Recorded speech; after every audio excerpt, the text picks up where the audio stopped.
Agnes Grey by Brontë. The parsonage. All true histories contain instruction, though in some, the treasure may be hard to find, and when found, so trivial in quantity, that the dry, shriveled kernel scarcely compensates for the trouble of cracking the nut. Whether this be the case with my history or not, I am hardly competent to judge. I sometimes think it might prove useful to some, and entertaining to others, but the world may judge for itself. Shielded by my own obscurity, and by the lapse of years, and a few fictitious names, I do not fear to venture, and will candidly lay before the public what I would not disclose to the most intimate friend. My father was a clergyman of the north of England, who was deservedly respected by all who knew him, and in his younger days, lived pretty comfortably on the joint income of a small incumbency and a snug little property of his own. My mother, who married him against the wishes of her friends, was a squire's daughter, and a woman of spirit. In vain it was represented to her that if she became the poor parson's wife, she must relinquish her carriage and her lady's maid, and all the luxuries and elegancies of affluence, which to her were little less than the necessaries of life. A carriage and a lady's maid were great conveniences, but, thank heaven, she had feet to carry her, and hands to minister to her own necessities. An elegant house and spacious grounds were not to be despised, but she would rather live in a cottage with Richard Grey than in a palace with any other man in the world. Finding arguments of no avail, her father, at length, told the lovers they might marry if they pleased, but in so doing, his daughter would forfeit every fraction of her fortune. He expected this would cool the ardor of both, but he was mistaken. My father knew too well my mother's superior worth not to be sensible that she was a valuable fortune in herself, and if she would but consent to embellish his humble hearth, he should be happy to take her on any terms, while she, on her part, would rather labor with her own hands than be divided from the man she loved, whose happiness it would be her joy to make, and who was already one with her in heart and soul. So her fortune went to swell the purse of a wiser sister, who had married a rich nabob, and she, to the wonder and compassionate regret of all who knew her, went to bury herself in the homely village parsonage among the hills of. And yet, in spite of all this, and in spite of my mother's high spirit and my father's whims, I believe you might search all England through, and fail to find a happier couple. Of 6 children, my sister Mary and myself were the only 2 that survived the perils of infancy and early childhood. I, being the younger by 5 or 6 years, was always regarded as the child, and the pet of the family. Father, mother, and sister, all combined to spoil me, not by foolish indulgence, to render me fractious and ungovernable, but by ceaseless kindness, to make me too helpless and dependent, too unfit for buffeting with the cares and turmoils of life. Mary and I were brought up in the strictest seclusion. My mother, being at once highly accomplished, well-informed, and fond of employment, took the whole charge of our education on herself, with the exception of Latin, which my father undertook to teach us, so that we never even went to school, and, as there was no society in the neighborhood, our only intercourse with the world consisted in a stately tea-party, now and then, with the principal farmers and tradespeople of the vicinity, just to avoid being stigmatized as too proud to consort with our neighbors, and an annual visit to our paternal grandfathers, where himself, our kind grandmamma, a maiden aunt, and 2 or 3 elderly ladies and gentlemen were the only persons we ever saw. Sometimes our mother would amuse us with stories and anecdotes of her younger days, which, while they entertained us amazingly, frequently awoke, in me at least, a secret wish to see a little more of the world. I thought she must have been very happy, but she never seemed to regret past times. My father, however, whose temper was neither tranquil nor cheerful by nature, often unduly vexed himself with thinking of the sacrifices his dear wife had made for him, and troubled his head with revolving endless schemes for the augmentation of his little fortune, for her sake and ours. In vain my mother assured him she was quite satisfied, and if he would but lay by a little for the children, we should all have plenty, both for time present and to come. But saving was not my father's forte. He would not run in debt, at least my mother took good care he should not, but while he had money he must spend it. He liked to see his house comfortable, and his wife and daughters well-clothed and well-attended. And besides, he was charitably disposed, and liked to give to the poor, according to his means, or, as some might think, beyond them. At length, however, a kind friend suggested to him a means of doubling his private property at one stroke, and further increasing it, hereafter, to an untold amount. This friend was a merchant, a man of enterprising spirit and undoubted talent, who was somewhat straitened in his mercantile pursuits for want of capital, but generously proposed to give my father a fair share of his profits if he would only entrust him with what he could spare, and he thought he might safely promise that whatever sum the latter chose to put into his hands, it should bring him in cent per cent.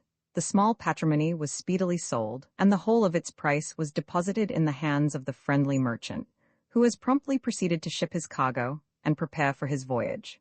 My father was delighted, so were we all, with our brightening prospects. For the present, it is true, we were reduced to the narrow income of the curacy, but my father seemed to think there was no necessity for scrupulously restricting our expenditure to that.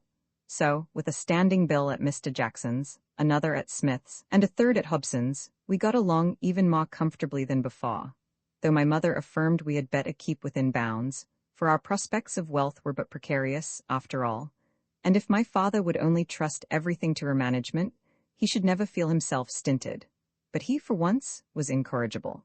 What happy hours Mary and I have passed while sitting at our work by the fire, or wandering on the heath-clad hills, or idling under the weeping birch, the only considerable tree in the garden, talking of future happiness to ourselves and our parents, of what we would do, and see, and possess, with no firmer foundation for our goodly superstructure than the riches that were expected to flow in upon us from the success of the worthy merchant's speculations. Our father was nearly as bad as ourselves, only that he affected not to be so much in earnest, expressing his bright hopes and sanguine expectations in jests and playful sallies that always struck me as being exceedingly witty and pleasant. Our mother laughed with delight to see him so hopeful and happy, but still she feared he was setting his heart too much upon the matter, and once I heard her whisper as she left the room, "God grant he be not disappointed? I know not how he would bear it." Disappointed he was, and bitterly, too. It came like a thunderclap on us all, that the vessel which contained our fortune had been wrecked and gone to the bottom with all its stores, together with several of the crew, and the unfortunate merchant himself. I was grieved for him. I was grieved for the overthrow of all our air-built castles, but with the elasticity of youth, I soon recovered the shock. Though riches had charms, poverty had no terrors for an inexperienced girl like me. Indeed, to say the truth, there was something exhilarating in the idea of being driven to straits and thrown upon our own resources. I only wished Papa, Mamma, and Mary were all of the same mind as myself, and then, instead of lamenting past calamities, we might all cheerfully set to work to remedy them. And the greater the difficulties, the harder our present privations, the greater should be our cheerfulness to endure the latter, and our vigor to contend against the former.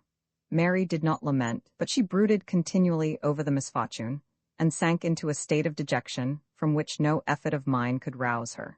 I could not possibly bring her to regard the matter on its bright side as I did, and indeed I was so fearful of being charged with childish frivolity or stupid insensibility that I carefully kept most of my bright ideas and cheering notions to myself.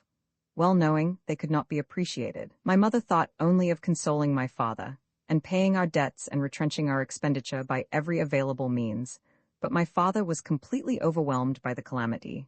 Health, strength, and spirits sank beneath the blow, and he never wholly recovered them. In vain my mother strove to cheer him by appealing to his piety, to his courage, to his affection for herself and us. That very affection was his greatest torment. It was for our sakes he had so ardently longed to increase his fortune. It was our interest that had lent such brightness to his hopes, and that imparted such bitterness to his present distress. He now tormented himself with remorse at having neglected my mother's advice, which would at least have saved him from the additional burden of debt. He vainly reproached himself for having brought her from the dignity, the ease, the luxury of her former station to toil with him through the cares and toils of poverty. It was gall and wormwood to his soul to see that splendid, highly accomplished woman, once so courted and admired, transformed into an active managing housewife, with hands and head continually occupied with household labors and household economy. The very willingness with which she performed these duties, the cheerfulness with which she bore her reverses, and the kindness which withheld her from imputing the smallest blame to him, were all perverted by this ingenious self-tormentor into further aggravations of his sufferings. And thus the mind preyed upon the body, and disordered the system of the nerves, and they in turn increased the troubles of the mind, till by action and reaction his health was seriously impaired. And not one of us could convince him that the aspect of our affairs was not half so gloomy, so utterly hopeless, as his morbid imagination represented it to be. The useful pony Phaeton was sold, together with the stout, well-fed pony, the old favorite that we had fully determined should end its days in peace, and never pass from our hands. The little coach house and stable were let. The servant boy, and the more efficient, being the more expensive of the two maidservants, were dismissed. Our clothes were mended, turned, and donned to the utmost verge of decency. Our food, always plain, was now simplified to an unprecedented degree. Except my father's favorite dishes, our coals and candles were painfully economized, the pair of candles reduced to one, and that most sparingly used, the coals carefully husbanded in the half-empty grate, especially when my father was out on his parish duties or confined to bed through illness. Then we sat with our feet on the fender, scraping the perishing embers together from time to time, and occasionally adding a slight scattering of the dust and fragments of coal, just to keep them alive. As for our carpets, they in time were worn threadbare, and patched and donned even to a greater extent than our garments. To save the expense of a gardener, Mary and I undertook to keep the garden in order, and all the cooking and household work that could not easily be managed by one servant girl was done by my mother and sister, with a little occasional help from me. Only a little, because though a woman in my own estimation, I was still a child in theirs, and my mother, like most active, managing women, was not gifted with very active daughters. For this reason, that being so clever and diligent herself, she was never tempted to trust her affairs to a deputy, but on the contrary, was willing to act and think for others as well as for number one. And whatever was the business in hand, she was apt to think that no one could do it so well as herself, so that whenever I offered to assist her, I received such an answer as, "No, love, you cannot indeed. There's nothing here you can do. Go and help your sister, or get her to take a walk with you. Tell her she must not sit so much and stay so constantly in the house as she does. She may well look thin and dejected. Mary, Mamma says I'm to help you. I'll get you to take a walk with me. She says you may well look thin and dejected if you sit so constantly in the house. Help me you cannot, Agnes, and I cannot go out with you. I have far too much to do. Then let me help you. You cannot, indeed, dear child. Go and practice your music or play with the kitten." There was always plenty of sewing on hand, but I had not been taught to cut out a single garment, and except plain hemming and seaming, there was little I could do, even in that line, for they both asserted that it was far easier to do the work themselves than to prepare it for me. And besides, they liked better to see me prosecuting my studies, or amusing myself. It was time enough for me to sit bending over my work, like a grave matron, when my favorite little pussy was become a steady old cat. Under such circumstances, although I was not many degrees more useful than the kitten, my idleness was not entirely without excuse. Through all our troubles, I never but once heard my mother complain of our want of money. As summer was coming on, she observed to Mary and me, "What a desirable thing it would be for your papa to spend a few weeks at a watering place.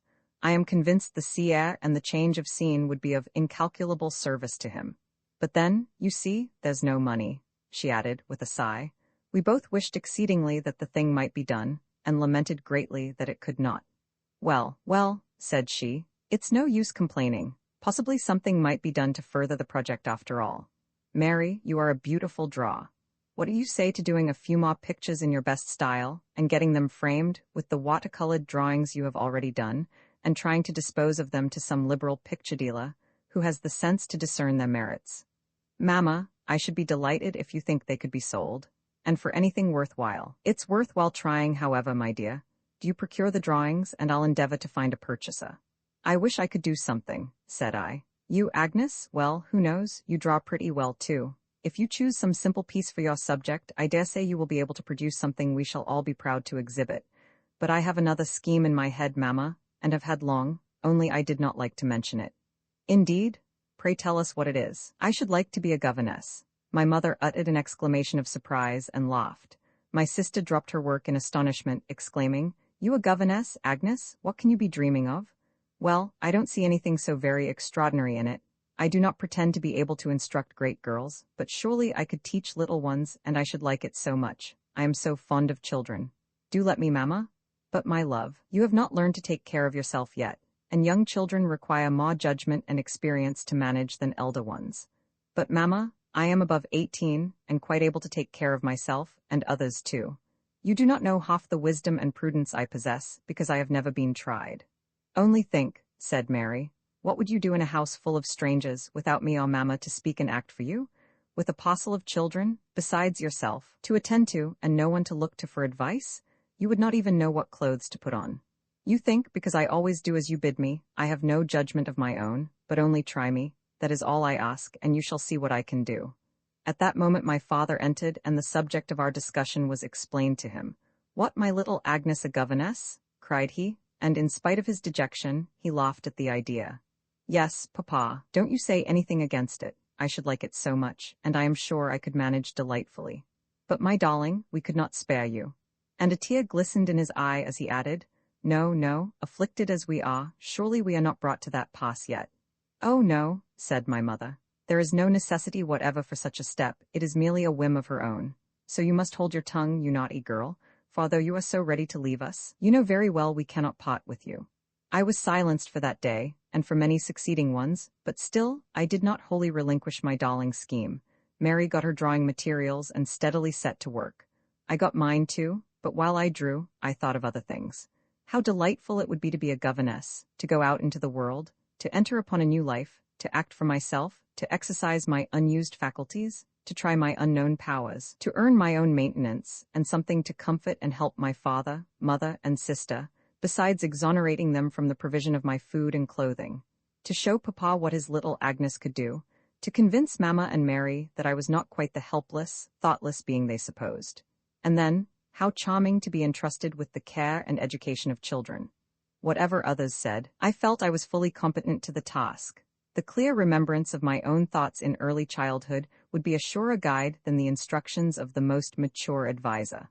I had but to turn from my little pupils to myself at their age, and I should know, at once, how to win their confidence and affections, how to waken the contrition of the erring, how to embolden the timid and console the afflicted, how to make virtue practicable, instruction desirable, and religion lovely and comprehensible. Delightful task, to teach the young idea how to shoot, to train the tender plants and watch their buds unfolding day by day. Influenced by so many inducements, I determined still to persevere, though the fear of displeasing my mother, or distressing my father's feelings, prevented me from resuming the subject for several days. At length, again, I mentioned it to my mother in private, and with some difficulty got her to promise to assist me with her endeavors. My father's reluctant consent was next obtained, and then, though Mary still sighed her disapproval, my dear, kind mother began to look out for a situation for me.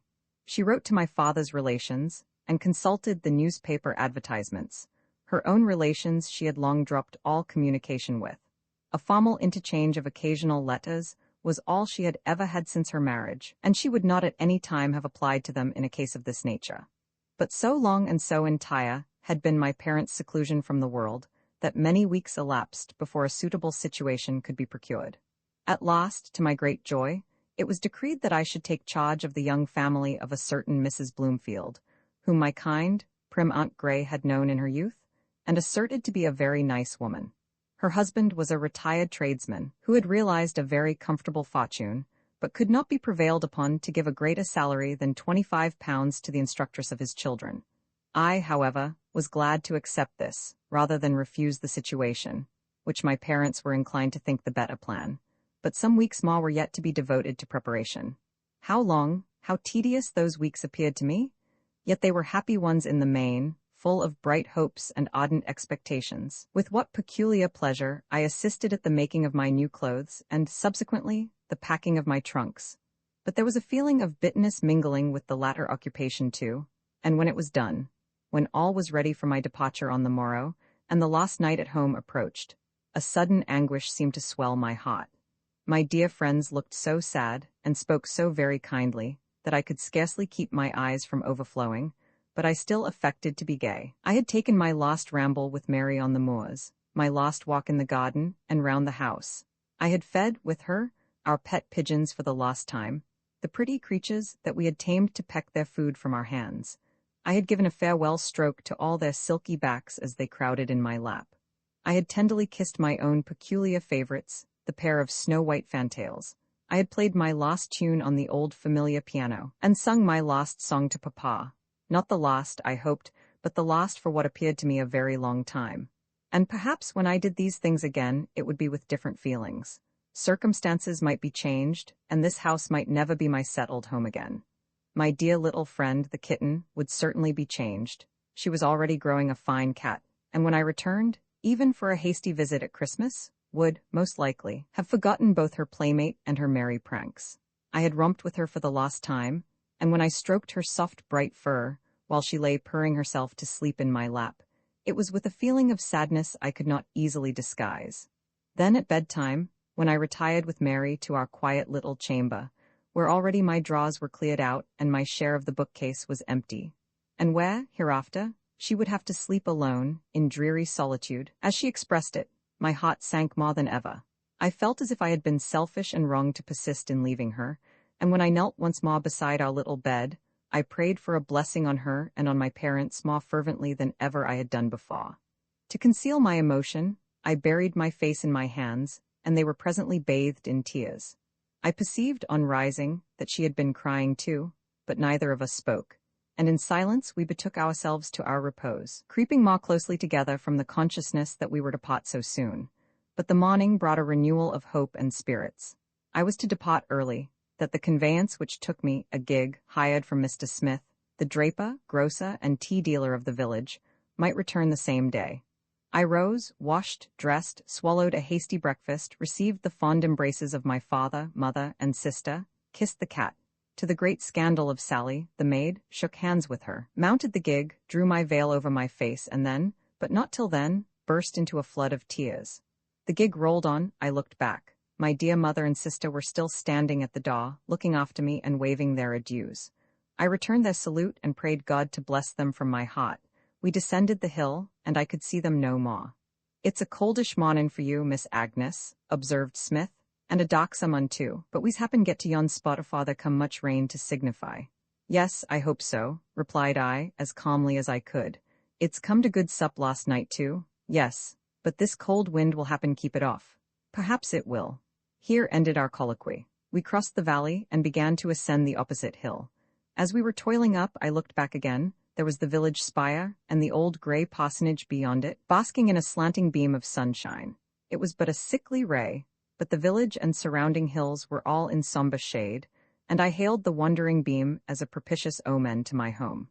With clasped hands, I fervently implored a blessing on its inhabitants, and hastily turned away, for I saw the sunshine was departing, and I carefully avoided another glance, lest I should see it in gloomy shadow, like the rest of the landscape. The church. "Well, Miss Grey, what do you think of the new curate?" asked Miss Murray, on our return from church the Sunday after the recommencement of our duties. "I can scarcely tell," was my reply.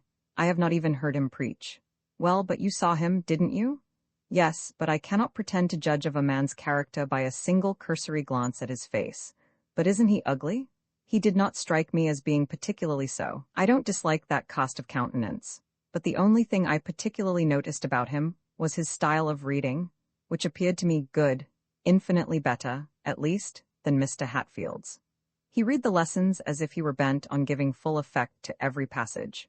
It seemed as if the most careless person could not have helped attending, nor the most ignorant have failed to understand. And the prayers he read as if he were not reading at all, but praying earnestly and sincerely from his own heart. Oh yes, that's all he is good for. He can plod through the service well enough, but he has not a single idea beyond it." "How do you know?" "Oh, I know perfectly well. I am an excellent judge in such matters. Did you see how he went out of church, stumping along, as if there were nobody there but himself, never looking to the right hand or the left, and evidently thinking of nothing but just getting out of the church, and, perhaps, home to his dinner? His great stupid head could contain no other idea." "I suppose you would have had him cast a glance into the squire's pew," said I, laughing at the vehemence of her hostility.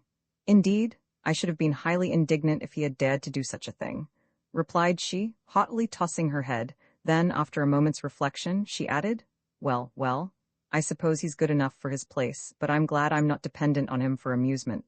That's all. Did you see how Mr. Hatfield hurried out to get a bow from me, and be in time to put us into the carriage?" "Yes," answered I, internally adding, "and I thought it somewhat derogatory to his dignity as a clergyman to come flying from the pulpit in such eager haste to shake hands with the squire, and hand his wife and daughters into their carriage. And moreover, I owe him a grudge for nearly shutting me out of it. for in fact, though I was standing before his face, close beside the carriage steps, waiting to get in, he would persist in putting them up and closing the door, till one of the family stopped him by calling out that the governess was not in yet. Then, without a word of apology, he departed, wishing them good morning, and leaving the footman to finish the business. Nota bene. Mr. Hatfield never spoke to me, neither did Sir Hugh or Lady Meltham, nor Mr. Harry or Miss Meltham, nor Mr. Green or his sisters, nor any other lady or gentleman who frequented that church, nor, in fact, anyone that visited at Houghton Lodge. Miss Murray ordered the carriage again in the afternoon for herself and her sister. She said it was too cold for them to enjoy themselves in the garden, and besides, she believed Harry Meltham would be at church. For, said she, smiling slyly at her own fair image in the glass, he has been a most exemplary attendant at church these last few Sundays. You would think he was quite a good Christian. And you may go with us, Miss Grey. I want you to see him. He is so greatly improved since he returned from abroad, you can't think. And besides, then you will have an opportunity of seeing the beautiful Mr. Weston again, and of hearing him preach. I did hear him preach, and was decidedly pleased with the evangelical truth of his doctrine, as well as the earnest simplicity of his manner, and the clearness and force of his style. It was truly refreshing to hear such a sermon, after being so long accustomed to the dry, prosy discourses of the former curate, and the still less edifying harangues of the rector. Mr. Hatfield would come sailing up the aisle, or rather sweeping along like a whirlwind, with his rich silk gown flying behind him and rustling against the pew doors, mount the pulpit like a conqueror ascending his triumphal car, then, sinking on the velvet cushion in an attitude of studied grace, remain in silent prostration for a certain time, then mutter over a collect and gabble through the Lord's Prayer, rise, draw off one bright lavender glove, to give the congregation the benefit of his sparkling rings, lightly pass his fingers through his well-curled hair, flourish a cambric handkerchief, recite a very short passage, or, perhaps, a mere phrase of Scripture, as a headpiece to his discourse, and finally, deliver a composition which, as a composition, might be considered good, though far too studied and too artificial to be pleasing to me. The propositions were well laid down, the arguments logically conducted, and yet it was sometimes hard to listen quietly throughout, without some slight demonstrations of disapproval or impatience. His favorite subjects were church discipline, rites and ceremonies, apostolical succession, the duty of reverence and obedience to the clergy, the atrocious criminality of dissent, the absolute necessity of observing all the forms of godliness, the reprehensible presumption of individuals who attempted to think for themselves in matters connected with religion, ought to be guided by their own interpretations of Scripture, and, occasionally, to please his wealthy parishioners, the necessity of deferential obedience from the poor to the rich, supporting his maxims and exhortations throughout with quotations from the Fathers, with whom he appeared to be far better acquainted than with the apostles and evangelists, and whose importance he seemed to consider at least equal to theirs. But now and then he gave us a sermon of a different order, what some would call a very good one, but sunless and severe, representing the deity as a terrible taskmaster rather than a benevolent father. Yet, as I listened, I felt inclined to think the man was sincere in all he said. He must have changed his views and become decidedly religious, gloomy and austere, yet still devout. But such illusions were usually dissipated, on coming out of church, by hearing his voice in jocund colloquy with some of the Melthams or Greens, or, perhaps, the Murrays themselves, probably laughing at his own sermon, and hoping that he had given the rascally people something to think about. Perchance, exulting in the thought that old Betty Holmes would now lay aside the sinful indulgence of her pipe, which had been her daily solace for upwards of 30 years, that George Higgins would be frightened out of his Sabbath evening walks, and Thomas Jackson would be sorely troubled in his conscience, and shaken in his sure and certain hope of a joyful resurrection at the last day. Thus, I could not but conclude that Mr. Hatfield was one of those who bind heavy burdens, and grievous to be borne, and lay them upon men's shoulders, while they themselves will not move them with one of their fingers, and who make the word of God of none effect by their traditions, teaching for doctrines the commandments of men. I was well pleased to observe that the new curate resembled him, as far as I could see, in none of these particulars. "Well, Miss Grey, what do you think of him now?" said Miss Murray, as we took our places in the carriage off to service. "No harm still," replied I. "No harm?" repeated she in amazement. "What do you mean?" "I mean I think no worse of him than I did before." No worse, I should think not indeed, quite the contrary. Is he not greatly improved? Oh yes, very much indeed, replied I, for I had now discovered that it was Harry Meltham she meant, not Mr. Weston. That gentleman had eagerly come forward to speak to the young ladies. A thing he would hardly have ventured to do had their mother been present. He had likewise politely handed them into the carriage. He had not attempted to shut me out, like Mr. Hatfield. Neither, of course, had he offered me his assistance. I should not have accepted it, if he had. But as long as the door remained open, he had stood smirking and chatting with them, and then lifted his hat and departed to his own abode. But I had scarcely noticed him all the time. My companions, however, had been more observant, and as we rolled along, they discussed between them not only his looks, words, and actions, but every feature of his face and every article of his apparel. "You shan't have him all to yourself, Rosalie," said Miss Matilda at the close of this discussion. "I like him. I know he'd make a nice, jolly companion for me." "Well, you're quite welcome to him, Matilda," replied her sister, in a tone of affected indifference. "And I'm sure," continued the other, "he admires me quite as much as he does you, doesn't he, Miss Grey?" "I don't know, I'm not acquainted with his sentiments." "Well, but he does, though." "My dear Matilda, nobody will ever admire you till you get rid of your rough, awkward manners." "Oh, stuff, Harry Meltham likes such manners, and so do papa's friends." "Well, you may captivate old men and younger sons, but nobody else, I am sure, will ever take a fancy to you." "I don't care. I'm not always grabbing after money like you and Mamma. If my husband is able to keep a few good horses and dogs, I shall be quite satisfied, and all the rest may go to the devil." "Well, if you use such shocking expressions, I'm sure no real gentleman will ever venture to come near you. Really, Miss Grey, you should not let her do so." "I can't possibly prevent it, Miss Murray. And you're quite mistaken, Matilda, in supposing that Harry Meltham admires you. I assure you he does nothing of the kind." Matilda was beginning an angry reply, but happily, our journey was now at an end, and the contention was cut short by the footman opening the carriage door and letting down the steps for our descent. XI. The cottages, as I had now only one regular pupil, though she contrived to give me as much trouble as 3 or 4 ordinary ones, and though her sister still took lessons in German and drawing. I had considerably more time at my own disposal than I had ever been blessed with before, since I had taken upon me the governess's yoke, which time I devoted partly to correspondence with my friends, partly to reading, study, and the practice of music, singing, etc., partly to wandering in the grounds or adjacent fields, with my pupils if they wanted me, alone if they did not. Often, when they had no more agreeable occupation at hand, the Misses Murray would amuse themselves with visiting the poor cottages on their father's estate, to receive their flattering homage, or to hear the old stories or gossiping news of the garrulous old women, or, perhaps, to enjoy the purer pleasure of making the poor people happy with their cheering presents and their occasional gifts, so easily bestowed, so thankfully received. Sometimes I was called upon to accompany one or both of the sisters in these visits, and sometimes I was desired to go alone, to fulfill some promise which they had been more ready to make than to perform, to carry some small donation, or read to one who was sick or seriously disposed. And thus I made a few acquaintances among the cottages, and occasionally I went to see them on my own account. I generally had more satisfaction in going alone than with either of the young ladies, for they, chiefly owing to their defective education, comported themselves towards their inferiors in a manner that was highly disagreeable for me to witness. They never, in thought, exchanged places with them, and consequently had no consideration for their feelings, regarding them as an order of beings entirely different from themselves. They would watch the poor creatures at their meals, making uncivil remarks about their food and their manner of eating. They would laugh at their simple notions and provincial expressions, till some of them scarcely durst venture to speak.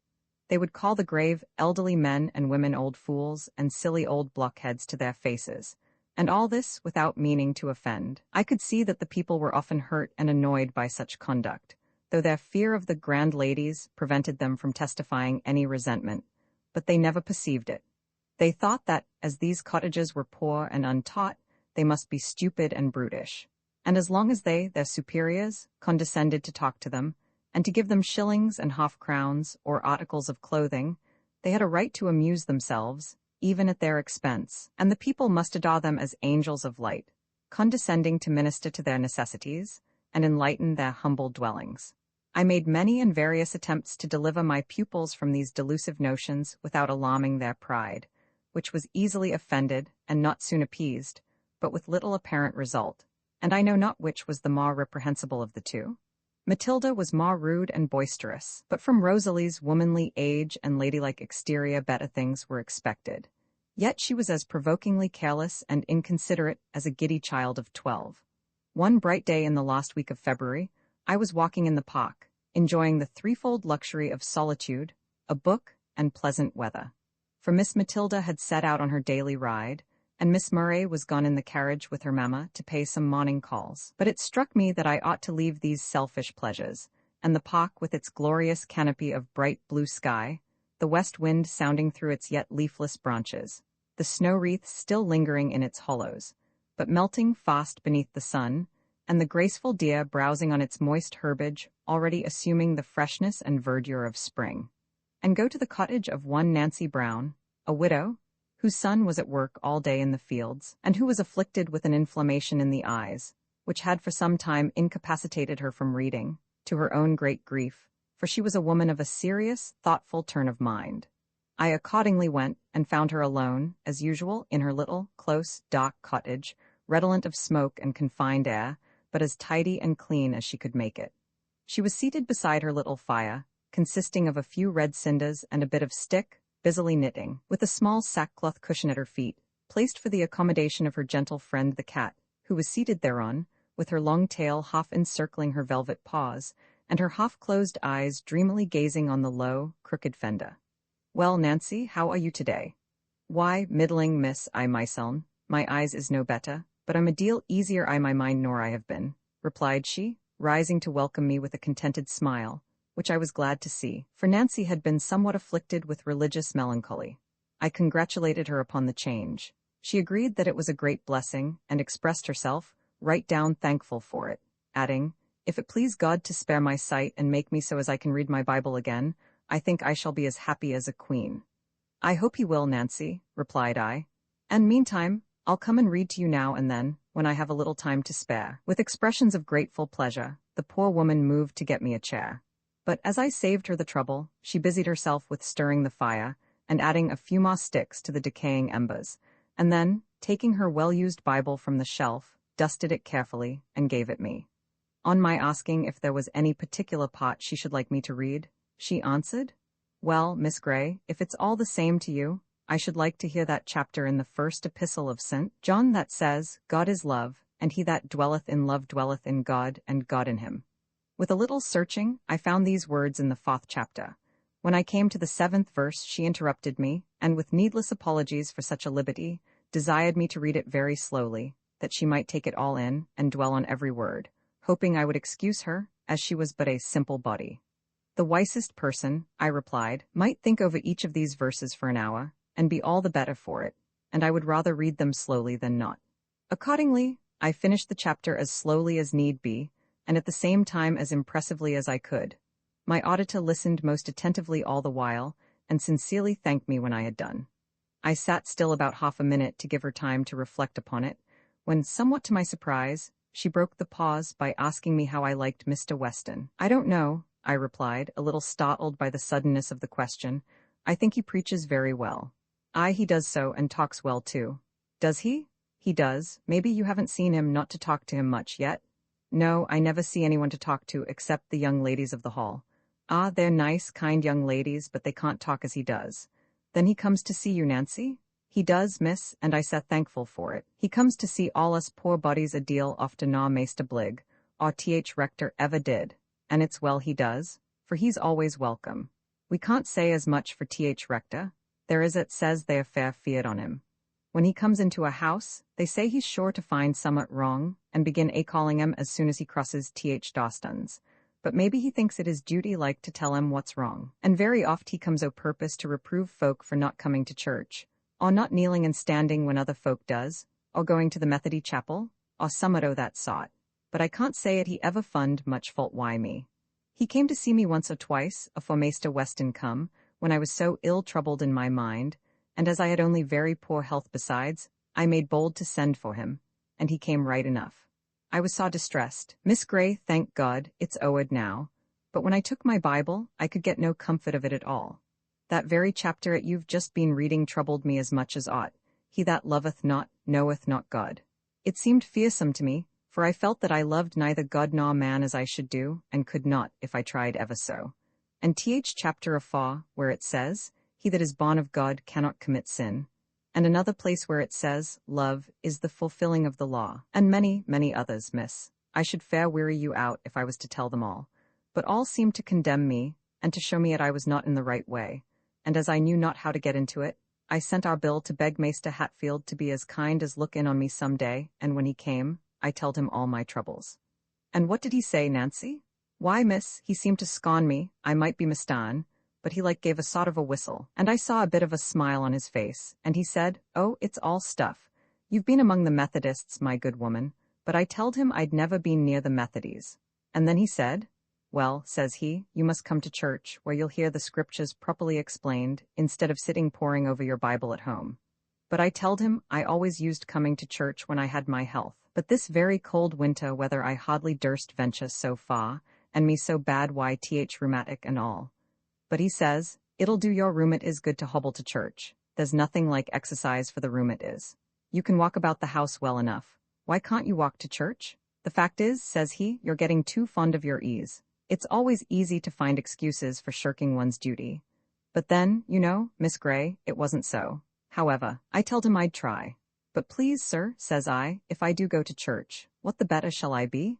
I want to have my sins blotted out, and to feel that they are remembered no more against me, and that the love of God is shed abroad in my heart.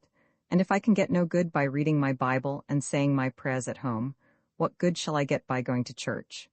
The church, says he, is the place appointed by God for his worship. It's your duty to go there as often as you can. If you want comfort, you must seek it in the path of duty. And a deal more he said, but I cannot remember all his fine words. However, it all came to this, that I was to come to church as oft as ever I could, and bring my prayer book with me, and read up all the sponsors after the clock, and stand, and kneel, and sit, and do all as I should, and take the Lord's Supper at every opportunity, and hearken his sermons, and Maester Bliggs, and it 'ud be all right, if I went on doing my duty, I should get a blessing at last. But if you get no comfort that way, says he, it's all up. Then, sir, says I, should you think I'm a reprobate? Why, says he says, if you do your best to get to heaven and can't manage it, you must be one of those that seek to enter in at the strait gate, and shall not be able. And then he asked me if I'd seen any of the ladies o' Th Hall about that mornin'. So I telled him where I had seen the young misses go on Th Moss Lane, and he kicked my poor cat right across Th Flaw, and went off to as gay as a lark. But I was very sad. That last word o' his fair sunk into my heart, and lay there like a lump o' lead, till I was weary to bear it. Howsoever, I followed his advice. I thought he meant it all for Th best, though he had a queer way with him. But you know, miss, he's rich and young, and such like cannot right understand the thoughts of a poor old woman such as me. But howsoever, I did my best to do all as he bade me. But maybe I'm plaguing you, miss, why my chatter? Oh no, Nancy, go on, and tell me all. Well, my rheumat has got better. I know not whether why going to church or not, but one frosty Sunday I got this cold my eyes. Inflammation didn't come on all at once but bit by bit. But I wasn't going to tell you about my eyes, I was talking about my trouble o' mind. And to tell the truth, Miss Grey, I don't think it was anyways eased by coming to church, not to speak on at least. I got my health better, but that didn't mend my soul. I hearkened the ministers, and read at my prayer book, but it was all like sounding brass and a tinkling cymbal.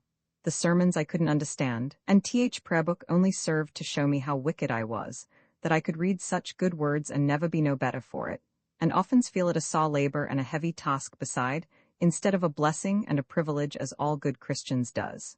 It seemed like as all were barren and dark to me. And then, them dreadful words, many shall seek to enter in, and shall not be able. They as they fair dried up my spirit.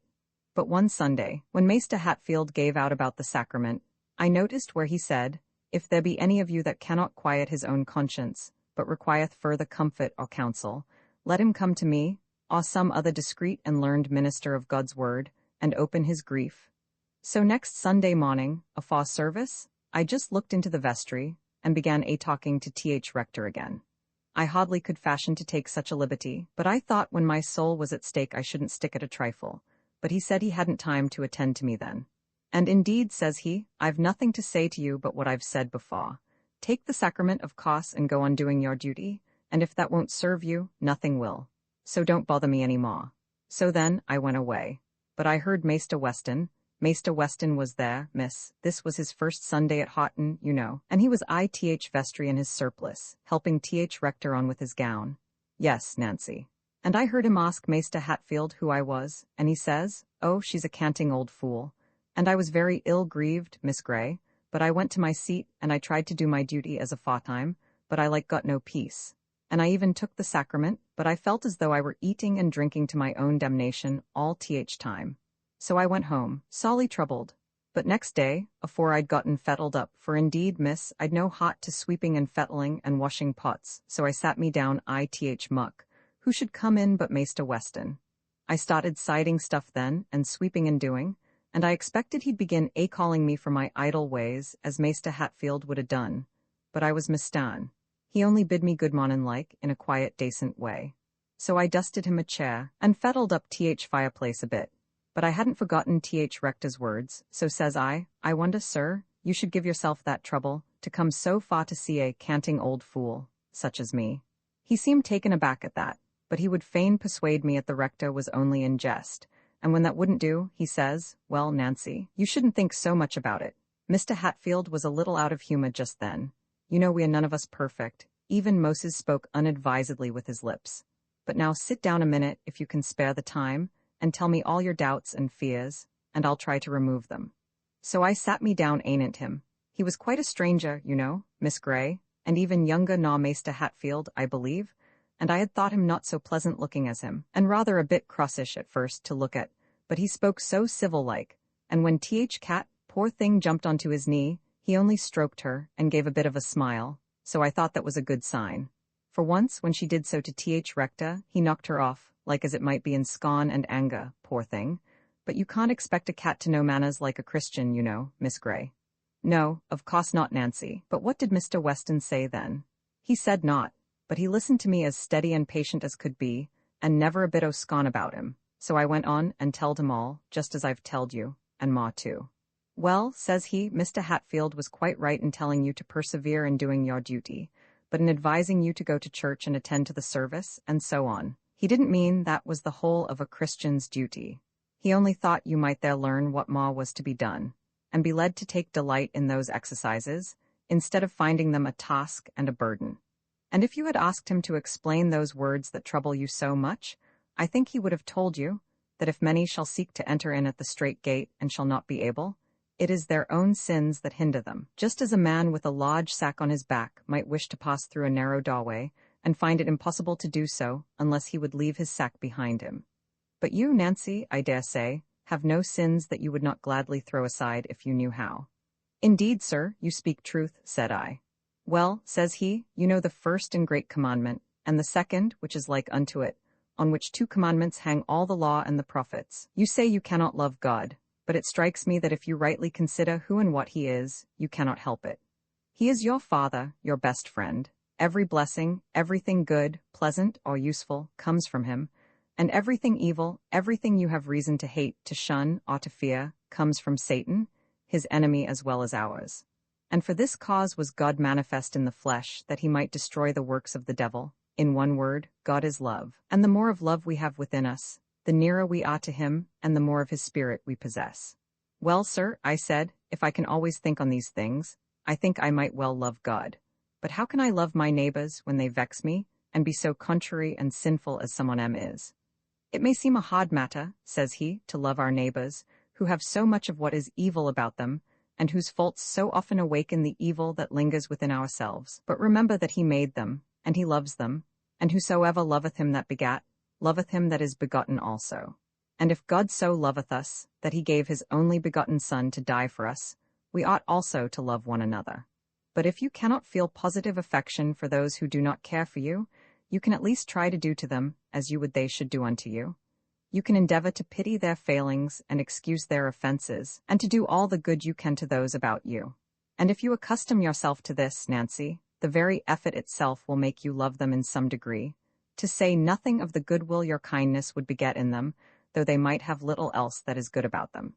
If we love God and wish to serve him, let us try to be like him, to do his work, to labor for his glory, which is the good of man, to hasten the coming of his kingdom, which is the peace and happiness of all the world. However powerless we may seem to be, in doing all the good we can through life, the humblest of us may do much towards it. And let us dwell in love, that he may dwell in us and we in him. The more happiness we bestow, the more we shall receive, even here, and the greater will be our reward in heaven when we rest from our labors. I believe, miss, them is his very words, for I've thought him o'er many a time. And then he took that Bible, and read bits here and there, and explained them as clear as the day.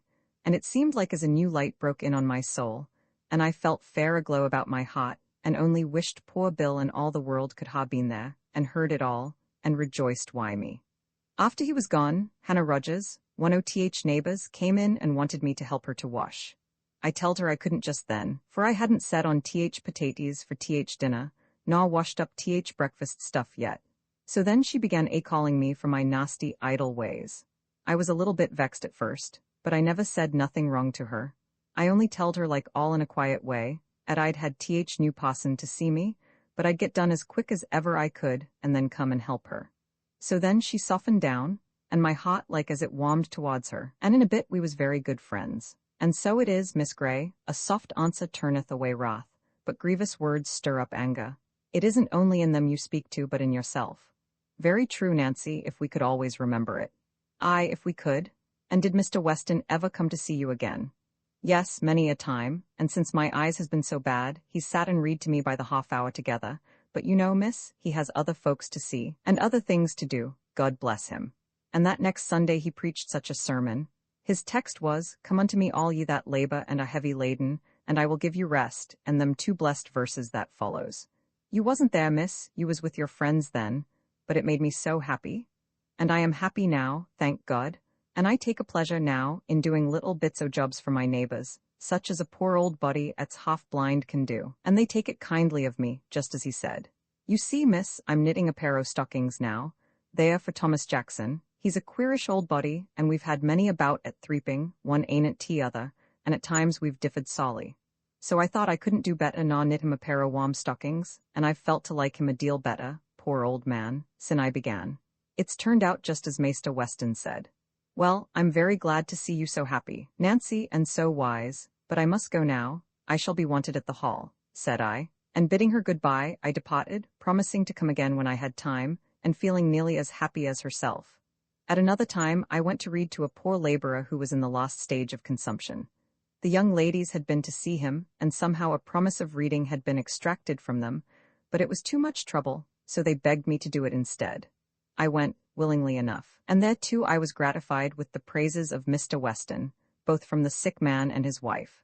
The farmer told me that he derived great comfort and benefit from the visits of the new parson, who frequently came to see him, and was another guest sort of man to Mr. Hatfield, who, before the other's arrival at Houghton, had now and then paid him a visit, on which occasions he would always insist upon having the cottage door kept open, to admit the fresh air for his own convenience, without considering how it might injure the sufferer, and having opened his prayer-book and hastily read over a part of the service for the sick, would hurry away again, if he did not stay to administer some harsh rebuke to the afflicted wife, or to make some thoughtless, not to say heartless, observation, rather calculated to increase than diminish the troubles of the suffering pair.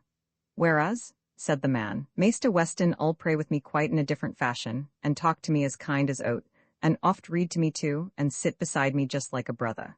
Just for all the world, exclaimed his wife, and about a 3 weeks sin, when he seed how poor Jem shivered why cold, and what pitiful fires we kept, he axed if worse stock of coals was nearly done.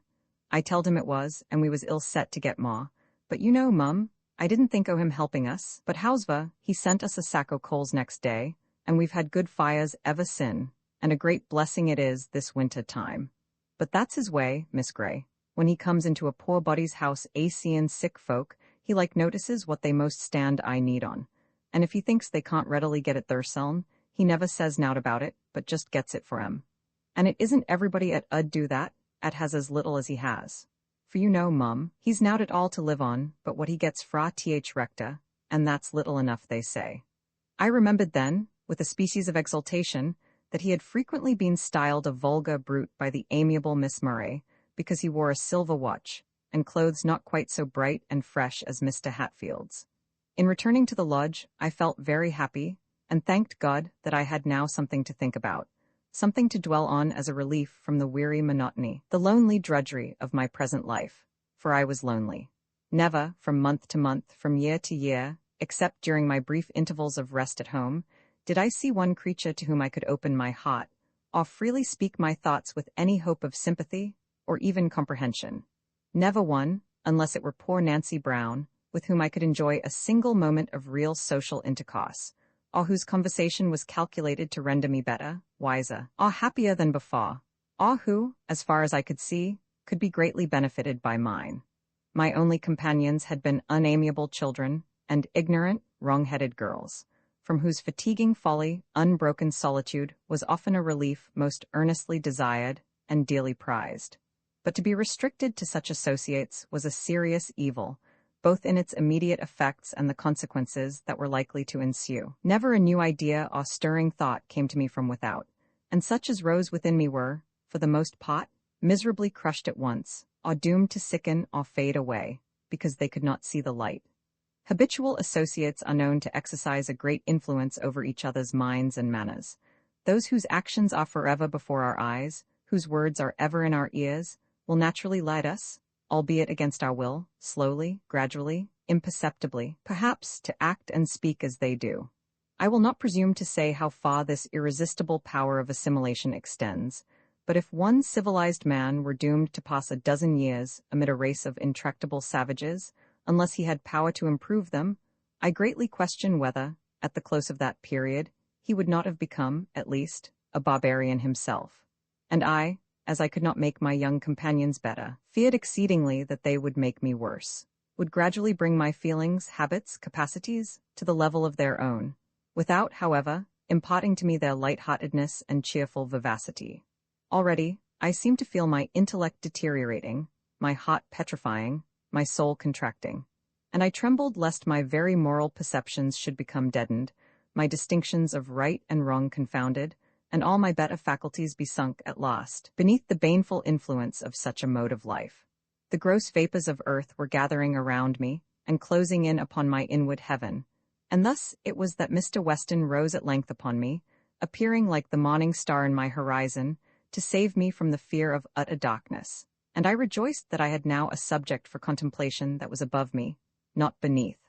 I was glad to see that all the world was not made up of Bloomfields, Murrays, Hatfields, Ashbys, etc., and that human excellence was not a mere dream of the imagination. When we hear a little good and no harm of a person, it is easy and pleasant to imagine more.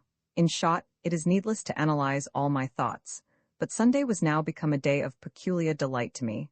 I was now almost broken into the back corner in the carriage, for I liked to hear him, and I liked to see him too, though I knew he was not handsome, or even what is called agreeable in outward aspect, but certainly he was not ugly. In stature he was a very little, above the middle size. The outline of his face would be pronounced too square for beauty, but to me it announced decision of character. His dark brown hair was not carefully curled, like Mr. Hatfield's, but simply brushed aside over a broad white forehead. The eyebrows, I suppose, were too projecting, but from under those dark brows there gleamed an eye of singular power, brown in color, not large and somewhat deep-set, but strikingly brilliant and full of expression. There was character, too, in the mouth, something that bespoke a man of firm purpose and an habitual thinker, and when he smiled. But I will not speak of that yet, for at the time I mention, I had never seen him smile, and, indeed, his general appearance did not impress me with the idea of a man given to such a relaxation, nor of such an individual as the cottagers described him. I had early formed my opinion of him, and, in spite of Miss Murray's objurgations, was fully convinced that he was a man of strong sense, firm faith, and ardent piety, but thoughtful and stern. And when I found that, to his other good qualities, was added that of true benevolence and gentle, considerate kindness, the discovery, perhaps, delighted me the more, as I had not been prepared to expect it. Roman 12. The shower. The next visit I paid to Nancy Brown was in the second week in March. For though I had many spare minutes during the day, I seldom could look upon an hour as entirely my own, since, where everything was left to the caprices of Miss Matilda and her sister, there could be no order or regularity. Whatever occupation I chose, when not actually busied about them or their concerns, I had, as it were, to keep my loins girded, my shoes on my feet, and my staff in my hand, for not to be immediately forthcoming when called for was regarded as a grave and inexcusable offense, not only by my pupils and their mother, but by the very servant who came in breathless haste to call me, exclaiming, "You're to go to the schoolroom directly, Mum, the young ladies is waiting." Climax of horror, actually waiting for their governess? But this time I was pretty sure of an hour or two to myself, for Matilda was preparing for a long ride, and Rosalie was dressing for a dinner party at Lady Ashby's. So I took the opportunity of repairing to the widow's cottage, where I found her in some anxiety about her cat, which had been absent all day. I comforted her with as many anecdotes of that animal's roving propensities as I could recollect. "I'm feared o' th gamekeepers," said she. "That's all that I think on. If th young gentlemen had been at home, I should have thought they'd been setting their dogs at her, and worried her, poor thing, as they did many a poor thing's cat. But I haven't that to be feared on now." Nancy's eyes were better, but still far from well. She had been trying to make a Sunday shirt for her son, but told me she could only bear to do a little bit at it now and then, so that it progressed but slowly, though the poor lad wanted it sadly. So I proposed to help her a little, after I had read to her, for I had plenty of time that evening, and need not return till dusk. She thankfully accepted the offer. "And you'll be a bit o' company for me too, miss," said she. "I like as I feel lonesome without my cat." But when I had finished reading, and done the half of a seam, with Nancy's capacious brass thimble fitted onto my finger by means of a roll of paper, I was disturbed by the entrance of Mr. Weston, with the identical cat in his arms. I now saw that he could smile, and very pleasantly too. "I've done you a piece of good service, Nancy," he began. Then seeing me, he acknowledged my presence by a slight bow. "I should have been invisible to Hatfield or any other gentleman of those parts. I've delivered your cat," he continued, "from the hands, or rather the gun, of Mr. Murray's gamekeeper." "God bless you, sir," cried the grateful old woman, ready to weep for joy as she received her favorite from his arms. "Take care of it," said he, "and don't let it go near the rabbit warren, for the gamekeeper swears he'll shoot it if he sees it there again. He would have done so today, if I had not been in time to stop him. I believe it is raining, Miss Grey," added he, more quietly, observing that I had put aside my work and was preparing to depart. "Don't let me disturb you. I shan't stay 2 minutes." "You'll both stay while this shower gets o'ered," said Nancy, as she stirred the fire, and placed another chair beside it. "What, there's room for all." "I can see better here, thank you, Nancy," replied I, taking my work to the window, where she had the goodness to suffer me to remain unmolested, while she got a brush to remove the cat's hairs from Mr. Weston's coat, carefully wiped the rain from his hat, and gave the cat its supper, busily talking all the time, now thanking her clerical friend for what he had done, now wondering how the cat had found out the warren, and now lamenting the probable consequences of such a discovery. He listened with a quiet, good-natured smile, and at length took a seat in compliance with her pressing invitations, but repeated that he did not mean to stay. "I have another place to go to," said he, "and I see," glancing at the book on the table, "someone else has been reading to you." "Yes, sir, Miss Grey has been as kind as read me a chapter, and now she's helping me with a shirt for our Bill, but I'm feared she'll be cold there. Won't you come to th fire, miss?" "No, thank you, Nancy, I'm quite warm. I must go as soon as this shower is over." "Oh, miss, you said you could stop while dusk?" cried the provoking old woman, and Mr. Weston seized his hat. "Nay, sir," exclaimed she, "pray don't go now while it rains so fast. But it strikes me I'm keeping your visitor away from the fire." "No, you're not, Mr. Weston," replied I, hoping there was no harm in a falsehood of that description. "No, sure," cried Nancy. "What, there's lots o' room?" "Miss Grey," said he, half jestingly, as if he felt it necessary to change the present subject, whether he had anything particular to say or not, "I wish you would make my peace with the squire when you see him. He was by when I rescued Nancy's cat, and did not quite approve of the deed. I told him I thought he might better spare all his rabbits than she her cat, for which audacious assertion he treated me to some rather ungentlemanly language, and I fear I retorted a trifle too warmly. "Oh, lawful sir, I hope you didn't fall out why th maester forsake o my cat. He cannot bide answering again, can th maester." "Oh, it's no matter, Nancy. I don't care about it really. I said nothing very uncivil, and I suppose Mr. Murray is accustomed to use rather strong language when he's heated. Aye, sir, it's a pity. And now, I really must go. I have to visit a place a mile beyond this, and you would not have me to return in the dark. Besides, it has nearly done raining now, so good evening, Nancy." "Good evening, Miss Grey." Good evening, Mr. Weston, but don't depend upon me for making your peace with Mr. Murray, for I never see him to speak to. Don't you? It can't be helped then, replied he, in dolorous resignation. Then, with a peculiar half-smile, he added, but never mind, I imagine the squire has more to apologize for than I, and left the cottage. I went on with my sewing as long as I could see, and then bade Nancy good evening, checking her too lively gratitude by the undeniable assurance that I had only done for her what she would have done for me, if she had been in my place and I in hers. I hastened back to Houghton Lodge, where, having entered the schoolroom, I found the tea-table all in confusion, the tray flooded with slops and Miss Matilda in a most ferocious humor. Miss Grey, whatever have you been about? I've had tea half an hour ago and had to make it myself and drink it all alone. I wish you would come in sooner. I've been to see Nancy Brown. I thought you would not be back from your ride. How could I ride in the rain, I should like to know? That damned pelting shower was vexatious enough, coming on when I was just in full swing, and then to come and find nobody in to tea? And you know I can't make the tea as I like it. I didn't think of the shower, replied I, and indeed, the thought of its driving her home had never entered my head. No, of course, you were under shelter yourself, and you never thought of other people. I bore her cross reproaches with astonishing equanimity, even with cheerfulness, for I was sensible that I had done more good to Nancy Brown than harm to her, and perhaps some other thoughts assisted to keep up my spirits, and impart a relish to the cup of cold, overdrawn tea, and a charm to the otherwise unsightly table, and, I had almost said, to Miss Matilda's unamiable face. But she soon betook herself to the stables, and left me to the quiet enjoyment of my solitary meal. Roman 13, the Primroses Miss Murray now always went twice to church, for she so loved admiration that she could not bear to lose a single opportunity of obtaining it, and she was so sure of it wherever she showed herself, that, whether Harry Meltham and Mr. Green were there or not, there was certain to be somebody present who would not be insensible to her charms, besides the rector, whose official capacity generally obliged him to attend. Usually, also, if the weather permitted, both she and her sister would walk home. Matilda, because she hated the confinement of the carriage.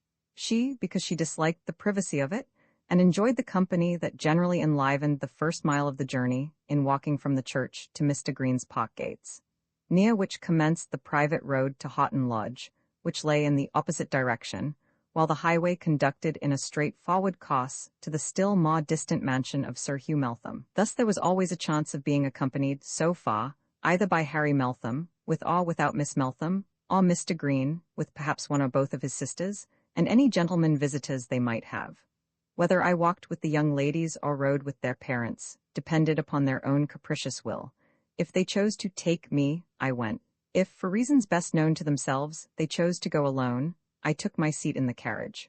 I liked walking better, but a sense of reluctance to obtrude my presence on anyone who did not desire it always kept me passive on these and similar occasions, and I never inquired into the causes of their varying whims. Indeed, this was the best policy, for to submit and oblige was the governess's part, to consult their own pleasure was that of the pupils.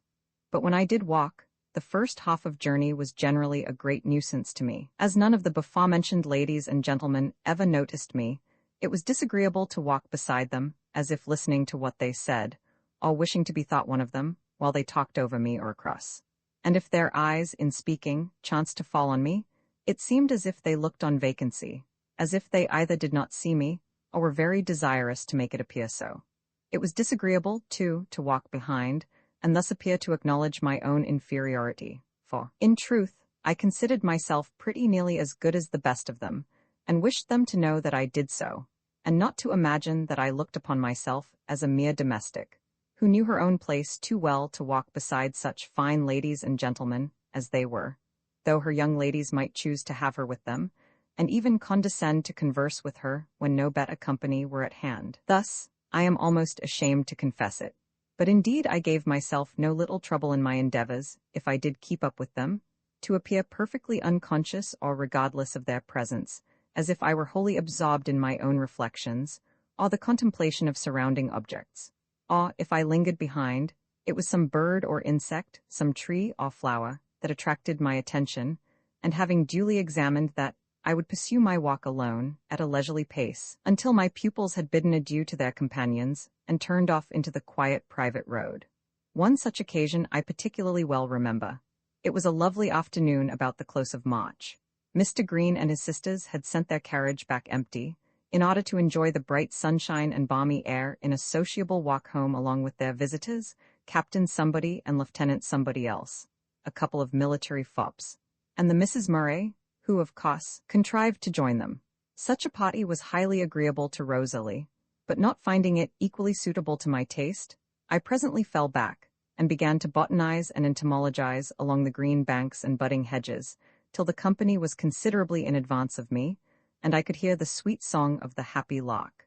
Then my spirit of misanthropy began to melt away beneath the soft, pure air and genial sunshine. But sad thoughts of early childhood, and yearnings for departed joys, or for a brighter future lot, arose instead. As my eyes wandered over the steep banks covered with young grass and green-leaved plants, and surmounted by budding hedges, I longed intensely for some familiar flower that might recall the woody dales or green hillsides of home. The brown moorlands, of course, were out of the question. Such a discovery would make my eyes gush out with water, no doubt, but that was one of my greatest enjoyments now. At length I descried, high up between the twisted roots of an oak, 3 lovely primroses, peeping so sweetly from their hiding place that the tears already started at the sight. But they grew so high above me that I tried in vain to gather 1 or 2, to dream over and to carry with me. I could not reach them unless I climbed the bank, which I was deterred from doing by hearing a footstep at that moment behind me, and was therefore about to turn away, when I was startled by the words, "Allow me to gather them for you, Miss Grey," spoken in the grave, low tones of a well-known voice. Immediately the flowers were gathered and in my hand. It was Mr. Weston, of course. Who else would trouble himself to do so much for me? I thanked him, whether warmly or coldly, I cannot tell, but certain I am that I did not express half the gratitude I felt. It was foolish, perhaps, to feel any gratitude at all, but it seemed to me, at that moment, as if this were a remarkable instance of his good nature, an act of kindness, which I could not repay, but never should forget. So utterly unaccustomed was I to receive such civilities, so little prepared to expect them from anyone within 50 miles of Houghton Lodge. Yet this did not prevent me from feeling a little uncomfortable in his presence, and I proceeded to follow my pupils at a much quicker pace than before, though, perhaps, if Mr. Weston had taken the hint and let me pass without another word, I might have repeated it an hour after, but he did not. A somewhat rapid walk for me was but an ordinary pace for him. "Your young ladies have left you alone," said he. "Yes, they are occupied with more agreeable company. Then don't trouble yourself to overtake them." I slackened my pace, but next moment regretted having done so. My companion did not speak, and I had nothing in the world to say, and feared he might be in the same predicament. At length, however, he broke the pause by asking, with a certain quiet abruptness peculiar to himself, if I liked flowers. "Yes, very much," I answered, "wildflowers especially." "I like wildflowers," said he. "Others I don't care about because I have no particular associations connected with them, except 1 or 2. What are your favorite flowers?"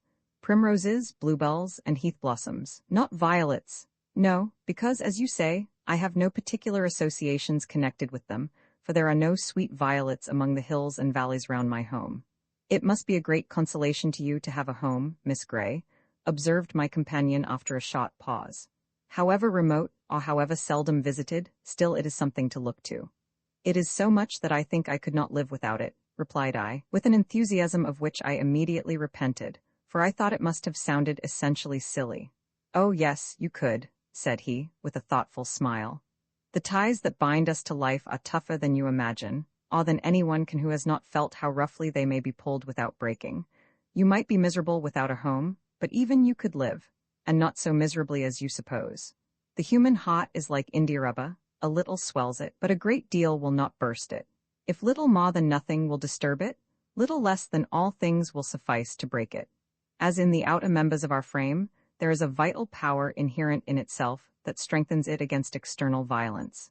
Every blow that shakes it will serve to harden it against a future stroke, as constant labor thickens the skin of the hand and strengthens its muscles instead of wasting them away, so that a day of arduous toil that might excoriate a lady's palm would make no sensible impression on that of a haughty plowman. I speak from experience, partly my own. There was a time when I thought as you do. At least, I was fully persuaded that home and its affections were the only things that made life tolerable, that, if deprived of these, Existence would become a burden hard to be endured. But now, I have no home, unless you would dignify my 2 hired rooms at Houghton by such a name. And not 12 months ago, I lost the last and dearest of my early friends. And yet, not only I live, but I am not wholly destitute of hope and comfort, even for this life. Though I must acknowledge that I can seldom enter even an humble cottage at the close of day, and see its inhabitants peaceably gathered around their cheerful hearth, without a feeling almost of envy at their domestic enjoyment. You don't know what happiness lies before you yet, said I. You are now only in the commencement of your journey. The best of happiness, replied he, is mine already, the power and the will to be useful. We now approached a stile communicating with a footpath that conducted to a farmhouse, where, I suppose, Mr. Weston purposed to make himself useful. For he presently took leave of me, crossed the stile, and traversed the path with his usual firm, elastic tread, leaving me to ponder his words as I continued my course alone. I had heard before that he had lost his mother not many months before he came. She then was the last and dearest of his early friends, and he had no home. I pitied him from my heart. I almost wept for sympathy. And this, I thought, accounted for the shade of premature thoughtfulness that so frequently clouded his brow, and obtained for him the reputation of a morose and sullen disposition with the charitable Miss Murray and all her kin. But, thought I, he is not so miserable as I should be under such a deprivation. He leads an active life, and a wide field for useful exertion lies before him. He can make friends, and he can make a home too, if he pleases, and doubtless he will please some time. God grant the partner of that home may be worthy of his choice, and make it a happy one, such a home as he deserves to have. And how delightful it would be too. But no matter what I thought. I began this book with the intention of concealing nothing, that those who liked might have the benefit of perusing a fellow creature's heart. But we have some thoughts that all the angels in heaven are welcome to behold, but not our brother men, not even the best and kindest amongst them. By this time, the Greens had taken themselves to their own abode, and the Murrays had turned down the private road, whither I hastened to follow them. I found the 2 girls warm in an animated discussion on the respective merits of the 2 young officers, but on seeing me, Rosalie broke off in the middle of a sentence to exclaim, with malicious glee, "Oh ho, Miss Grey, you're come at last, are you? No wonder you lingered so long behind, and no wonder you always stand up so vigorously for Mr. Weston when I abuse him. Aha, I see it all now. Now, come, Miss Murray, don't be foolish," said I, attempting a good-natured laugh. "You know such nonsense can make no impression on me." But she still went on talking such intolerable stuff, her sister helping her with appropriate fiction coined for the occasion, that I thought it necessary to say something in my own justification. "What folly all this is!" I exclaimed. "If Mr. Weston's road happened to be the same as mine for a few yards, and if he chose to exchange a word or two in passing, what is there so remarkable in that? I assure you I never spoke to him before, except once." Where, and when?" cried they eagerly, "in Nancy's cottage." "Aha, you've met him there, have you?" exclaimed Rosalie with exultant laughter. "Ah, now, Matilda, I've found out why she's so fond of going to Nancy Brown's. She goes there to flirt with Mr. Weston. Really, that is not worth contradicting. I only saw him there once, I tell you, and how could I know he was coming?" Irritated as I was at their foolish mirth and vexatious imputations, the uneasiness did not continue long. When they had had their laugh out, they returned again to the captain and lieutenant, and while they disputed and commented upon them, my indignation rapidly cooled. The cause of it was quickly forgotten, and I turned my thoughts into a pleasanter channel. Thus we proceeded up the park and entered the hall, and as I ascended the stairs to my own chamber, I had but one thought within me. My heart was filled to overflowing with one single earnest wish. Having entered the room and shut the door, I fell upon my knees and offered up a fervent but not impetuous prayer. "Thy will be done," I strove to say throughout. "But, Father, all things are possible with thee, and may it be thy will," was sure to follow. That wish, that prayer, both men and women would have scorned me for, but, Father, thou wilt not despise. I said, and felt that it was true. It seemed to me that another's welfare was at least as ardently implored for as my own. Nay, even that was the principal object of my heart's desire.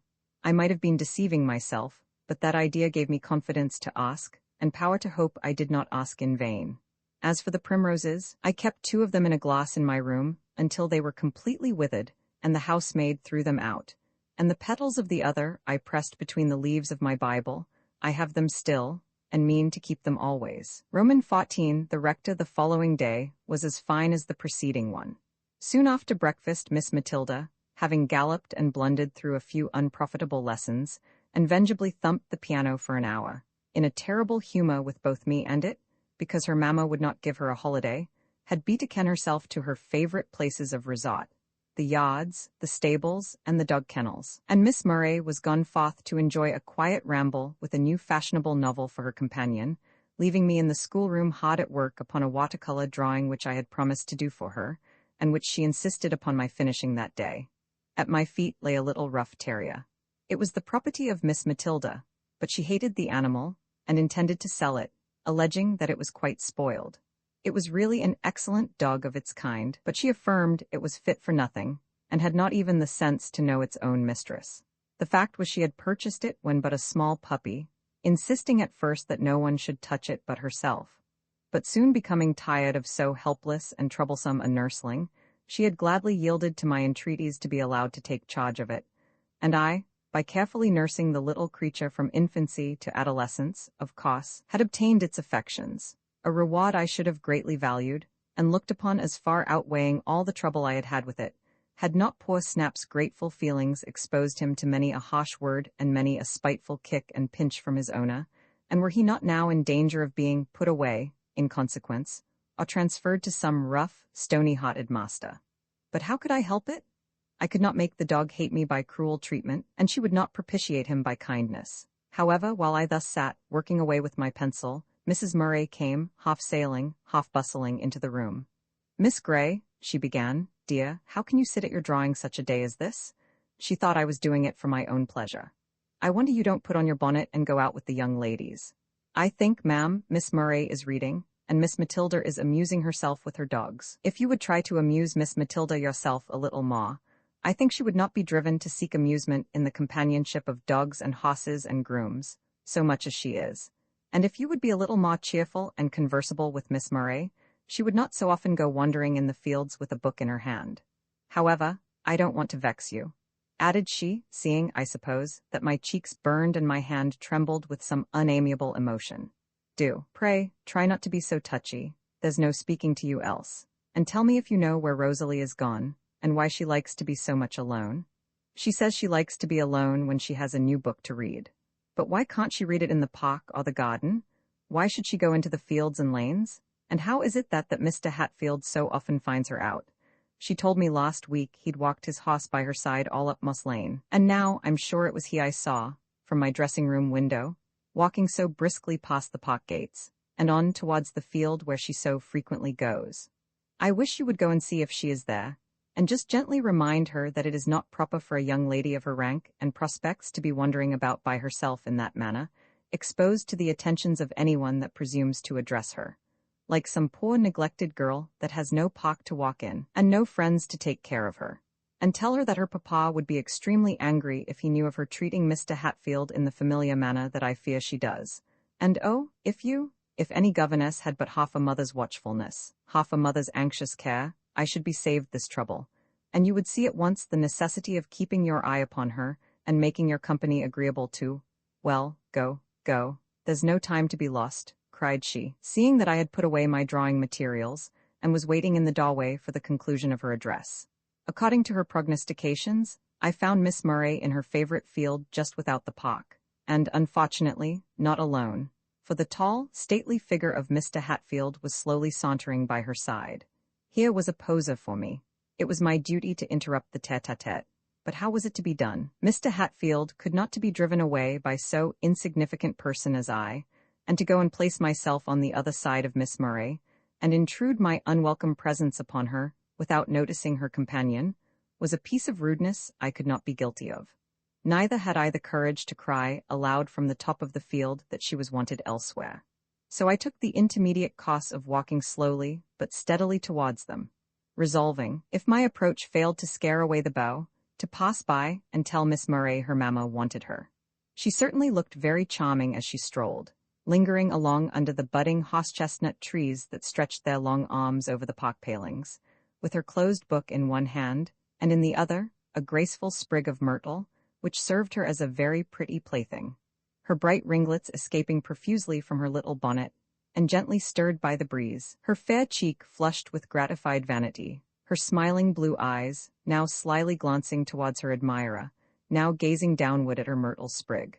But Snap, running before me, interrupted her in the midst of some half-pert, half-playful repartee, by catching hold of her dress and vehemently tugging thereat, till Mr. Hatfield, with his cane, administered a resounding thwack upon the animal's skull, and sent it yelping back to me with a clamorous outcry that afforded the reverend gentleman great amusement. But seeing me so near, he thought, I suppose, he might as well be taking his departure. And as I stooped to caress the dog, with ostentatious pity to show my disapproval of his severity, I heard him say, "When shall I see you again, Miss Murray?" "At church, I suppose," replied she, "unless your business chances to bring you here again at the precise moment when I happen to be walking by. I could always manage to have business here, if I knew precisely when and where to find you. But if I would, I could not inform you, for I am so immethodical, I never can tell today what I shall do tomorrow." "Then give me that meantime, to comfort me," said he, half jestingly and half in earnest, extending his hand for the sprig of myrtle. "No, indeed, I shan't. Do, pray do. I shall be the most miserable of men if you don't. You cannot be so cruel as to deny me a favor so easily granted and yet so highly prized," pleaded he as ardently as if his life depended on it. By this time I stood within a very few yards of them, impatiently waiting his departure. "There then, take it and go," said Rosalie. He joyfully received the gift, murmured something that made her blush and toss her head, but with a little laugh that showed her displeasure was entirely affected, and then with a courteous salutation withdrew. "Did you ever see such a man, Miss Grey?" said she, turning to me. "I'm so glad you came. I thought I never should get rid of him, and I was so terribly afraid of Papa seeing him. Has he been with you long?" "No, not long, but he's so extremely impertinent, and he's always hanging about, pretending his business or his clerical duties require his attendance in these parts, and really watching for poor me, and pouncing upon me wherever he sees me. Well, your mamma thinks you ought not to go beyond the park or garden without some discreet, matronly person like me to accompany you, and keep off all intruders. She descried Mr. Hatfield hurrying past the park gates, and forthwith dispatched me with instructions to seek you up and to take care of you, and likewise to Juan. Oh, mamma's so tiresome, as if I couldn't take care of myself. She bothered me before about Mr. Hatfield, and I told her she might trust me. I never should forget my rank and station for the most delightful man that ever breathed. I wish he would go down on his knees tomorrow, and implore me to be his wife, that I might just show her how mistaken she is in supposing that I could ever. Oh, it provokes me so, to think that I could be such a fool as to fall in love. It is quite beneath the dignity of a woman to do such a thing. Love, I detest the word. As applied to one of our sex, I think it a perfect insult. A preference I might acknowledge, but never for one like poor Mr. Hatfield, who has not 700 a year to bless himself with. I like to talk to him, because he's so clever and amusing. I wish Sir Thomas Ashby were half as nice. Besides, I must have somebody to flirt with, and no one else has the sense to come here. And when we go out, Mamma won't let me flirt with anybody but Sir Thomas, if he's there. And if he's not there, I'm bound hand and foot, for fear somebody should go and make up some exaggerated story, and put it into his head that I'm engaged, all likely to be engaged, to somebody else. Or, what is more probable, for fear his nasty old mother should see or hear of my ongoings, and conclude that I'm not a fit wife for her excellent son, as if the said son were not the greatest scamp in Christendom, and as if any woman of common decency were not a world too good for him. Is it really so, Miss Murray? And does your mamma know it, and yet wish you to marry him? To be sure, she does. She knows more against him than I do, I believe. She keeps it from me lest I should be discouraged, not knowing how little I care about such things, for it's no great matter, really. He'll be all right when he's married, as mamma says, and reformed rakes make the best husbands, everybody knows. I only wish he were not so ugly, that's all I think about. But then there's no choice here in the country, and Papa will not let us go to London. But I should think Mr. Hatfield would be far better. And so he would, if he were Lord of Ashby Park. There's not a doubt of it, but the fact is, I must have Ashby Park, whoever shares it with me. But Mr. Hatfield thinks you like him all this time. You don't consider how bitterly he will be disappointed when he finds himself mistaken. No, indeed, it will be a proper punishment for his presumption, forever daring to think I could like him. I should enjoy nothing so much as lifting the veil from his eyes. The sooner you do it the better then. No, I tell you, I like to amuse myself with him. Besides, he doesn't really think I like him. I take good care of that. You don't know how cleverly I manage. He may presume to think he can induce me to like him, for which I shall punish him as he deserves. Well, mind you don't give too much reason for such presumption, that's all, replied I. But all my exhortations were in vain. They only made her somewhat more solicitous to disguise her wishes and her thoughts from me. She talked no more to me about the rector, but I could see that her mind, if not her heart, was fixed upon him still, and that she was intent upon obtaining another interview. For though, in compliance with her mother's request, I was now constituted the companion of her rambles for a time, she still persisted in wandering in the fields and lanes that lay in the nearest proximity to the road, and whether she talked to me or read the book she carried in her hand, she kept continually pausing to look round her, or gaze up the road to see if anyone was coming, and if a horseman trotted by, I could tell by her unqualified abuse of the poor equestrian, whoever he might be, that she hated him because he was not Mr. Hatfield. Surely, thought I, she is not so indifferent to him as she believes herself to be, or would have others to believe her, and her mother's anxiety is not so wholly causeless as she affirms.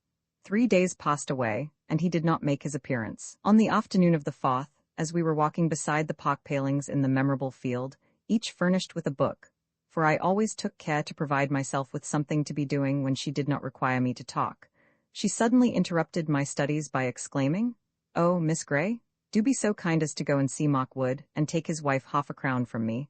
I should have given or sent it a week ago, but quite forgot." "There," said she, throwing me her purse, and speaking very fast. "Never mind getting it out now, but take the purse and give them what you like. I would go with you, but I want to finish this volume. I'll come and meet you when I've done it. Be quick, will you? And oh, wait, hadn't you better read to him a bit? Run to the house and get some sort of a good book. Anything will do." I did as I was desired, but suspecting something from her hurried manner and the suddenness of the request, I just glanced back before I quitted the field, and there was Mr. Hatfield about to enter at the gate below. By sending me to the house for a book, she had just prevented my meeting him on the road. Never mind, thought I, there'll be no great harm done.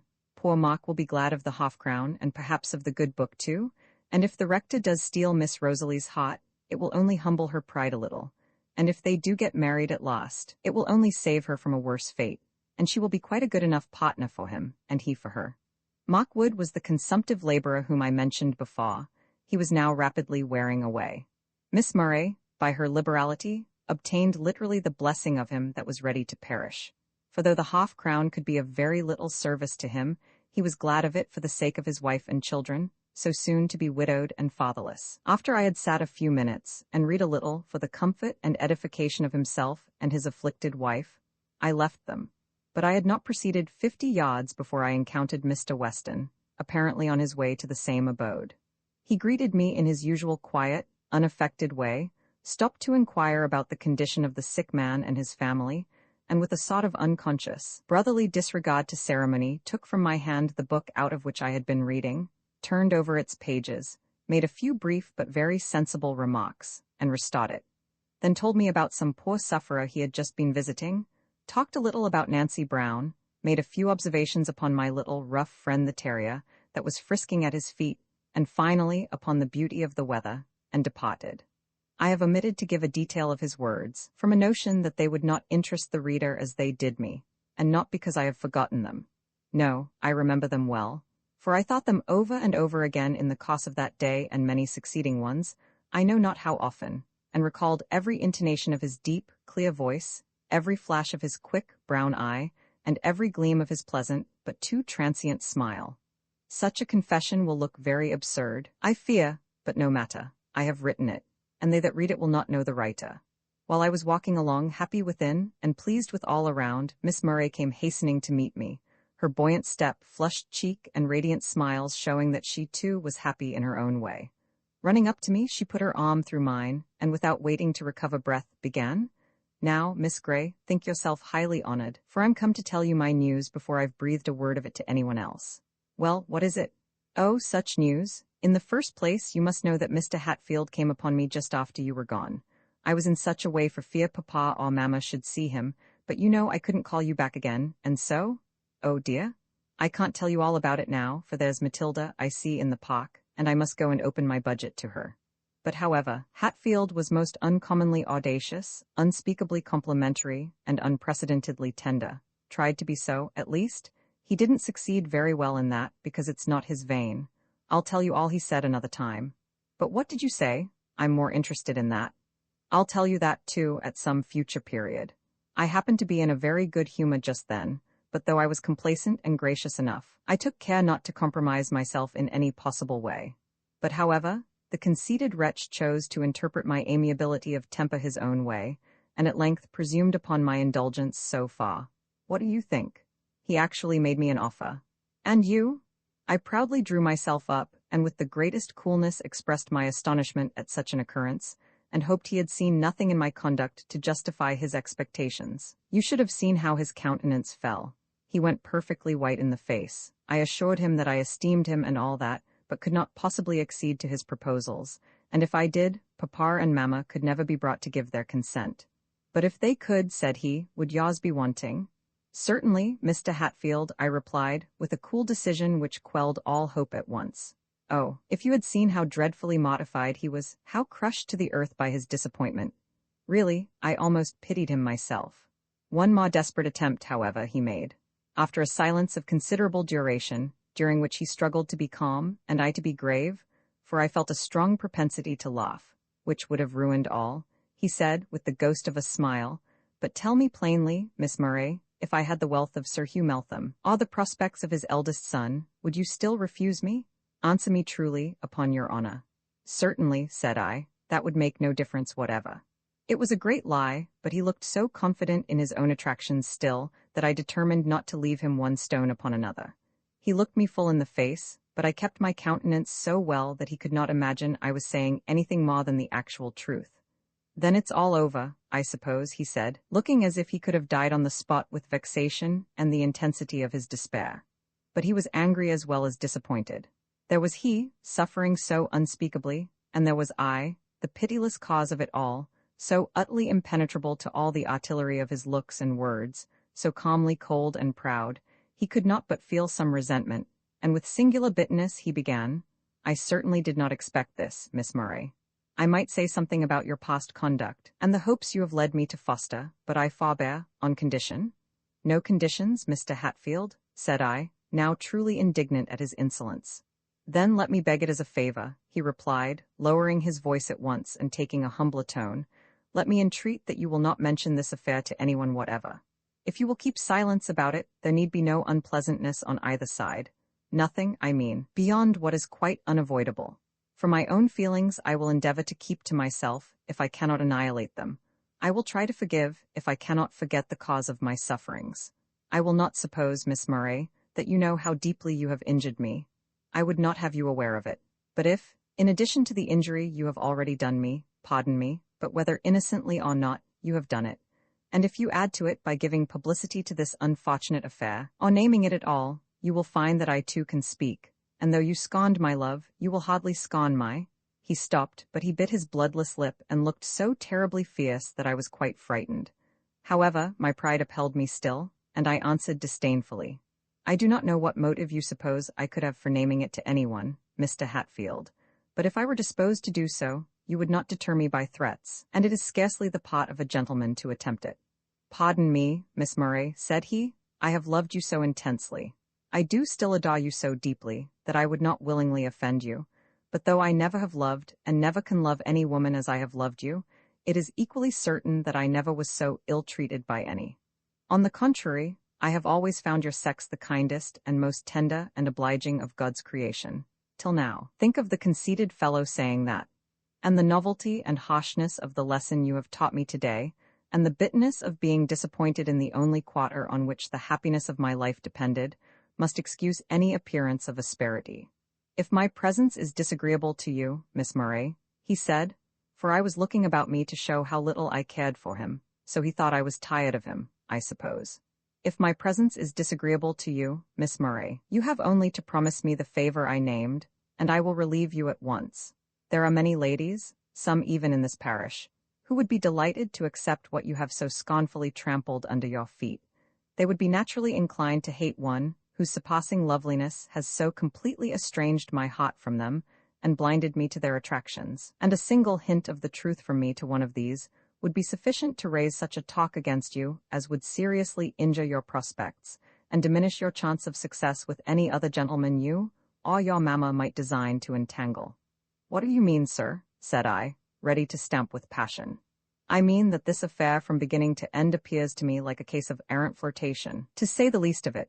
Such a case as you would find it rather inconvenient to have blazoned through the world, especially with the additions and exaggerations of your female rivals, who would be too glad to publish the matter, if I only gave them a handle to it.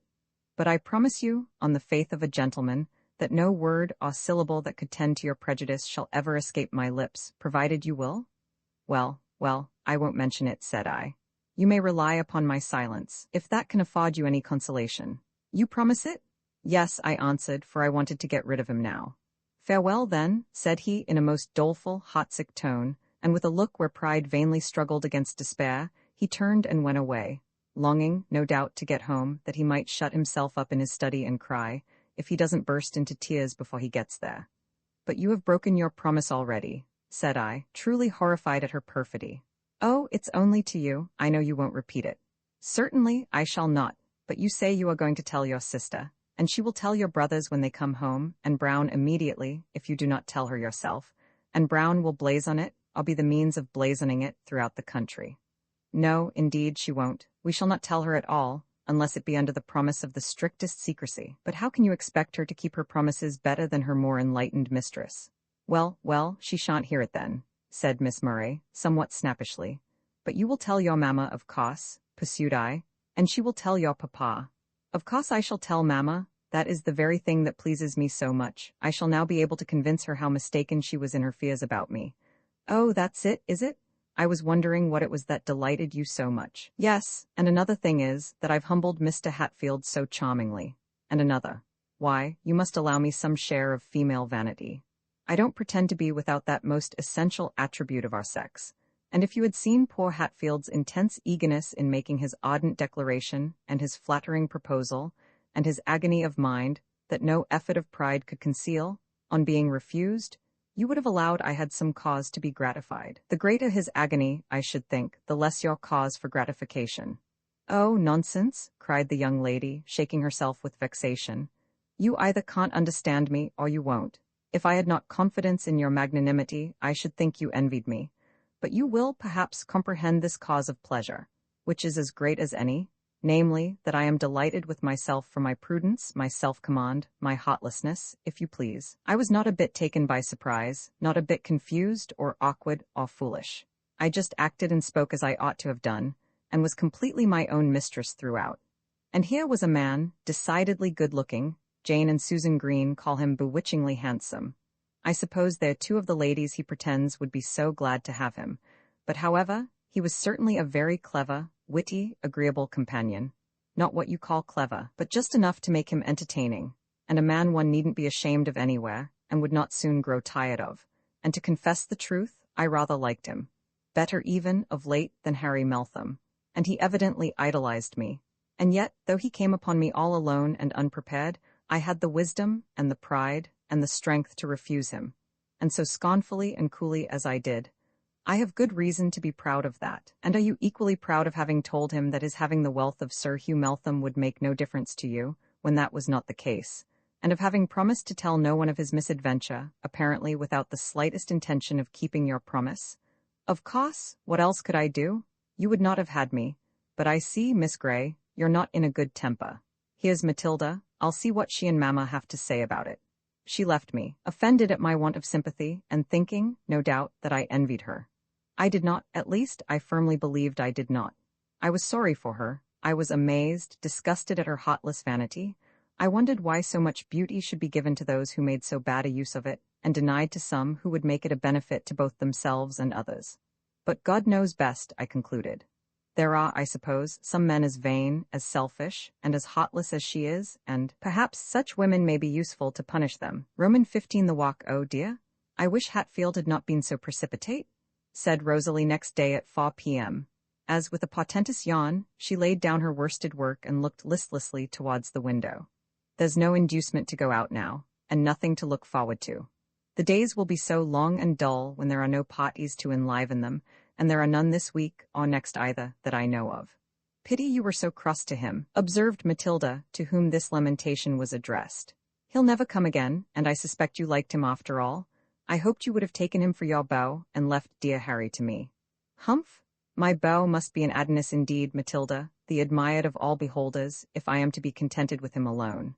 I'm sorry to lose Hatfield, I confess, but the first decent man, or number of men, that come to supply his place, will be more than welcome. It's Sunday tomorrow. I do wonder how he'll look, and whether he'll be able to go through the service.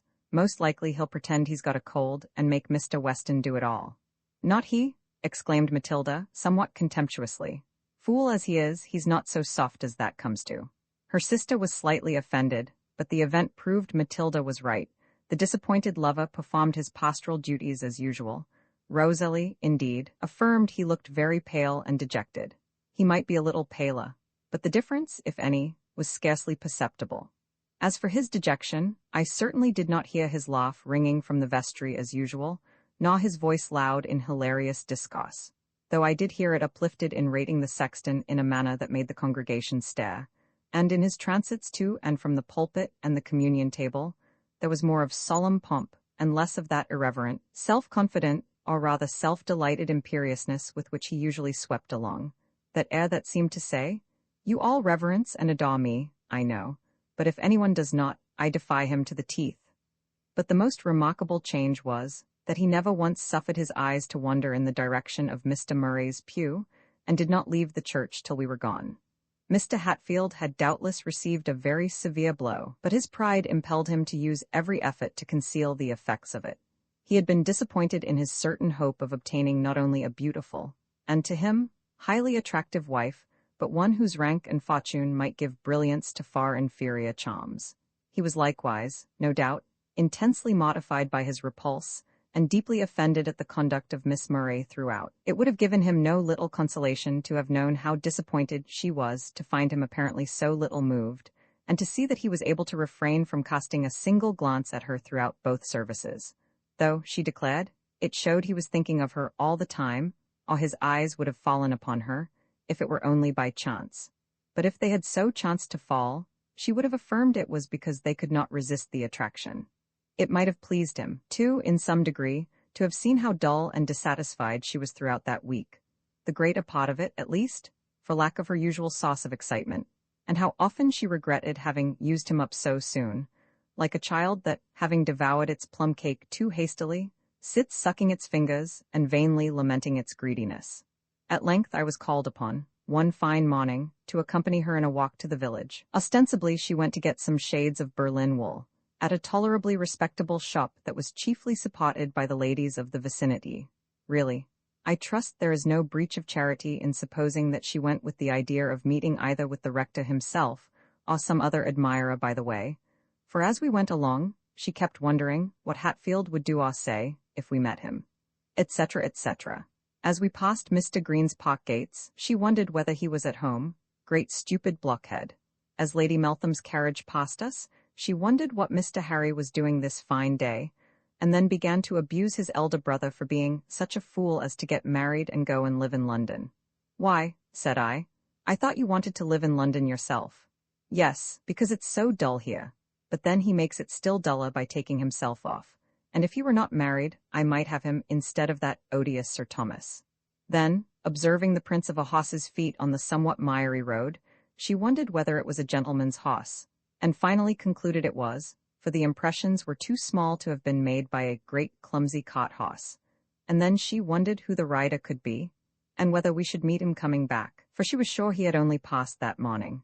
And lastly, when we entered the village and saw only a few of its humble inhabitants moving about, she wondered why the stupid people couldn't keep in their houses. She was sure she didn't want to see their ugly faces and dirty, vulgar clothes. It wasn't for that she came to Houghton. Amid all this, I confess, I wondered too in secret whether we should meet, or catch a glimpse of somebody else, and as we passed his lodgings, I even went so far as to wonder whether he was at the window. On entering the shop, Miss Murray desired me to stand in the doorway while she transacted her business, and tell her if anyone passed. But alas, there was no one visible besides the villagers, except Jane and Susan Green coming down the single street, apparently returning from a walk. Stupid things! muttered she, as she came out after having concluded her bargain. Why couldn't they have their dolt of a brother with them? Even he would be better than nothing. She greeted them, however, with a cheerful smile and protestations of pleasure at the happy meeting equal to their own. They placed themselves one on each side of her, and all three walked away chatting and laughing as young ladies do when they get together, if they be but on tolerably intimate terms. But I, feeling myself to be one too many, left them to their merriment and lagged behind, as usual on such occasions. I had no relish for walking beside Miss Green or Miss Susan like one deaf and dumb, who could neither speak nor be spoken to. But this time I was not long alone. It struck me first as very odd that just as I was thinking about Mr. Weston he should come up and accost me. But afterwards, on due reflection, I thought there was nothing odd about it, unless it were the fact of his speaking to me, for on such a morning and so near his own abode, it was natural enough that he should be about. And as for my thinking of him, I had been doing that with little intermission ever since we set out on our journey, so there was nothing remarkable in that. "You are alone again, Miss Grey," said he. "Yes. What kind of people are those ladies, the Misses Green?" "I really don't know." "That's strange, when you live so near and see them so often."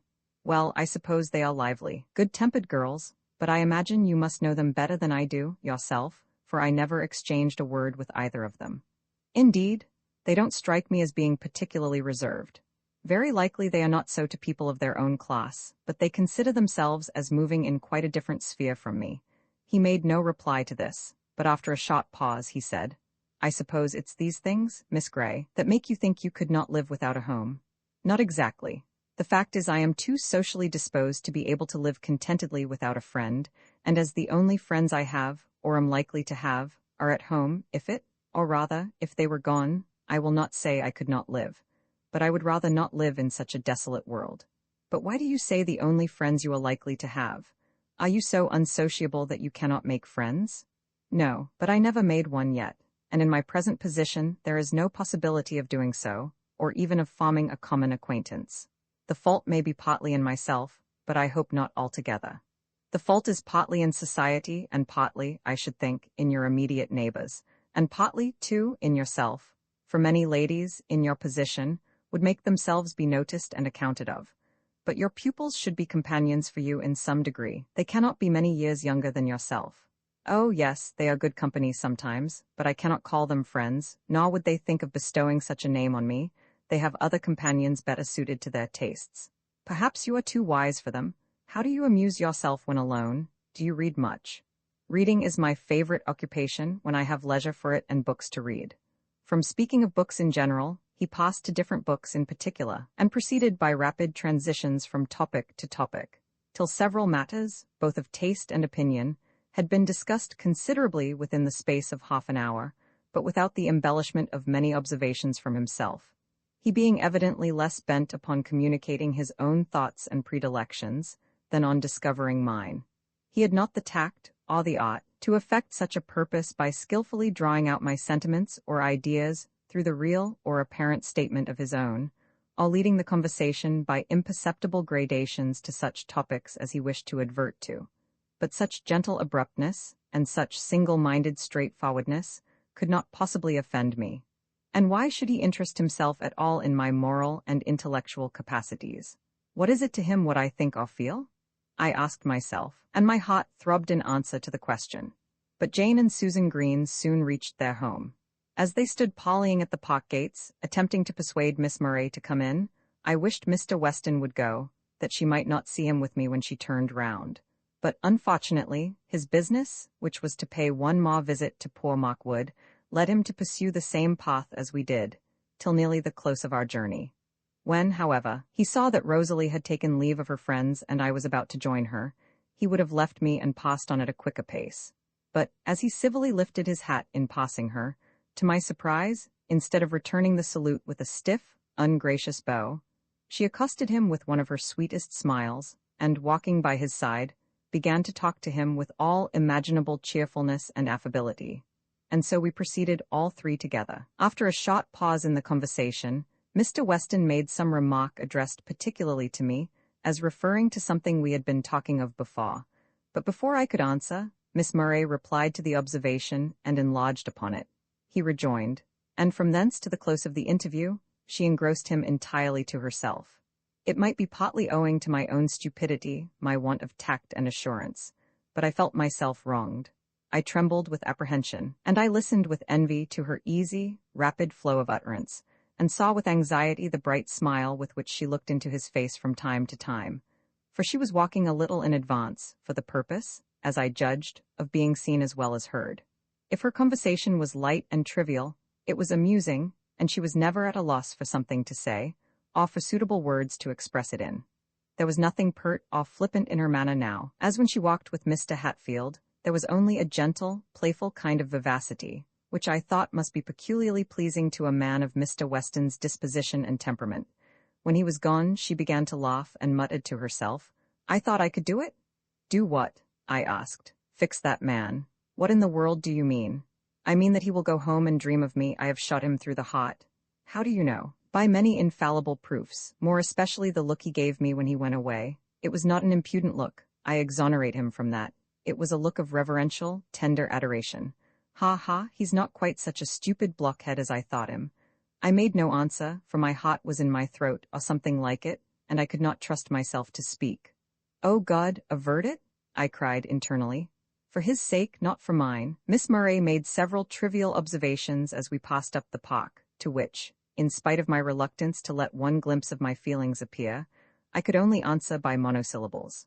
Whether she intended to torment me, or merely to amuse herself, I could not tell, and did not much care, but I thought of the poor man and his one lamb, and the rich man with his 1,000 flocks, and I dreaded I knew not what for Mr. Weston, independently of my own blighted hopes. Right glad was I to get into the house and find myself alone once more in my own room. My first impulse was to sink into the chair beside the bed, and laying my head on the pillow, to seek relief in a passionate burst of tears. There was an imperative craving for such an indulgence. But alas, I must restrain and swallow back my feelings still. There was the bell, the odious bell for the schoolroom dinner, and I must go down with a calm face, and smile, and laugh, and talk nonsense, yes, and eat, too, if possible, as if all was right, and I was just returned from a pleasant walk. Romans 16, the substitution next Sunday, was one of the gloomiest of April days, a day of thick, dark clouds and heavy showers.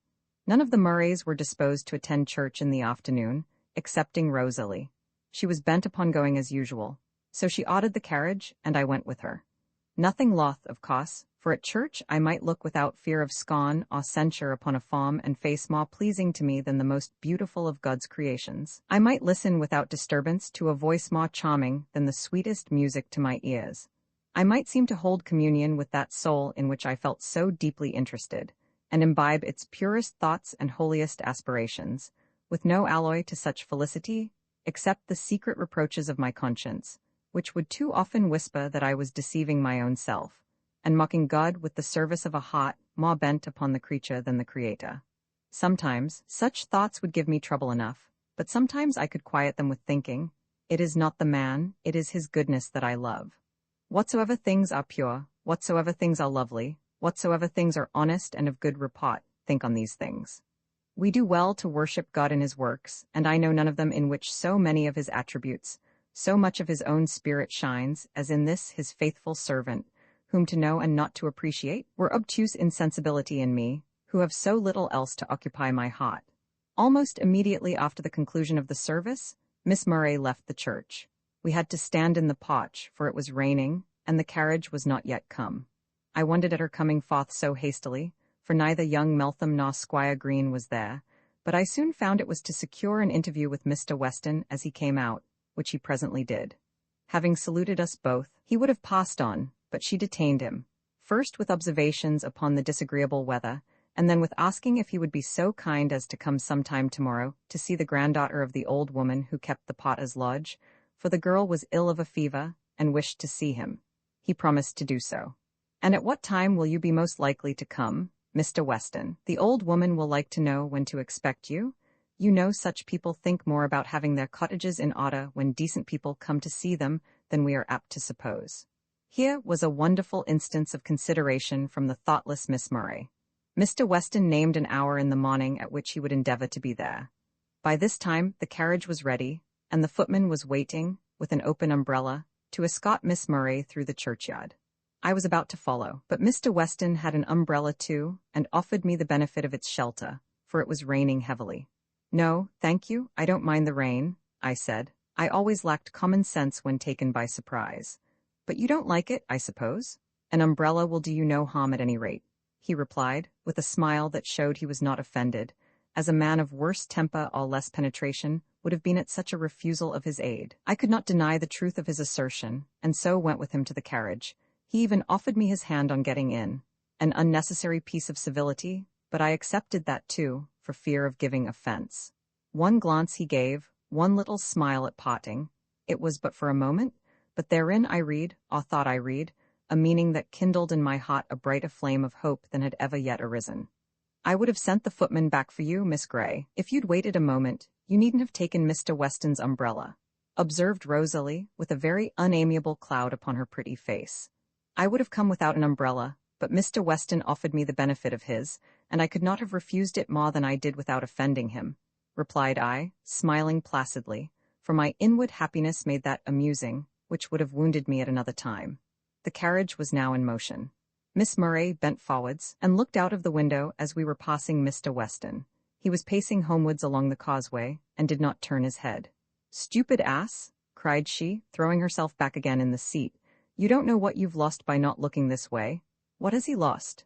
"A bow from me that would have raised him to the seventh heaven." I made no answer.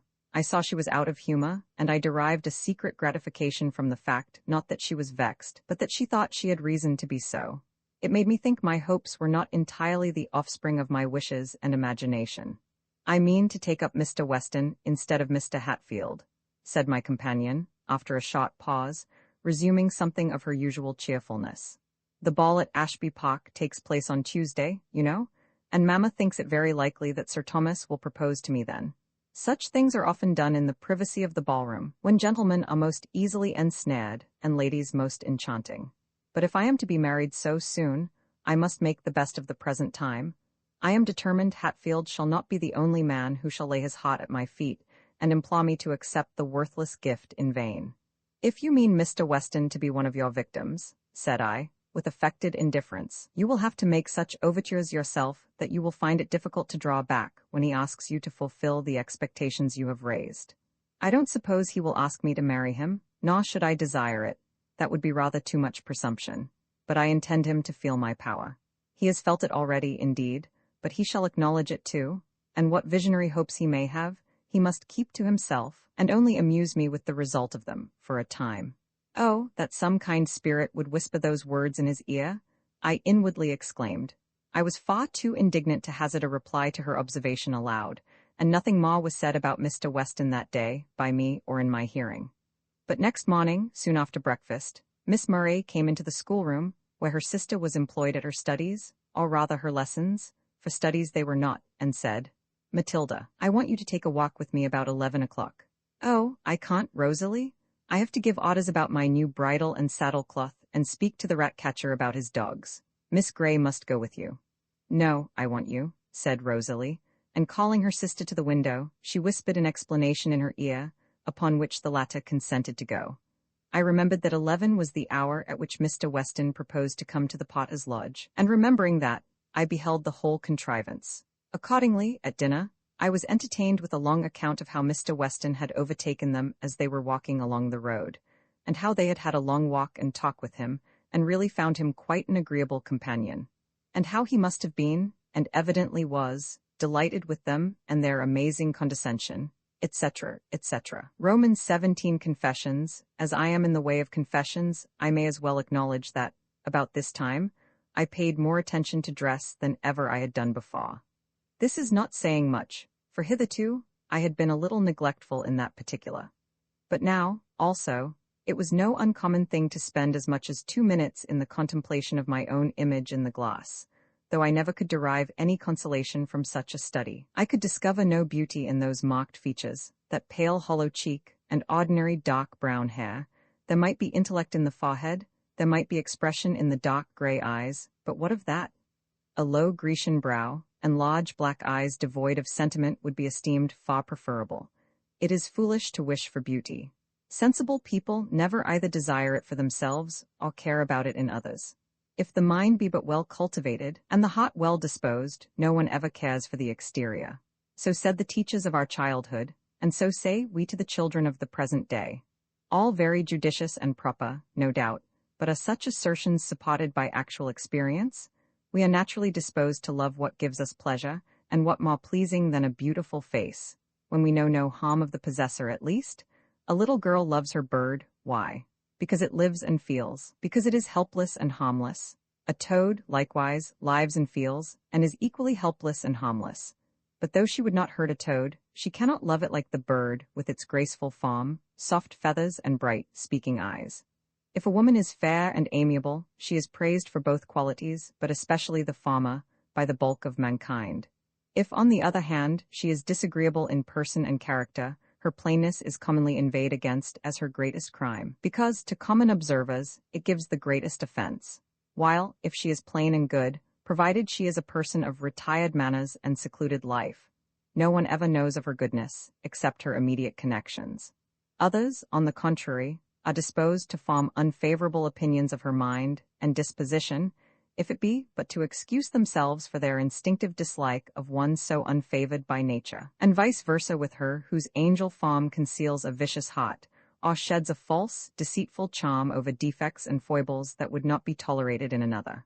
They that have beauty, let them be thankful for it, and make a good use of it, like any other talent. They that have it not, let them console themselves, and do the best they can without it.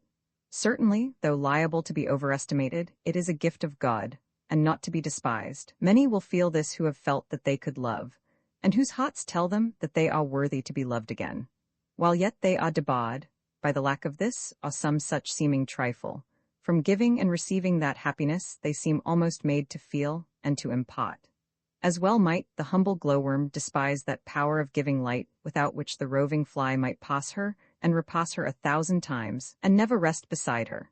She might hear her winged darling buzzing over and around her, he vainly seeking her, she longing to be found, but with no power to make her presence known, no voice to call him, no wings to follow his flight. The fly must seek another mate, the worm must live and die alone. Such were some of my reflections about this period. I might go on prosing more and more, I might dive much deeper and disclose other thoughts, propose questions the reader might be puzzled to answer, and deduce arguments that might startle his prejudices, or, perhaps, provoke his ridicule, because he could not comprehend them, but I forbear. Now, therefore, let us return to Miss Murray. She accompanied her mamma to the ball on Tuesday, of course splendidly attired, and delighted with her prospects and her charms. As Ashby Park was nearly 10 miles distant from Houghton Lodge, they had to set out pretty early, and I intended to have spent the evening with Nancy Brown, whom I had not seen for a long time, but my kind pupil took care I should spend it, neither there nor anywhere else beyond the limits of the schoolroom, by giving me a piece of music to copy, which kept me closely occupied till bedtime. About 11 next morning, as soon as she had left her room, she came to tell me her news. Sir Thomas had indeed proposed to her at the ball, an event which reflected great credit on her mamma's sagacity, if not upon her skill in contrivance. I rather inclined to the belief that she had first laid her plans, and then predicted their success. The offer had been accepted, of course, and the bridegroom-elect was coming that day to settle matters with Mr. Murray. Rosalie was pleased with the thoughts of becoming mistress of Ashby Park. She was elated with the prospect of the bridal ceremony and its attendant splendor and eclat, the honeymoon spent abroad, and the subsequent gaieties she expected to enjoy in London and elsewhere. She appeared pretty well pleased, too, for the time being, with Sir Thomas himself, because she had so lately seen him, danced with him, and been flattered by him. But after all, she seemed to shrink from the idea of being so soon united. She wished the ceremony to be delayed some months, at least, and I wished it too. It seemed a horrible thing to hurry on the inauspicious match, and not to give the poor creature time to think and reason on the irrevocable step she was about to take. I made no pretension to a mother's watchful, anxious care, but I was amazed and horrified at Mrs. Murray's heartlessness, or want of thought for the real good of her child, and by my unheeded warnings and exhortations, I vainly strove to remedy the evil. Miss Murray only laughed at what I said, and I soon found that her reluctance to an immediate union arose chiefly from a desire to do what execution she could among the young gentlemen of her acquaintance, before she was incapacitated from further mischief of the kind. It was for this cause that, Before confiding to me the secret of her engagement, she had extracted a promise that I would not mention a word on the subject to anyone. And when I saw this, and when I beheld her plunge more recklessly than ever into the depths of heartless coquetry, I had no more pity for her. Come what will, I thought, she deserves it. Sir Thomas cannot be too bad for her, and the sooner she is incapacitated from deceiving and injuring others the better. The wedding was fixed for the 1st of June. Between that and the critical ball was little more than 6 weeks, but with Rosalie's accomplished skill and resolute exertion, much might be done, even within that period, especially as Sir Thomas spent most of the interim in London, whither he went up, it was said, to settle affairs with his lawyer, and make other preparations for the approaching nuptials. He endeavoured to supply the want of his presence by a pretty constant fire of billet stew, but these did not attract the neighbours' attention and open their eyes, as personal visits would have done. And old Lady Ashby's haughty, sour spirit of reserve withheld her from spreading the news, while her indifferent health prevented her coming to visit her future daughter-in-law. So that, altogether, this affair was kept far closer than such things usually are. Rosalie would sometimes show her lover's epistles to me, to convince me what a kind, devoted husband he would make. She showed me the letters of another individual, too, the unfortunate Mr. Green, who had not the courage, or, as she expressed it, the spunk, to plead his cause in person, but whom one denial would not satisfy. He must write again and again. He would not have done so if he could have seen the grimaces his fair idol made over his moving appeals to her feelings, and heard her scornful laughter, and the opprobrious epithets she heaped upon him for his perseverance. "Why don't you tell him at once that you are engaged?" I asked. "Oh, I don't want him to know that," replied she. "If he knew it, his sisters and everybody would know it, and then there would be an end of my, And besides, if I told him that, he would think my engagement was the only obstacle, and that I would have him if I were free, which I could not bear that any man should think, and he, of all others, at least. Besides, I don't care for his letters," she added, contemptuously. "He may write as often as he pleases, and look as great a cough as he likes when I meet him. It only amuses me." Meantime, young Meltham was pretty frequent in his visits to the house or transits past it, and judging by Matilda's execrations and reproaches, her sister paid more attention to him than civility required. In other words, she carried on as animated a flirtation as the presence of her parents would admit. She made some attempts to bring Mr. Hatfield once more to her feet, but finding them unsuccessful, she repaid his haughty indifference with still loftier scorn, and spoke of him with as much disdain and detestation as she had formerly done of his curate. But amid all this, she never for a moment lost sight of Mr. Weston. She embraced every opportunity of meeting him, tried every art to fascinate him, and pursued him with as much perseverance as if she really loved him and no other, and the happiness of her life depended upon eliciting a return of affection. Such conduct was completely beyond my comprehension. Had I seen it depicted in a novel, I should have thought it unnatural. Had I heard it described by others, I should have deemed it a mistake or an exaggeration.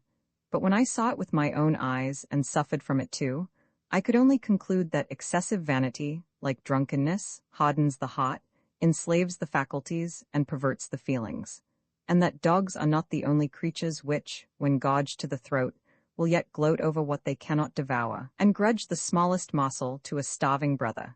She now became extremely beneficent to the poor cottagers. Her acquaintance among them was more widely extended, her visits to their humble dwellings were more frequent and excursive than they had ever been before. Hereby, she earned among them the reputation of a condescending and very charitable young lady, and their encomiums were sure to be repeated to Mr. Weston, whom also she had thus a daily chance of meeting in one or other of their abodes, or in her transits to and fro. And often, likewise, she could gather, through their gossip, to what places he was likely to go at such and such a time, whether to baptize a child, or to visit the aged, the sick, the sad, or the dying. And most skillfully she laid her plans accordingly. In these excursions she would sometimes go with her sister, whom, by some means, she had persuaded or bribed to enter into her schemes, sometimes alone, never, now, with me, so that I was debarred the pleasure of seeing Mr. Weston, or hearing his voice even in conversation with another, which would certainly have been a very great pleasure, however hurtful or however fraught with pain. I could not even see him at church, for Miss Murray, under some trivial pretext, chose to take possession of that corner in the family pew which had been mine ever since I came, and unless I had the presumption to station myself between Mr. and Mrs. Murray, I must sit with my back to the pulpit, which I accordingly did. Now, also, I never walked home with my pupils.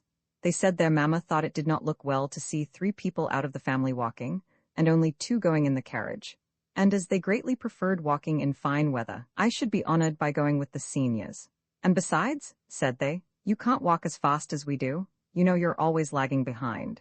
I knew these were false excuses, but I made no objections and never contradicted such assertions, well knowing the motives which dictated them. And in the afternoons, during those 6 memorable weeks, I never went to church at all. If I had a cold or any slight indisposition, they took advantage of that to make me stay at home. And often they would tell me they were not going again that day, themselves, and then pretend to change their minds and set off without telling me, so managing their departure that I never discovered the change of purpose till too late. Upon their return home, on one of these occasions, they entertained me with an animated account of a conversation they had had with Mr. Weston as they came along. And he asked if you were ill. Miss Grey, said Matilda, but we told him you were quite well, only you didn't want to come to church, so he'll think you're turned wicked. All chance meetings on weekdays were likewise carefully prevented, for lest I should go to see poor Nancy Brown or any other person, Miss Murray took good care to provide sufficient employment for all my leisure hours. There was always some drawing to finish, some music to copy, or some work to do, sufficient to incapacitate me from indulging in anything beyond a short walk about the grounds, however she or her sister might be occupied. One morning, having sought and waylaid Mr. Weston, they returned in high glee to give me an account of their interview. And he asked after you again, said Matilda, in spite of her sister's silent but imperative intimation that she should hold her tongue. He wondered why you were never with us, and thought you must have delicate health, as you came out so seldom. He didn't, Matilda, what nonsense you're talking. Oh, Rosalie, what a lie. He did, you know, and you said, don't, Rosalie, hang it? I won't be pinched so. And Miss Grey, Rosalie told him you were quite well, but you were always so buried in your books that you had no pleasure in anything else. What an idea he must have of me, I thought. And, I asked, does old Nancy ever inquire about me? Yes, and we tell her you are so fond of reading and drawing that you can do nothing else. That is not the case, though. If you had told her I was so busy I could not come to see her, it would have been nearer the truth. I don't think it would, replied Miss Murray, suddenly kindling up. I'm sure you have plenty of time to yourself now, when you have so little teaching to do. It was no use beginning to dispute with such indulged, unreasoning creatures, so I held my peace. I was accustomed, now, to keeping silence when things distasteful to my ear were uttered. And now, too, I was used to wearing a placid smiling countenance when my heart was bitter within me. Only those who have felt the like can imagine my feelings, as I sat with an assumption of smiling indifference, listening to the accounts of those meetings and interviews with Mr. Weston, which they seemed to find such pleasure in describing to me, and hearing things asserted of him which, from the character of the man, I knew to be exaggerations and perversions of the truth, if not entirely false, things derogatory to him, and flattering to them, especially to Miss Murray, which I burned to contradict, or, at least, to show my doubts about, but dared not, lest, in expressing my disbelief, I should display my interest too. Other things I heard, which I felt or feared were indeed too true, but I must still conceal my anxiety respecting him, my indignation against them, beneath a careless aspect. Others, again, mere hints of something said or done, which I longed to hear more of, but could not venture to inquire. So passed the weary time. I could not even comfort myself with saying, she will soon be married, and then there may be hope. Soon after her marriage the holidays would come, and when I returned from home, most likely, Mr. Weston would be gone, for I was told that he and the rector could not agree, the rector's fault, of course, and he was about to remove to another place.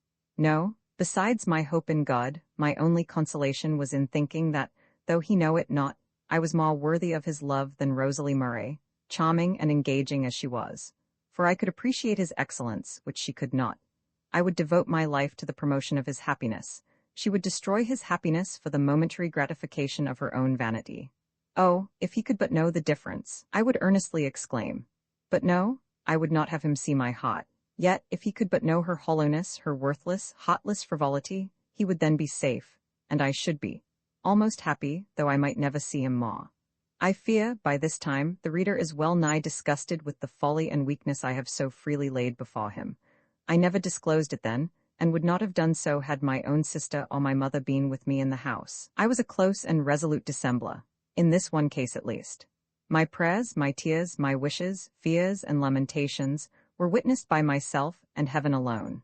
When we are harassed by sorrows or anxieties, or long oppressed by any powerful feelings which we must keep to ourselves, for which we can obtain and seek no sympathy from any living creature, and which yet we cannot, or will not wholly crush, we often naturally seek relief in poetry, and often find it, too, whether in the effusions of others, which seem to harmonize with our existing case, or in our own attempts to give utterance to those thoughts and feelings in strains less musical, perchance, but more appropriate, and therefore more penetrating and sympathetic, and for the time, more soothing, or more powerful to rouse and to unburden the oppressed and swollen heart. Before this time, at Wellwood House in here, when suffering from homesick melancholy, I had sought relief twice or thrice at this secret source of consolation, and now I flew to it again, with greater avidity than ever, because I seemed to need it more. I still preserve those relics of past sufferings and experience, like pillars of witness set up in traveling through the veil of life, to mock particular occurrences. The footsteps are obliterated now, the face of the country may be changed, but the pillar is still there, to remind me how all things were when it was reared. Lest the reader should be curious to see any of these effusions, I will favor him with one short specimen. Cold and languid as the lines may seem, it was almost a passion of grief to which they owed their being. Oh, they have robbed me of the hope my spirit held so dear. They will not let me hear that voice my soul delights to hear. They will not let me see that face I so delight to see, and they have taken all thy smiles and all thy love from me. Well, let them seize on all they can. One treasure still is mine, a heart that loves to think on thee and feels the worth of thine. Yes, at least they could not deprive me of that. I could think of him day and night, and I could feel that he was worthy to be thought of. Nobody knew him as I did. Nobody could appreciate him as I did. Nobody could love him as I could if I might. But there was the evil. What business had I to think so much of one that never thought of me? Was it not foolish? Was it not wrong?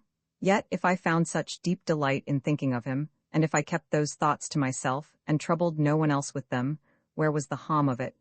I would ask myself. And such reasoning prevented me from making any sufficient effort to shake off my fetters. But if those thoughts brought delight, it was a painful, troubled pleasure, too near akin to anguish, and one that did me more injury than I was aware of. It was an indulgence that a person of more wisdom or more experience would doubtless have denied herself. And yet, how dreary to turn my eyes from the contemplation of that bright object, and force them to dwell on the dull, gray, desolate prospect around, the joyless, hopeless, solitary path that lay before me. It was wrong to be so joyless, so desponding. I should have made God my friend, and to do his will the pleasure and the business of my life. But faith was weak, and passion was too strong. In this time of trouble I had two other causes of affliction. The first may seem a trifle, but it cost me many a tear. Snap, my little dumb, rough-visaged, but bright-eyed, warm-hearted companion, the only thing I had to love me, was taken away, and delivered over to the tender mercies of the village rat-catcher, a man notorious for his brutal treatment of his canine slaves. The other was serious enough. My letters from home gave intimation that my father's health was worse. No boding fears were expressed, but I was grown timid and despondent, and could not help fearing that some dreadful calamity awaited us there. I seemed to see the black clouds gathering round my native hills, and to hear the angry muttering of a storm that was about to burst and desolate our hearth. Roman 18 mirth and mourning, the 1st of June arrived at last, and Rosalie Murray was transmuted into Lady Ashby. Most splendidly beautiful she looked in her bridal costume. Upon her return from church, after the ceremony, she came flying into the schoolroom, flushed with excitement and laughing, half in mirth and half in reckless desperation, as it seemed to me. "Now, Miss Grey, I'm Lady Ashby," she exclaimed. "It's done. My fate is sealed. There's no drawing back now. I'm come to receive your congratulations and bid you goodbye, and then I'm off for Paris, Rome, Naples, Switzerland, London. Oh dear, what a deal I shall see and hear before I come back again. But don't forget me. I shan't forget you, though I've been a naughty girl. Come, why don't you congratulate me?" "I cannot congratulate you," I replied, "till I know whether this change is really for the better, but I sincerely hope it is, and I wish you true happiness and the best of blessings. Well, goodbye, the carriage is waiting, and they're calling me." She gave me a hasty kiss and was hurrying away, but suddenly returning, embraced me with more affection than I thought her capable of evincing, and departed with tears in her eyes. Poor girl! I really loved her then, and forgave her from my heart all the injury she had done me, and others also. She had not half known it, I was sure, and I prayed God to pardon her too. During the remainder of that day of festal sadness, I was left to my own devices. Being too much unhinged for any steady occupation, I wandered about with a book in my hand for several hours, more thinking than reading, for I had many things to think about. In the evening, I made use of my liberty to go and see my old friend Nancy once again, to apologize for my long absence, which must have seemed so neglectful and unkind, by telling her how busy I had been, and to talk, or read, or work for her, whichever might be most acceptable, and also, of course, to tell her the news of this important day, and perhaps to obtain a little information from her in return, respecting Mr. Weston's expected departure. But of this she seemed to know nothing, and I hoped, as she did, that it was all a false report. She was very glad to see me, but happily her eyes were now so nearly well that she was almost independent of my services. She was deeply interested in the wedding, but while I amused her with the details of the festive day, the splendors of the bridal party and of the bride herself, she often sighed and shook her head, and wished good might come of it. She seemed, like me, to regard it rather as a theme for sorrow than rejoicing. I sat a long time talking to her about that and other things, but no one came. Shall I confess that I sometimes looked towards the door with a half-expectant wish to see it open and give entrance to Mr. Weston, as had happened once before, and that, returning through the lanes and fields, I often paused to look round me, and walked more slowly than was at all necessary, for though a fine evening, it was not a hot one, and finally felt a sense of emptiness and disappointment at having reached the house without meeting or even catching a distant glimpse of anyone, except a few laborers returning from their work. Sunday, however, was approaching. I should see him then, for now that Miss Murray was gone, I could have my old Connor again. I should see him, and by look, speech, and manner, I might judge whether the circumstance of her marriage had very much afflicted him. Happily, I could perceive no shadow of a difference. He wore the same aspect as he had worn 2 months ago. Voice, look, manner, all alike unchanged. There was the same keen-sighted, unclouded truthfulness in his discourse, the same forcible clearness in his style, the same earnest simplicity in all he said and did, that made itself, not mocked by the eye and ear, but felt upon the hearts of his audience. I walked home with Miss Matilda, but he did not join us. Matilda was now sadly at a loss for amusement, and woefully in want of a companion. Her brothers at school, her sister married and gone, she too young to be admitted into society, for which, from Rosalie's example, she was in some degree beginning to acquire a taste at least for the company of certain classes of gentlemen, at this dull time of year. No hunting going on, no shooting even, for, though she might not join in that, it was something to see her father or the gamekeeper go out with the dogs, and to talk with them on their return, about the different birds they had bagged. Now, also, she was denied the solace which the companionship of the coachman, grooms, horses, greyhounds, and pointers might have afforded. For her mother having, notwithstanding the disadvantages of a country life, so satisfactorily disposed of her elder daughter, the pride of her heart had begun seriously to turn her attention to the younger, and being truly alarmed at the roughness of her manners, and thinking it high time to work a reform, had been roused at length to exert her authority, and prohibited entirely the yards, stables, kennels, and coach-house.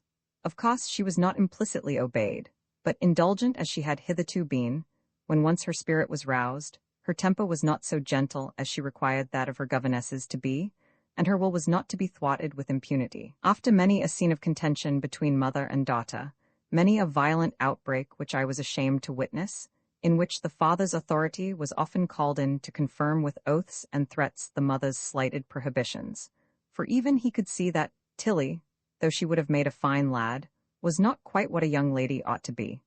Matilda at length found that her easiest plan was to keep clear of the forbidden regions, unless she could now and then steal a visit without her watchful mother's knowledge.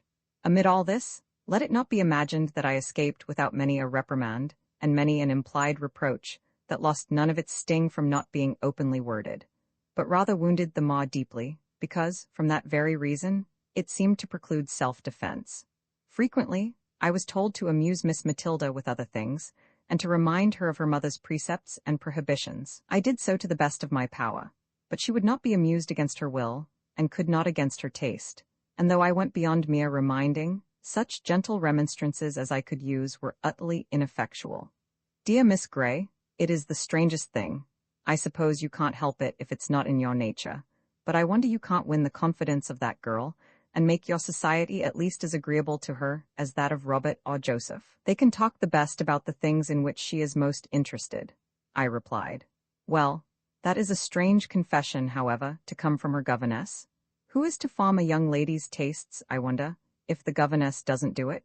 I have known governesses who have so completely identified themselves with the reputation of their young ladies for elegance and propriety in mind and manners, that they would blush to speak a word against them, and to hear the slightest blame imputed to their pupils was worse than to be censured in their own persons, and I really think it very natural, for my part.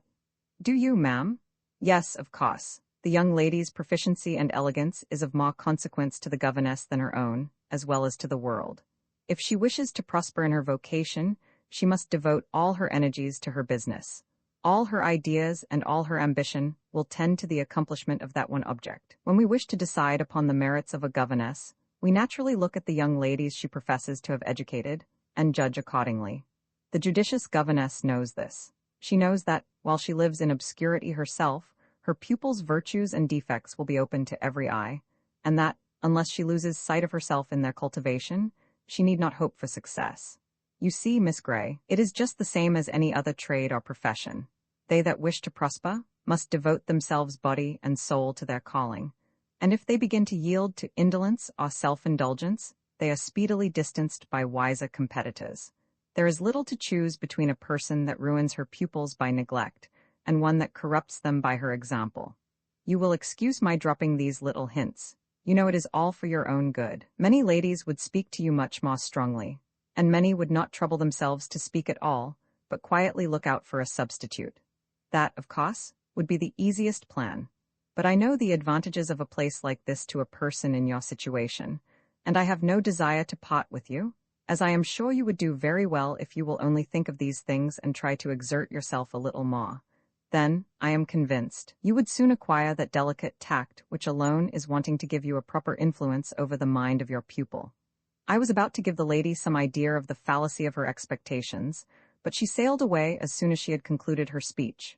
Having said what she wished, it was no part of her plan to await my answer. It was my business to hear, and not to speak.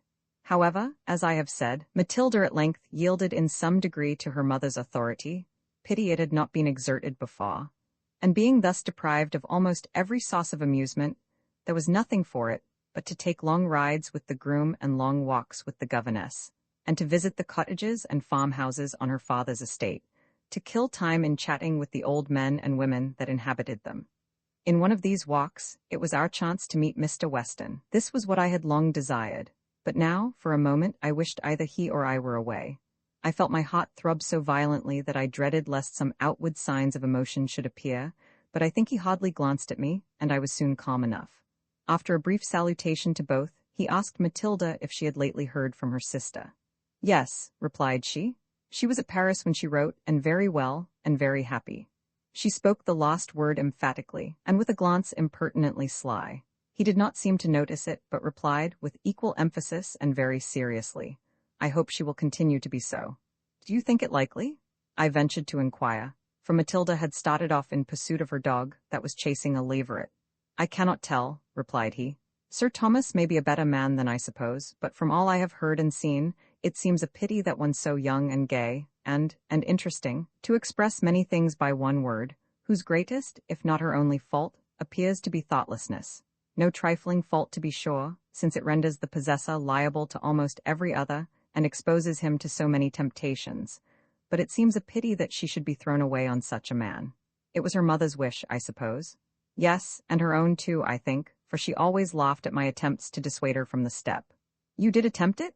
Then, at least, you will have the satisfaction of knowing that it is no fault of yours, if any harm should come of it. As for Mrs. Murray, I don't know how she can justify her conduct. If I had sufficient acquaintance with her, I'd ask her. It seems unnatural, but some people think rank and wealth the chief good, and if they can secure that for their children, they think they have done their duty. True, but is it not strange that persons of experience, who have been married themselves, should judge so falsely? Matilda now came panting back, with the lacerated body of the young hare in her hand. Was it your intention to kill that hare, or to save it, Miss Murray? asked Mr. Weston, apparently puzzled at her gleeful countenance. I pretended to want to save it, she answered, honestly enough, as it was so glaringly out of season, but I was better pleased to see it lulled. However, you can both witness that I couldn't help it. Prince was determined to have her, and he clutched her by the back and killed her in a minute. Wasn't it a noble chase? Very, for a young lady after a leveret. There was a quiet sarcasm in the tone of his reply which was not lost upon her. She shrugged her shoulders and, turning away with a significant humph, asked me how I had enjoyed the fun. I replied that I saw no fun in the matter, but admitted that I had not observed the transaction very narrowly. Didn't you see how it doubled, just like an old hare? And didn't you hear it scream? I'm happy to say I did not. It cried out just like a child. Poor little thing, what will you do with it? Come along, I shall leave it in the first house we come to. I don't want to take it home, for fear Papa should scold me for letting the dog kill it. Mr. Weston was now gone, and we too went on our way, but as we returned, after having deposited the hare in a farmhouse, and demolished some spice cake and currant wine in exchange, we met him returning also from the execution of his mission, whatever it might be. He carried in his hand a cluster of beautiful bluebells, which he offered to me, observing, with a smile, that though he had seen so little of me for the last 2 months, he had not forgotten that bluebells were numbered among my favorite flowers. It was done as a simple act of goodwill, without compliment or remarkable courtesy, or any look that could be construed into reverential, tender adoration, vied Rosalie Murray, but still, it was something to find my unimportant saying so well remembered. It was something that he had noticed so accurately the time I had ceased to be visible. I was told, said he, that you were a perfect bookworm, Miss Grey, so completely absorbed in your studies that you were lost to every other pleasure. Yes, and it's quite true, cried Matilda. No, Mr. Weston, don't believe it, it's a scandalous libel. These young ladies are too fond of making random assertions at the expense of their friends, and you ought to be careful how you listen to them. I hope this assertion is groundless, at any rate. Why, do you particularly object to ladies studying? No, but I object to anyone so devoting himself or herself to study as to lose sight of everything else. Except under peculiar circumstances, I consider very close and constant study as a waste of time and an injury to the mind as well as the body. Well, I have neither the time nor the inclination for such transgressions. We parted again. Well, what is there remarkable in all this? Why have I recorded it? Because, Rita, it was important enough to give me a cheerful evening, a night of pleasing dreams, and a morning of felicitous hopes. Shallow-brained cheerfulness, foolish dreams, unfounded hopes, you would say, and I will not venture to deny it. Suspicions to that effect arose too frequently in my own mind. But our wishes are like tinder. The flint and steel of circumstances are continually striking out sparks, which vanish immediately, unless they chance to fall upon the tinder of our wishes. Then they instantly ignite, and the flame of hope is kindled in a moment. But alas! That very morning, my flickering flame of hope was dismally quenched by a letter from my mother, which spoke so seriously of my father's increasing illness, that I feared there was little or no chance of his recovery, and, close at hand as the holidays were, I almost trembled lest they should come too late for me to meet him in this world.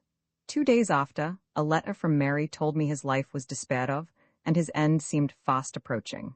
Then, immediately, I sought permission to anticipate the vacation, and go without delay.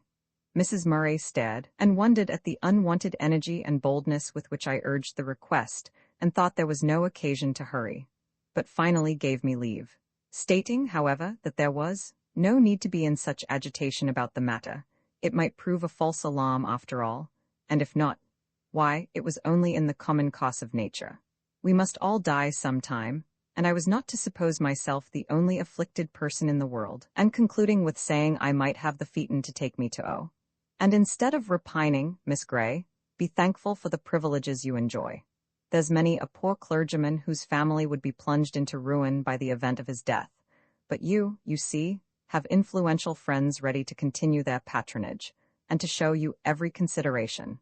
I thanked her for her consideration, and flew to my room to make some hurried preparations for my departure. My bonnet and shawl being on, and a few things hastily crammed into my largest trunk, I descended. But I might have done the work more leisurely, for no one else was in a hurry, and I had still a considerable time to wait for the phaeton. At length it came to the door, and I was off. But oh, what a dreary journey was that! How utterly different from my former passages homewards. Being too late for the last coach I had to hire a cab for 10 miles, and then a car to take me over the rugged hills. It was 10:30 before I reached home. They were not in bed. My mother and sister both met me in the passage, sad, silent, pale. I was so much shocked and terror-stricken that I could not speak to ask the information I so much longed yet dreaded to obtain. "Agnes," said my mother, struggling to repress some strong emotion. "Oh, Agnes," cried Mary, and burst into tears. "How is he?" I asked, gasping for the answer. "Dead." It was the reply I had anticipated, but the shock seemed none the less tremendous. Roman 19, the letter my father's mortal remains had been consigned to the tomb, and we, with sad faces and somber garments, sat lingering over the frugal breakfast table, revolving plans for our future life. My mother's strong mind had not given way beneath even this affliction. Her spirit, though crushed, was not broken. Mary's wish was that I should go back to Houghton Lodge, and that our mother should come and live with her and Mr. Richardson at the vicarage. She affirmed that he wished it no less than herself, and that such an arrangement could not fail to benefit all parties, for my mother's society and experience would be of inestimable value to them, and they would do all they could to make her happy. But no arguments or entreaties could prevail. My mother was determined not to go. Not that she questioned, for a moment, the kind wishes and intentions of her daughter, but she affirmed that so long as God spared her health and strength, she would make use of them to earn her own livelihood and be chargeable to no one, whether her dependence would be felt as a burden or not. If she could afford to reside as a lodger in vicarage, she would choose that house before all others as the place of her abode, but not being so circumstanced, she would never come under its roof, except as an occasional visitor, unless sickness or calamity should render her assistance really needful, or until age or infirmity made her incapable of maintaining herself. "No, Mary," said she, "if Richardson and you have anything to spare, you must lay it aside for your family, and Agnes and I must gather honey for ourselves. Thanks to my having had daughters to educate, I have not forgotten my accomplishments. God willing, I will check this vain repining," she said, while the tears coursed one another down her cheeks in spite of her efforts, but she wiped them away, and resolutely shaking back her head, continued, "I will exert myself, and look out for a small house, commodiously situated in some populous but healthy district, where we will take a few young ladies to board and educate, if we can get them, and as many day pupils as will come, or as we can manage to instruct. Your father's relations and old friends will be able to send us some pupils, or to assist us with their recommendations, no doubt. I shall not apply to my own. What say you to it, Agnes? Will you be willing to leave your present situation and try?" "Quite willing, mamma, and the money I have saved will do to furnish the house. It shall be taken from the bank directly. When it is wanted, we must get the house and settle on preliminaries first." Mary offered to lend the little she possessed, but my mother declined it, saying that we must begin on an economical plan, and she hoped that the whole or part of mine, added to what we could get by the sale of the furniture, and what little our dear papa had contrived to lay aside for her since the debts were paid, would be sufficient to last us till Christmas, when, it was hoped, something would accrue from our united labors. It was finally settled that this should be our plan, and that inquiries and preparations should immediately be set on foot, and while my mother busied herself with these, I should return to Houghton Lodge at the close of my 4 weeks' vacation, and give notice for my final departure when things were in train for the speedy commencement of our school. We were discussing these affairs on the morning I have mentioned, about a fortnight after my father's death, when a letter was brought in from my mother, on beholding which the color mounted to her face, lately pale enough with anxious watchings and excessive sorrow. "From my father?" murmured she, as she hastily tore off the cover. It was many years since she had heard from any of her own relations before. Naturally wondering what the letter might contain, I watched her countenance while she read it, and was somewhat surprised to see her bite her lip and knit her brows as if in anger. When she had done, she somewhat irreverently cast it on the table, saying with a scornful smile, "Your grandpapa has been so kind as to write to me.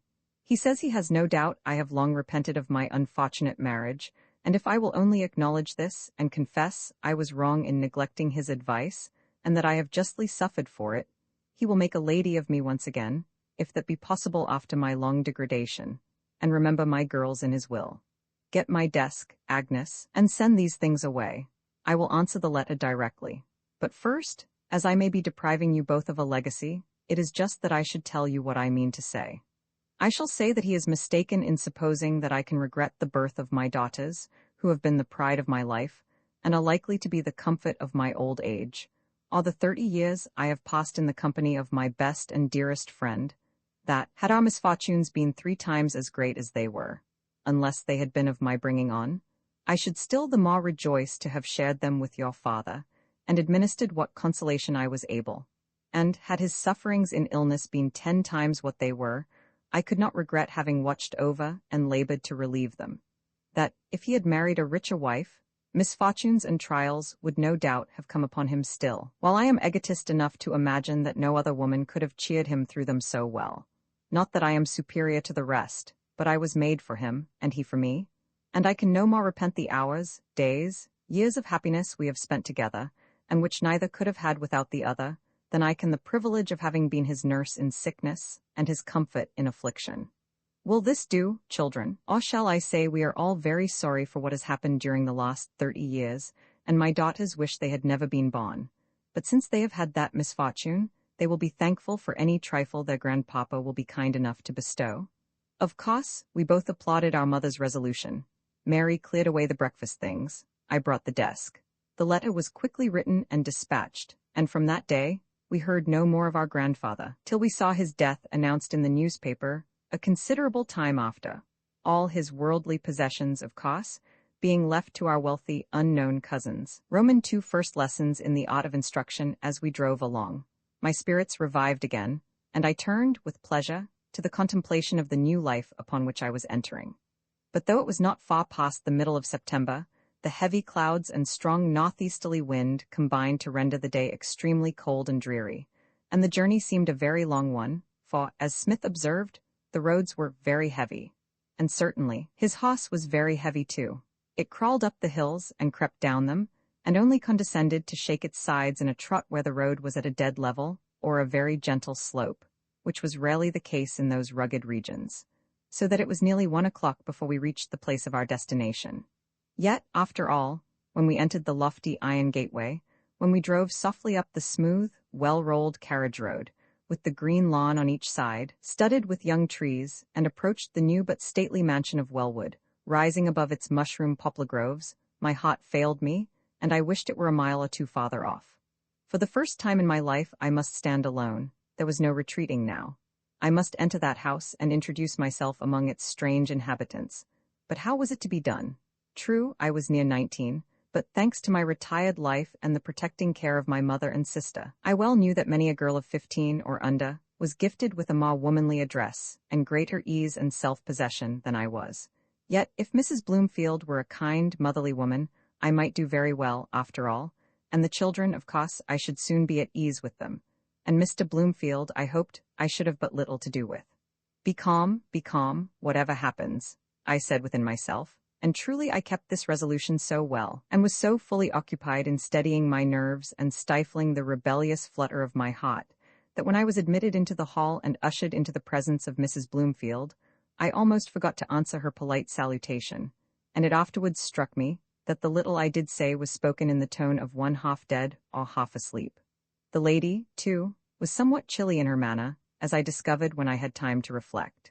She was a tall, spare, stately woman, with thick black hair, cold gray eyes, and extremely sallow complexion. With due politeness, however, she showed me my bedroom, and left me there to take a little refreshment. I was somewhat dismayed at my appearance on looking in the glass. The cold wind had swelled and reddened my hands, uncurled and entangled my hair, and dyed my face of a pale purple. Add to this my collar was horridly crumpled, my frock splashed with mud, my feet clad in stout new boots, and as the trunks were not brought up, there was no remedy. So having smoothed my hair as well as I could, and repeatedly twitched my obdurate collar, I proceeded to clump down the 2 flights of stairs, philosophizing as I went, and with some difficulty found my way into the room where Mrs. Bloomfield awaited me.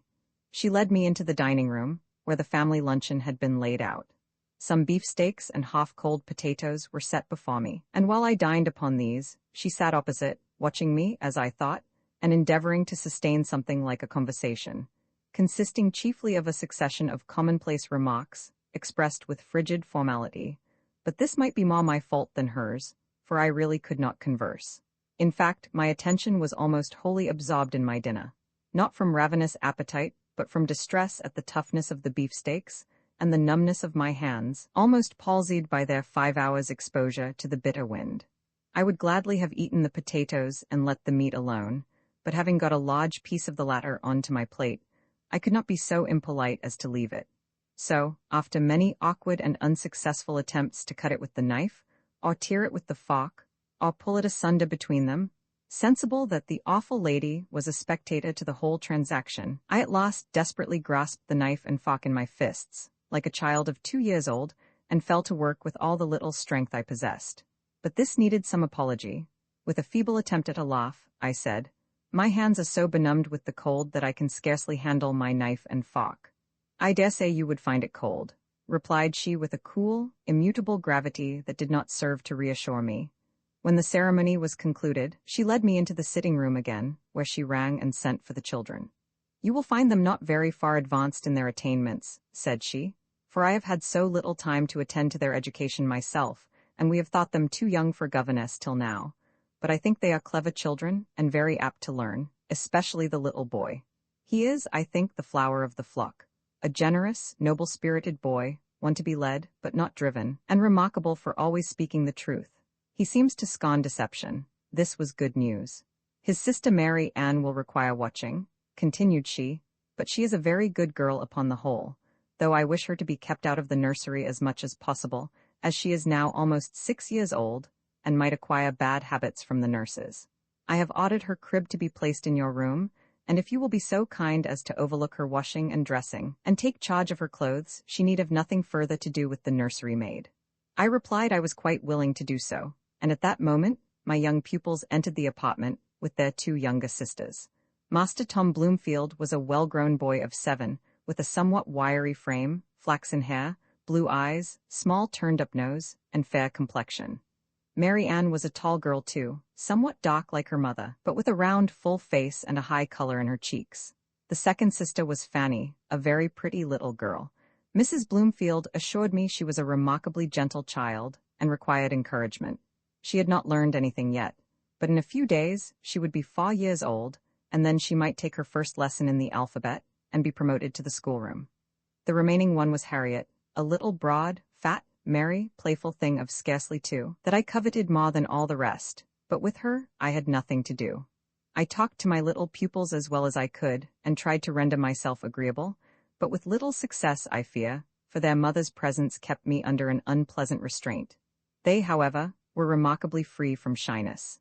They seemed bold, lively children, and I hoped I should soon be on friendly terms with them, the little boy especially, of whom I had heard such a favorable character from his mamma. In Mary Ann there was a certain affected simper, and a craving for notice, that I was sorry to observe. But her brother claimed all my attention to himself. He stood bolt upright between me and the fire, with his hands behind his back, talking away like an orator, occasionally interrupting his discourse with a sharp reproof to his sisters when they made too much noise. "Oh, Tom, what a darling you are!" exclaimed his mother. "Come and kiss dear mamma, and then won't you show Miss Grey your schoolroom and your nice new books?" "I won't kiss you, mamma, but I will show Miss Grey my schoolroom and my new books." "And my schoolroom and my new books, Tom," said Mary Ann. "They're mine too?" "They are mine," replied he decisively. "Come along, Miss Grey, I'll escort you." When the room and books had been shown, with some bickerings between the brother and sister that I did my utmost to appease or mitigate, Mary Ann brought me her doll, and began to be very loquacious on the subject of its fine clothes, its bed, its chest of drawers, and other appurtenances. But Tom told her to hold her clamour, that Miss Grey might see his rocking horse, which, with a most important bustle, he dragged forth from its corner into the middle of the room, loudly calling on me to attend to it. Then, ordering his sister to hold the reins, he mounted, and made me stand for 10 minutes, watching how manfully he used his whip and spurs. Meantime, however, I admired Mary Ann's pretty doll and all its possessions, and then told Master Tom he was a capital rider, but I hoped he would not use his whip and spurs so much when he rode a real pony. "Oh yes, I will," said he, laying on with redoubled ardor. "I'll cut into him like smoke, my word, but he shall sweat for it." This was very shocking, but I hoped in time to be able to work a reformation. "Now you must put on your bonnet and shawl," said the little hero, "and I'll show you my garden." "And mine," said Mary Ann.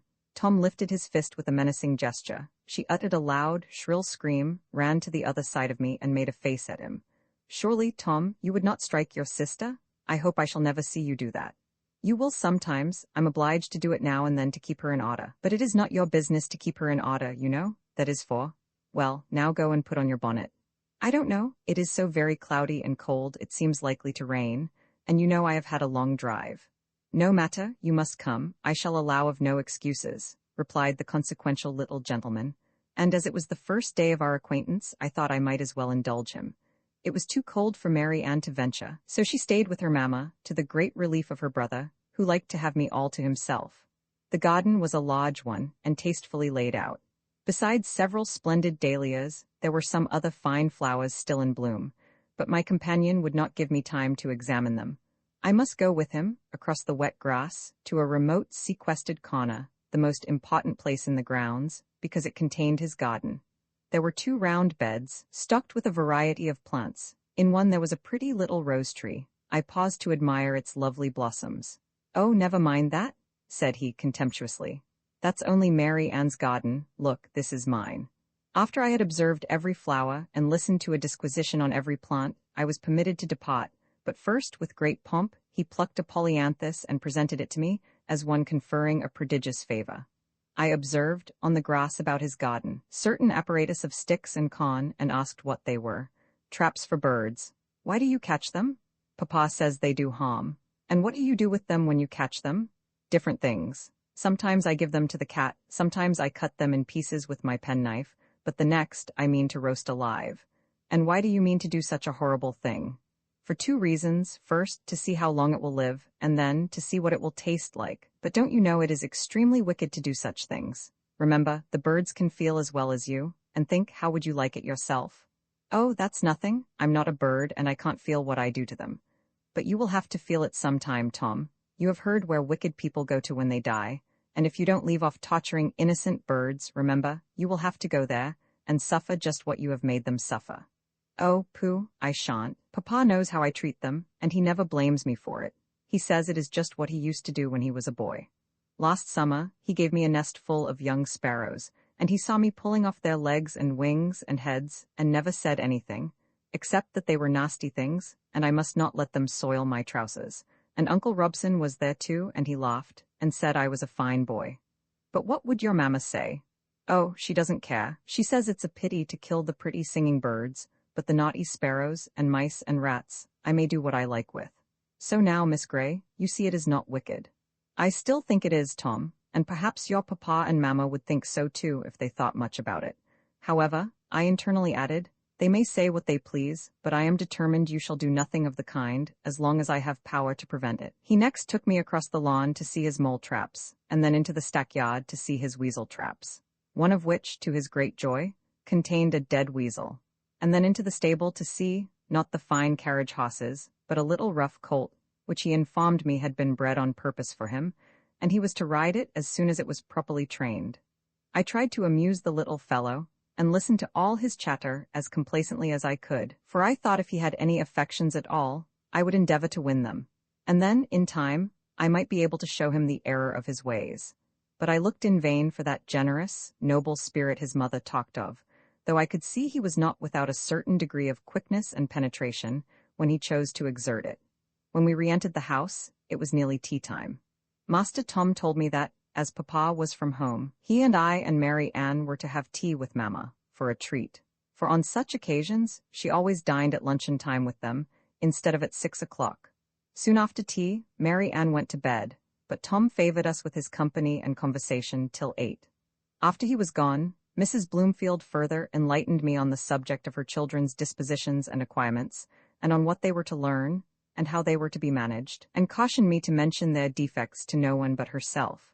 My mother had warned me before to mention them as little as possible to her, for people did not like to be told of their children's faults, and so I concluded I was to keep silence on them altogether. About 9:30, Mrs. Bloomfield invited me to partake of a frugal supper of cold meat and bread.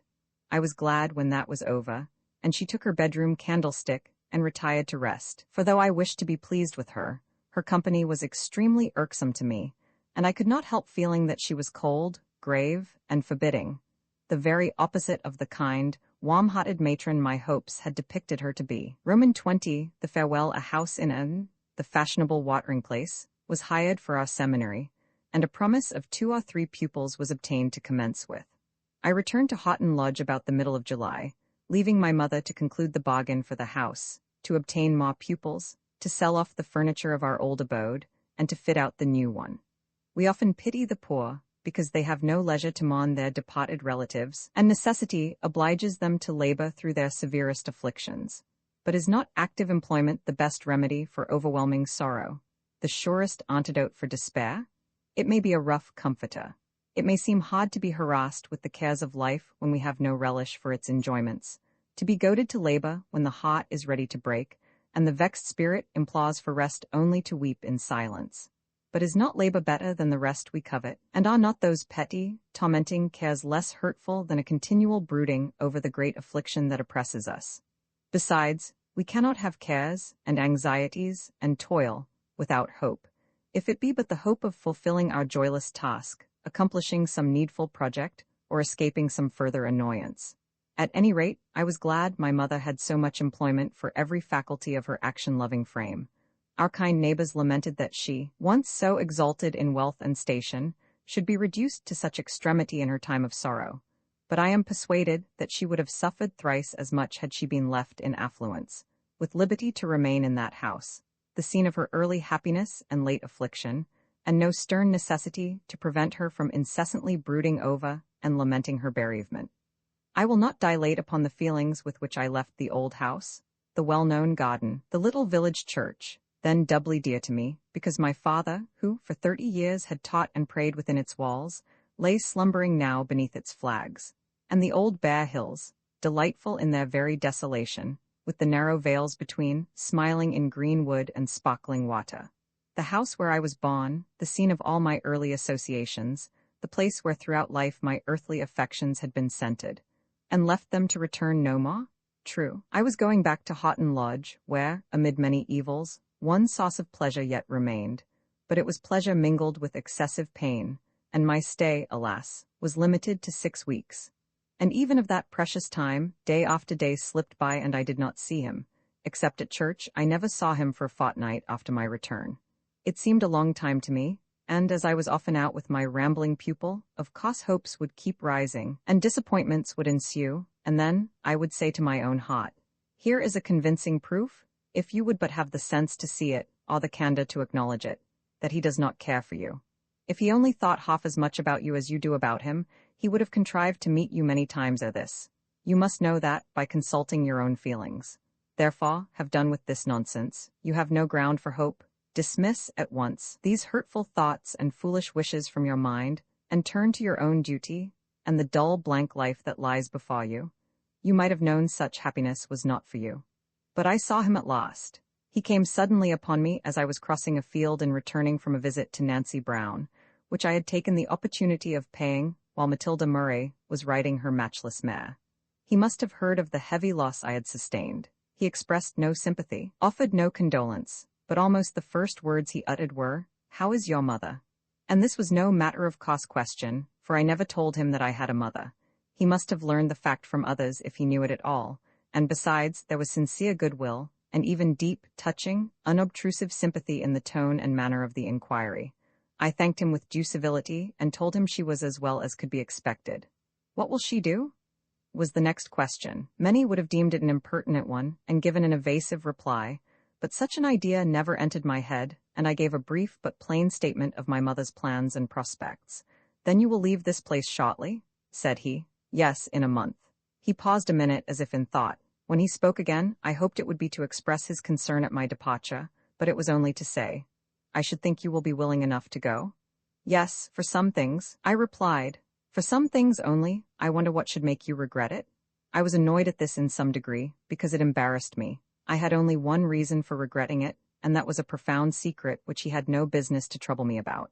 "Why," said I, "why should you suppose that I dislike the place?" "You told me so yourself," was the decisive reply.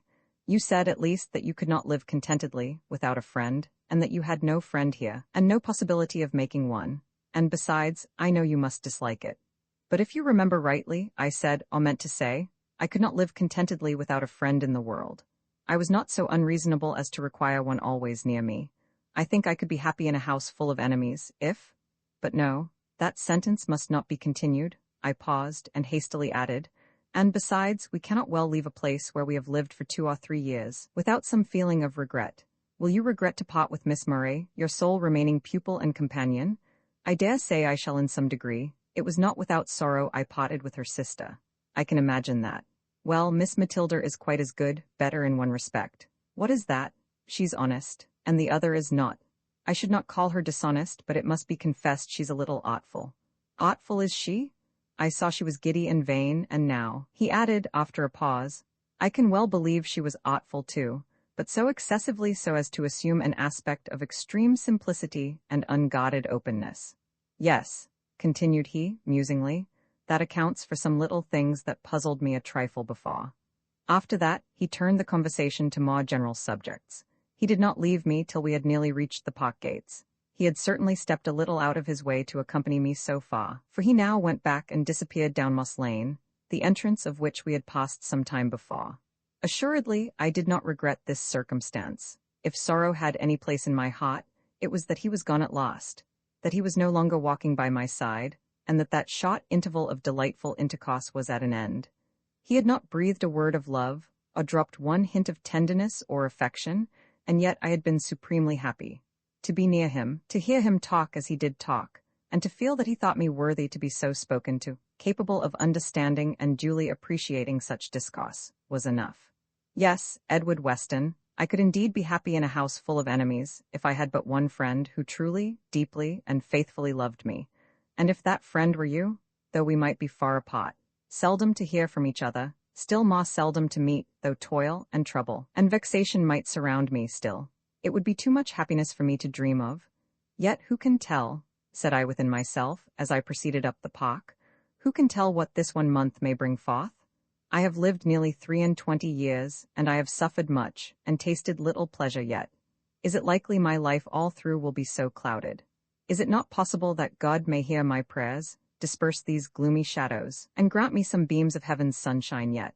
Will he entirely deny to me those blessings which are so freely given to others, who neither ask them nor acknowledge them when received? May I not still hope and trust? I did hope and trust for a while, but alas, alas, the time ebbed away.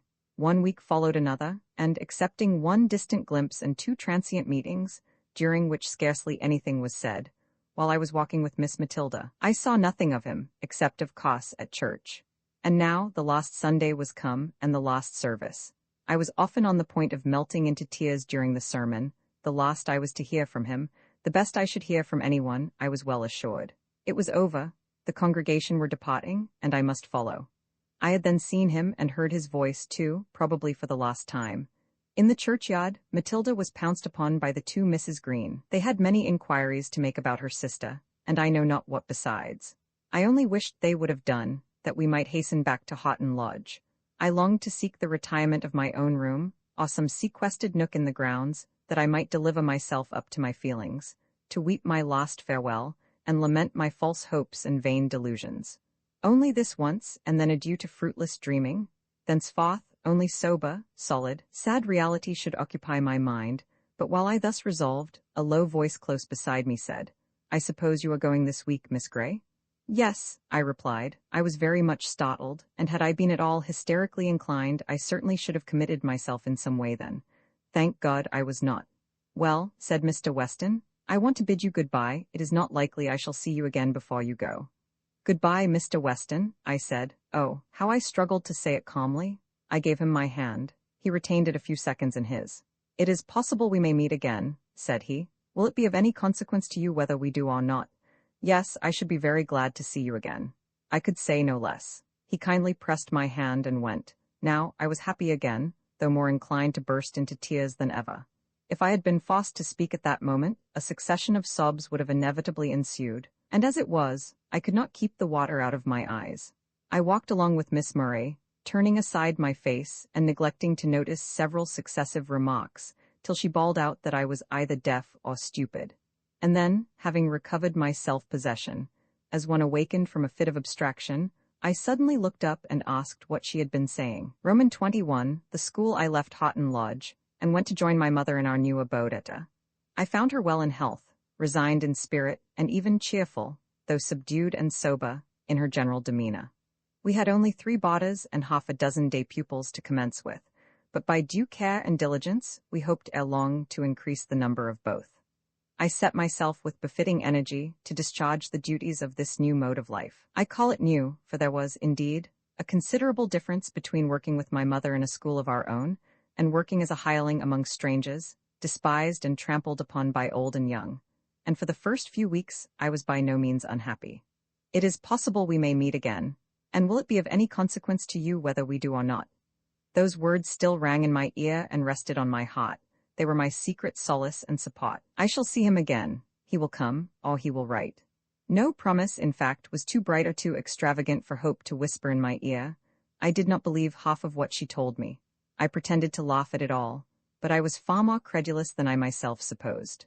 Otherwise, why did my heart leap up when a knock was heard at the front door, and the maid, who opened it, came to tell my mother a gentleman wished to see her? And why was I out of humor for the rest of the day? Because it proved to be a music master come to offer his services to our school. And what stopped my breath for a moment, when the postman having brought a couple of letters, my mother said, "Here, Agnes, this is for you," and threw one of them to me? And what made the hot blood rush into my face when I saw it was directed in a gentleman's hand? And why, oh, why did that cold, sickening sense of disappointment fall upon me, when I had torn open the cover and found it was only a letter from Mary, which, for some reason or other, her husband had directed for her? Was it then come to this, that I should be disappointed to receive a letter from my only sister, and because it was not written by a comparative stranger, dear Mary, and she had written it so kindly, and thinking I should be so pleased to have it, I was not worthy to read it, and I believe, in my indignation against myself, I should have put it aside till I had schooled myself into a better frame of mind, and was become more deserving of the honor and privilege of its perusal. But there was my mother looking on, and wishful to know what news it contained. So I read it and delivered it to her, and then went into the schoolroom to attend to the pupils. But amidst the cares of copies and sums, in the intervals of correcting errors here, and reproving derelictions of duty there, I was inwardly taking myself to task with far sterner severity. "What a fool you must be," said my head to my heart, or my sterner to my softer self. "How could you ever dream that he would write to you? What grounds have you for such a hope, or that he will see you, or give himself any trouble about you, or even think of you again? What grounds?" And then hope set before me that last, short interview, and repeated the words I had so faithfully treasured in my memory. Well, and what was there in that? Who ever hung his hopes upon so frail a twig? What was there in those words that any common acquaintance might not say to another? Of course, it was possible you might meet again. He might have said so if you had been going to New Zealand, but that did not imply any intention of seeing you. And then, as to the question that followed, anyone might ask that. And how did you answer? Merely with a stupid, commonplace reply, such as you would have given to Master Murray, or anyone else you had been on tolerably civil terms with. But then, persisted Hope, the tone and manner in which he spoke. "Oh, that is nonsense. He always speaks impressively." And at that moment there were the Greens and Miss Matilda Murray just before, and other people passing by, and he was obliged to stand close beside you, and to speak very low, unless he wished everybody to hear what he said, which, though it was nothing at all particular, of course he would rather not. But then, above all, that emphatic yet gentle pressure of the hand which seemed to say, "Trust me," and many other things besides, too delightful, almost too flattering, to be repeated even to one's self. Egregious folly, too absurd to require contradiction, mere inventions of the imagination which you ought to be ashamed of, if you would but consider your own unattractive exterior, your unamiable reserve, your foolish diffidence, which must make you appear cold, dull, awkward, and perhaps ill-tempered too. If you had but rightly considered these from the beginning, you would never have harbored such presumptuous thoughts. And now that you have been so foolish, pray repent and amend, and let us have no more of it. I cannot say that I implicitly obeyed my own injunctions, but such reasoning as this became more and more effective as time wore on, and nothing was seen or heard of Mr. Weston, until at last I gave up hoping, for even my heart acknowledged it was all in vain. But still, I would think of him. I would cherish his image in my mind, and treasure every word, look, and gesture that my memory could retain, and brood over his excellences and his peculiarities, and in fact all I had seen, heard, or imagined respecting him. Agnes, this sea air and change of scene do you no good, I think? I never saw you look so wretched. It must be that you sit too much, and allow the cares of the schoolroom to worry you. You must learn to take things easy, and to be more active and cheerful. You must take exercise whenever you can get it, and leave the most tiresome duties to me. They will only serve to exercise my patience, and, perhaps, try my temper a little. So said my mother, as we sat at work one morning during the Easter holidays. I assured her that my employments were not at all oppressive, that I was well, or if there was anything amiss, it would be gone as soon as the trying months of spring were over. When summer came, I should be as strong and hearty as she could wish to see me, but inwardly her observations startled me. I knew my strength was declining, my appetite had failed, and I was grown listless and desponding. And if, indeed, he could never care for me, and I could never see him more, if I was forbidden to minister to his happiness, forbidden, forever, to taste the joys of love, to bless, and to be blessed, then life must be a burden, and if my heavenly Father would call me away, I should be glad to rest. But it would not do to die and leave my mother. Selfish, unworthy daughter, to forget her for a moment, was not her happiness committed in a great measure to my charge, and the welfare of our young pupils too? Should I shrink from the work that God had set before me, because it was not fitted to my taste? Did not he know best what I should do, and where I ought to labor? And should I long to quit his service before I had finished my task, and expect to enter into his rest without having labored to earn it? No, by his help I will arise and address myself diligently to my appointed duty. If happiness in this world is not for me, I will endeavor to promote the welfare of those around me, and my reward shall be hereafter. So said I in my heart, and from that hour I only permitted my thoughts to wander to Edward Weston, or at least to dwell upon him now and then, as a treat for rare occasions. And whether it was really the approach of summer, or the effect of these good resolutions, or the lapse of time, or altogether, tranquillity of mind was soon restored, and bodily health and vigor began likewise slowly, but surely, to return. Early in June, I received a letter from Lady Ashby, late Miss Murray. She had written to me twice or thrice before, from the different stages of her bridal tour, always in good spirits and professing to be very happy. I wondered every time that she had not forgotten me, in the midst of so much gaiety and variety of scene. At length, however, there was a pause, and it seemed she had forgotten me, for upwards of 7 months passed away and no letter. Of course, I did not break my heart about that, though I often wondered how she was getting on, and when this last epistle so unexpectedly arrived, I was glad enough to receive it. It was dated from Ashby Park, where she was come to settle down at last, having previously divided her time between the continent and the metropolis. She made many apologies for having neglected me so long, assured me she had not forgotten me, and had often intended to write, etc., etc., but had always been prevented by something. She acknowledged that she had been leading a very dissipated life, and I should think her very wicked and very thoughtless. But notwithstanding that, she thought a great deal, and, among other things, that she should vastly like to see me. "We have been several days here already," wrote she.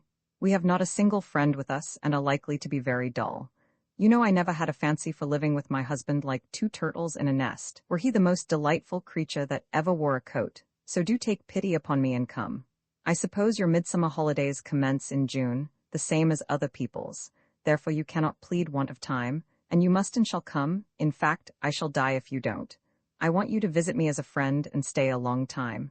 There is nobody with me, as I told you before, but Sir Thomas and old Lady Ashby, but you needn't mind them. They'll trouble us but little with their company, and you shall have a room to yourself whenever you like to retire to it, and plenty of books to read when my company is not sufficiently amusing. I forget whether you like babies. If you do, you may have the pleasure of seeing mine, the most charming child in the world, no doubt, and all the more so, that I am not troubled with nursing it. I was determined I wouldn't be bothered with that. Unfortunately, it is a girl, and Sir Thomas has never forgiven me, but however, if you will only come, I promise you shall be its governess as soon as it can speak, and you shall bring it up in the way it should go, and make a better woman of it than its mamma. And you shall see my poodle, too, a splendid little charmer imported from Paris, and 2 fine Italian paintings of great value. I forget the artist. Doubtless you will be able to discover prodigious beauties in them, which you must point out to me, as I only admire by hearsay, and many elegant curiosities besides, which I purchased at Rome and elsewhere. And finally, you shall see my new home, the splendid house and grounds I used to covet so greatly. Alas, how far the promise of anticipation exceeds the pleasure of possession. There's a fine sentiment, I assure you I am become quite a grave old matron. Pray come, if it be only to witness the wonderful change. Write by return of post, and tell me when your vacation commences, and say that you will come the day after, and stay till the day before it closes, in mercy to yours affectionately, Rosalie Ashby. I showed this strange epistle to my mother, and consulted her on what I ought to do. She advised me to go, and I went, willing enough to see Lady Ashby and her baby, too, and to do anything I could to benefit her, by consolation or advice, for I imagined she must be unhappy, or she would not have applied to me thus. But feeling, as may readily be conceived, that in accepting the invitation, I made a great sacrifice for her, and did violence to my feelings in many ways, instead of being delighted with the honourable distinction of being entreated by the baronet's lady to visit her as a friend. However, I determined my visit should be only for a few days at most, and I will not deny that I derived some consolation from the idea that, as Ashby Park was not very far from Houghton, I might possibly see Mr. Weston, or, at least, hear something about him. Roman 22. The visit Ashby Park was certainly a very delightful residence. The mansion was stately without, commodious and elegant within. The park was spacious and beautiful, chiefly on account of its magnificent old trees, its stately herds of deer, its broad sheet of water, and the ancient woods that stretched beyond it. For there was no broken ground to give variety to the landscape, and but very little of that undulating swell which adds so greatly to the charm of park scenery. And so, this was the place Rosalie Murray had so longed to call her own, that she must have a share of it, on whatever terms it might be offered, whatever price was to be paid for the title of mistress, and whoever was to be her partner in the honour and bliss of such a possession. While I am not disposed to censure her now, she received me very kindly, and though I was a poor clergyman's daughter, a governess, and a schoolmistress, she welcomed me with unaffected pleasure to her home, and, what surprised me rather, took some pains to make my visit agreeable. I could see, it is true, that she expected me to be greatly struck with the magnificence that surrounded her, and I confess, I was rather annoyed at her evident efforts to reassure me, and prevent me from being overwhelmed by so much grandeur, too much awed at the idea of encountering her husband and mother-in-law, or too much ashamed of my own humble appearance. I was not ashamed of it at all, for though plain, I had taken good care not to be shabby or mean, and should have been pretty considerably at my ease if my condescending hostess had not taken such manifest pains to make me so, and as for the magnificence that surrounded her, nothing that met my eyes struck me, or affected me half so much as her own altered appearance. Whether from the influence of fashionable dissipation, or some other evil, a space of little more than 12 months had had the effect that might be expected from as many years, in reducing the plumpness of her form, the freshness of her complexion, the vivacity of her movements, and the exuberance of her spirits. I wished to know if she was unhappy, but I felt it was not my province to inquire. I might endeavour to win her confidence, but if she chose to conceal her matrimonial cares from me, I would trouble her with no obtrusive questions. I, therefore, at first, confined myself to a few general inquiries about her health and welfare, and a few commendations on the beauty of the park, and of the little girl that should have been a boy, a small, delicate infant of 7 or 8 weeks old, whom its mother seemed to regard with no remarkable degree of interest or affection, though full as much as I expected her to show. Shortly after my arrival, she commissioned her maid to conduct me to my room, and see that I had everything I wanted. It was a small, unpretending, but sufficiently comfortable apartment. When I descended thence, having divested myself of all travelling encumbrances, and arranged my toilet with due consideration for the feelings of my lady hostess, she conducted me herself to the room I was to occupy when I chose to be alone, or when she was engaged with visitors, or obliged to be with her mother-in-law, or otherwise prevented, as she said, from enjoying the pleasure of my society. It was a quiet, tidy little sitting-room, and I was not sorry to be provided with such a harbour of refuge.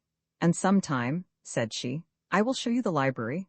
I never examined its shelves, but I dare say it is full of wise books, and you may go and burrow among them whenever you please.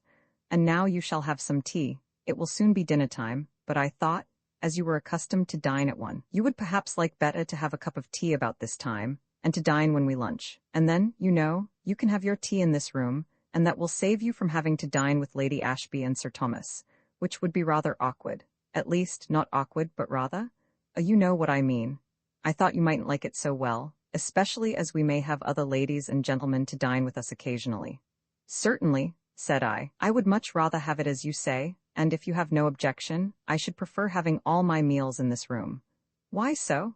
Because I imagine it would be more agreeable to Lady Ashby and Sir Thomas. Nothing of the kind. At any rate it would be more agreeable to me. She made some faint objections, but soon conceded, and I could see that the proposal was a considerable relief to her. Now, come into the drawing-room, said she. There's the dressing bell, but I won't go yet. It's no use dressing when there's no one to see you, and I want to have a little discourse. The drawing-room was certainly an imposing apartment, and very elegantly furnished. But I saw its young mistress glance towards me as we entered, as if to notice how I was impressed by the spectacle, and accordingly I determined to preserve an aspect of stony indifference, as if I saw nothing at all remarkable. But this was only for a moment. Immediately conscience whispered, why should I disappoint her to save my pride? No, rather let me sacrifice my pride to give her a little innocent gratification. And I honestly looked round, and told her it was a noble room, and very tastefully furnished. She said little, but I saw she was pleased. She showed me her fat French poodle, that lay curled up on a silk cushion, and the 2 fine Italian paintings, which, however, she would not give me time to examine, but, saying I must look at them some other day, insisted upon my admiring the little jeweled watch she had purchased in Geneva.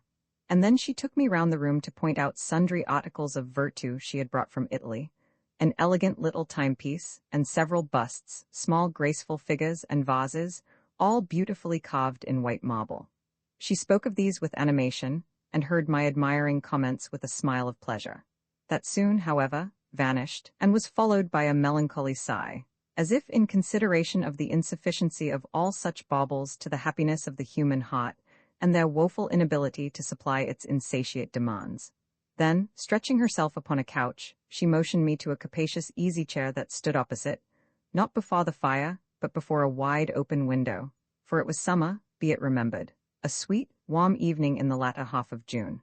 I sat for a moment in silence, enjoying the still, pure air, and the delightful prospect of the park that lay before me, rich in verdure and foliage, and basking in yellow sunshine, relieved by the long shadows of declining day. But I must take advantage of this pause.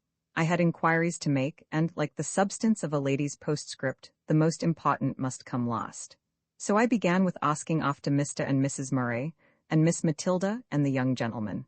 I was told that Papa had the gout, which made him very ferocious, and that he would not give up his choice wines, and his substantial dinners and suppers, and had quarrelled with his physician, because the latter had dared to say that no medicine could cure him while he lived so freely, that Mamma and the rest were well. Matilda was still wild and reckless, but she had got a fashionable governess, and was considerably improved in her manners, and soon to be introduced to the world. And John and Charles, now at home for the holidays, were, by all accounts, fine, bold, unruly, mischievous boys. And how are the other people getting on? Said I, the Greens, for instance? Ah, Mr. Green is heartbroken, you know, replied she with a languid smile. He hasn't got over his disappointment yet, and never will, I suppose. He's doomed to be an old bachelor, and his sisters are doing their best to get married. And the Melthams? Oh, they're jogging on as usual, I suppose, but I know very little about any of them, except Harry, said she, blushing slightly and smiling again. I saw a great deal of him while we were in London, for as soon as he heard we were there, he came up under pretence of visiting his brother, and either followed me like a shadow wherever I went, or met me, like a reflection, at every turn. You needn't look so shocked, Miss Grey. I was very discreet, I assure you, but, you know, one can't help being admired. Poor fellow. He was not my only worshipper, though he was certainly the most conspicuous and, I think, the most devoted among them all, and that detestable, and Sir Thomas chose to take offence at him, or my profuse expenditure, or something, I don't exactly know what, and hurried me down to the country at a moment's notice, where I'm to play the hermit, I suppose, for life. And she bit her lip, and frowned vindictively upon the fair domain she had once so coveted to call her own. And Mr. Hatfield, said I, what has become of him? Again she brightened up and answered gaily, oh, he made up to an elderly spinster and married her, not long since, weighing her heavy purse against her faded charms and expecting to find that solace in gold which was denied him in love. Ha, ha. Well, and I think that's all. Except Mr. Weston. What is he doing? I don't know. I'm sure he's gone from Houghton. How long since, and where is he gone to? I know nothing about him, replied she, yawning, except that he went about a month ago. I never asked where. I would have asked whether it was to a living or merely another curacy, but thought it better not. And the people made a great rout about his leaving, continued she, much to Mr. Hatfield's displeasure. For Hatfield didn't like him because he had too much influence with the common people, and because he was not sufficiently tractable and submissive to him, and for some other unpardonable sins, I don't know what. But now, I positively must go and dress. The second bell will ring directly, and if I come to dinner in this guise, I shall never hear the end of it from Lady Ashby. It's a strange thing one can't be mistress in one's own house. Just ring the bell, and I'll send for my maid, and tell them to get you some tea. Only think of that intolerable woman. Who, your maid? No, my mother-in-law, and my unfortunate mistake. Instead of letting her take herself off to some other house, as she offered to do when I married, I was fool enough to ask her to live here still, and direct the affairs of the house for me. Because, in the first place, I hoped we should spend the greater part of the year in town, and in the second place, being so young and inexperienced, I was frightened at the idea of having a houseful of servants to manage, and dinners to order, and parties to entertain, and all the rest of it, and I thought she might assist me with her experience, never dreaming she would prove a usurper, a tyrant, an incubus, a spy, and everything else that's detestable. I wish she was dead. She then turned to give her orders to the footman, who had been standing bolt upright within the door for the last half-minute, and had heard the latter part of her animadversions, and of course made his own reflections upon them, notwithstanding the inflexible, wooden countenance he thought proper to preserve in the drawing-room. On my remarking afterwards that he must have heard her, she replied, "Oh, no matter. I never care about the footmen. They're mere automatons. It's nothing to them what their superiors say or do. They won't dare to repeat it, and as to what they think, if they presume to think at all, of course, nobody cares for that. It would be a pretty thing indeed, if we were to be tongue-tied by our servants." So saying, she ran off to make her hasty toilet, leaving me to pilot my way back to my sitting-room, where, in due time, I was served with a cup of tea. After that, I sat musing on Lady Ashby's past and present condition, and on what little information I had obtained respecting Mr. Weston, and the small chance there was of ever seeing or hearing anything more of him throughout my quiet, drab-color life, which, henceforth, seemed to offer no alternative between positive rainy days and days of dull gray clouds without downfall. At length, however, I began to weary of my thoughts, and to wish I knew where to find the library my hostess had spoken of, and to wonder whether I was to remain there doing nothing till bedtime. As I was not rich enough to possess a watch, I could not tell how time was passing, except by observing the slowly lengthening shadows from the window, which presented a side view, including a corner of the park, a clump of trees whose topmost branches had been colonized by an innumerable company of noisy rooks, and a high wall with a massive wooden gate, no doubt communicating with the stable yard, as a broad carriage road swept up to it from the park. The shadow of this wall soon took possession of the whole of the ground as far as I could see, forcing the golden sunlight to retreat inch by inch, and at last take refuge in the very tops of the trees. At last, even they were left in shadow, the shadow of the distant hills or of the earth itself, and in sympathy for the busy citizens of the rookery, I regretted to see their habitation, so lately bathed in glorious light, reduced to the sombre, workaday hue of the lower world, or of my own world within. For a moment, such birds as soared above the rest might still receive the luster on their wings, which imparted to their sable plumage the hue and brilliance of deep red gold. At last, that too departed. Twilight came stealing on, the rooks became more quiet, I became more weary, and wished I were going home tomorrow. At length it grew dark, and I was thinking of ringing for a candle and betaking myself to bed, when my hostess appeared, with many apologies for having neglected me so long, and laying all the blame upon that nasty old woman, as she called her mother-in-law. "If I didn't sit with her in the drawing-room while Sir Thomas is taking his wine," said she would never forgive me, and then, if I leave the room the instant he comes, as I have done once or twice, it is an unpardonable offense against her dear Thomas. She never showed such disrespect to her husband, and as for affection, wives never think of that nowadays, she supposes. But things were different in her time, as if there was any good to be done by staying in the room, when he does nothing but grumble and scold when he's in a bad humor, talk disgusting nonsense when he's in a good one, and go to sleep on the sofa when he's too stupid for either, which is most frequently the case now, when he has nothing to do but to sot over his wine. But could you not try to occupy his mind with something better, and engage him to give up such habits? I'm sure you have powers of persuasion and qualifications for amusing a gentleman, which many ladies would be glad to possess. And so you think I would lay myself out for his amusement? No, that's not my idea of a wife. It's the husband's pot to please the wife, not hers to please him, and if he isn't satisfied with her as she is, and thankful to possess her too, he isn't worthy of her, that's all. And as for persuasion, I assure you I shan't trouble myself with that. I've enough to do to bear with him as he is, without attempting to work a reform. But I'm sorry I left you so long alone, Miss Grey. How have you passed the time? Chiefly in watching the rooks. Mercy, how dull you must have been.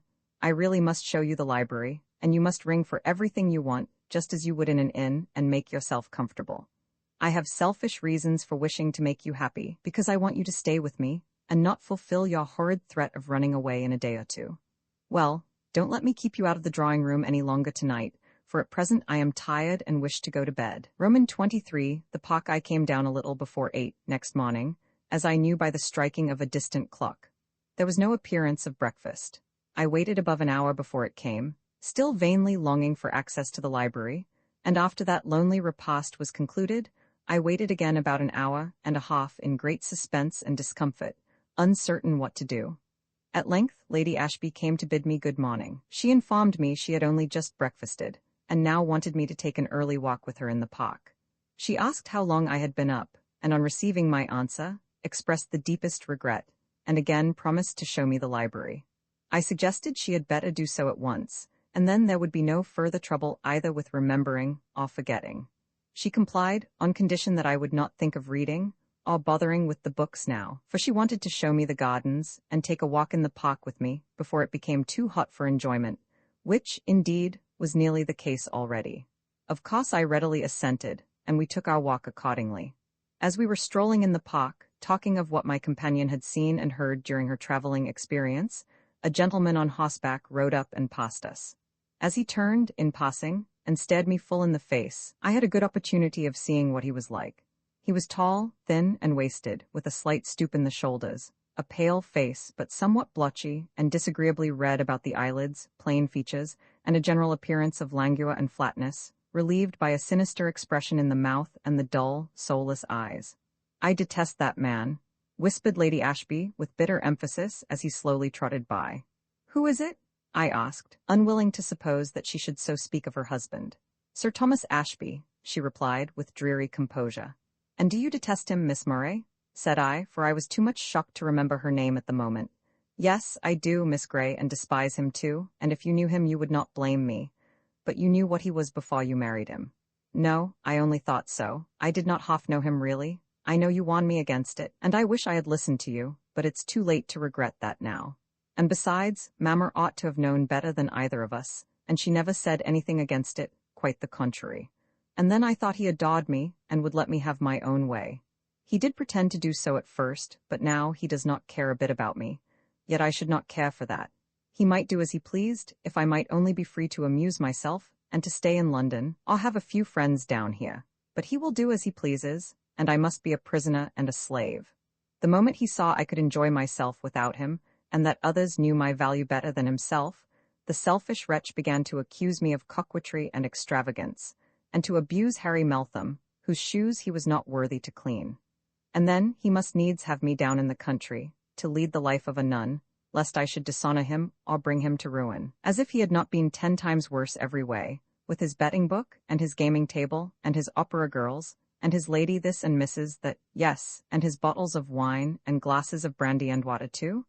Oh, I would give 10,000 worlds to be Miss Murray again. It is too bad to feel life, health, and beauty wasting away, unfelt and unenjoyed, for such a brute as that," exclaimed she, fairly bursting into tears in the bitterness of her vexation. Of course, I pitied her exceedingly, as well for her false idea of happiness and disregard of duty, as for the wretched partner with whom her fate was linked. I said what I could to comfort her, and offered such counsels as I thought she most required, advising her, first, by gentle reasoning, by kindness, example, and persuasion, to try to ameliorate her husband, and then, when she had done all she could, if she still found him incorrigible, to endeavor to abstract herself from him, to wrap herself up in her own integrity, and trouble herself as little about him as possible. I exhorted her to seek consolation in doing her duty to God and man, to put her trust in heaven, and solace herself with the care and nurture of her little daughter, assuring her she would be amply rewarded by witnessing its progress in strength and wisdom, and receiving its genuine affection. "But I can't devote myself entirely to a child," said she. "It may die, which is not at all improbable. But with care, many a delicate infant has become a strong man or woman. But it may grow so intolerably like its father that I shall hate it. That is not likely. It is a little girl, and strongly resembles its mother. No matter, I should like it better if it were a boy, only that its father will leave it no inheritance that he can possibly squander away. What pleasure can I have in seeing a girl grow up to eclipse me, and enjoy those pleasures that I am forever debarred from? But supposing I could be so generous as to take delight in this, still it is only a child, and I can't center all my hopes in a child. That is only 1 degree better than devoting oneself to a dog. And as for all the wisdom and goodness you have been trying to instill into me, that is all very right and proper, I dare say, and if I were some 20 years older, I might fructify by it. But people must enjoy themselves when they are young, and if others won't let them, why, they must hate them for it. The best way to enjoy yourself is to do what is right and hate nobody. The end of religion is not to teach us how to die, but how to live, and the earlier you become wise and good, the more of happiness you secure. And now, Lady Ashby, I have one more piece of advice to offer you, which is, that you will not make an enemy of your mother-in-law. Don't get into the way of holding her at arm's length, and regarding her with jealous distrust.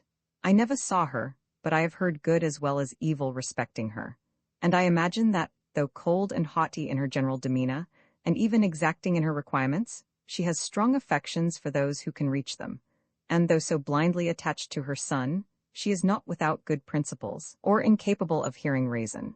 If you would but conciliate her a little, and adopt a friendly, open manner, and even confide your grievances to her, real grievances such as you have a right to complain of, it is my firm belief that she would, in time, become your faithful friend and a comfort and support to you, instead of the incubus you describe her.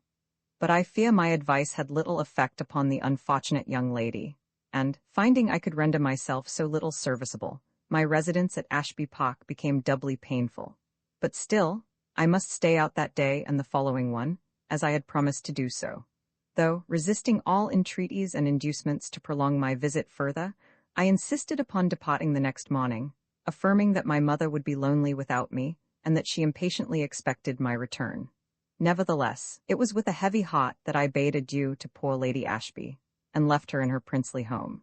It was no slight additional proof of her unhappiness, that she should so cling to the consolation of my presence, and earnestly desire the company of one whose general tastes and ideas were so little congenial to her own, whom she had completely forgotten in her hour of prosperity, and whose presence would be rather a nuisance than a pleasure, if she could but have half her heart's desire. Roman 24. The Sanzar School was not situated in the heart of the town. On entering it, from the northwest, there is a row of respectable-looking houses, on each side of the broad, white road, with narrow slips of garden ground before them, Venetian blinds to the windows, and a flight of steps leading to each trim, brass-handled door. In one of the largest of these habitations dwelt my mother and I, with such young ladies as our friends and the public chose to commit to our charge. Consequently, we were a considerable distance from the sea, and divided from it by a labyrinth of streets and houses. But the sea was my delight, and I would often gladly pierce the town to obtain the pleasure of a walk beside it, whether with the pupils or alone with my mother during the vacations. It was delightful to me at all times and seasons, but especially in the wild commotion of a rough sea breeze, and in the brilliant freshness of a summer morning. I awoke early on the third morning after my return from Ashby Park. The sun was shining through the blind, and I thought how pleasant it would be to pass through the quiet town and take a solitary ramble on the sands while half the world was in bed. I was not long in forming the resolution, nor slow to act upon it. Of course I would not disturb my mother, so I stole noiselessly downstairs and quietly unfastened the door.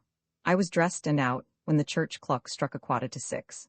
There was a feeling of freshness and vigor in the very streets, and when I got free of the town, when my foot was on the sands and my face towards the broad, bright bay, no language can describe the effect of the deep, clear azure of the sky and ocean, the bright morning sunshine on the semicircular barrier of craggy cliffs surmounted by green swelling hills, and on the smooth, wide sands, and the low rocks out at sea, looking, with their clothing of weeds and moss, like little grass-grown islands, and above all, on the brilliant, sparkling waves.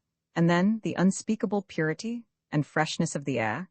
There was just enough heat to enhance the value of the breeze, and just enough wind to keep the whole sea in motion, to make the waves come bounding to the shore, foaming and sparkling, as if wild with glee.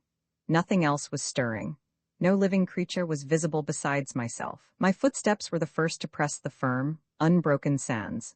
Nothing before had trampled them since last night's flowing tide had obliterated the deepest marks of yesterday, and left them fair and even, except where the subsiding water had left behind it the traces of dimpled pools and little running streams.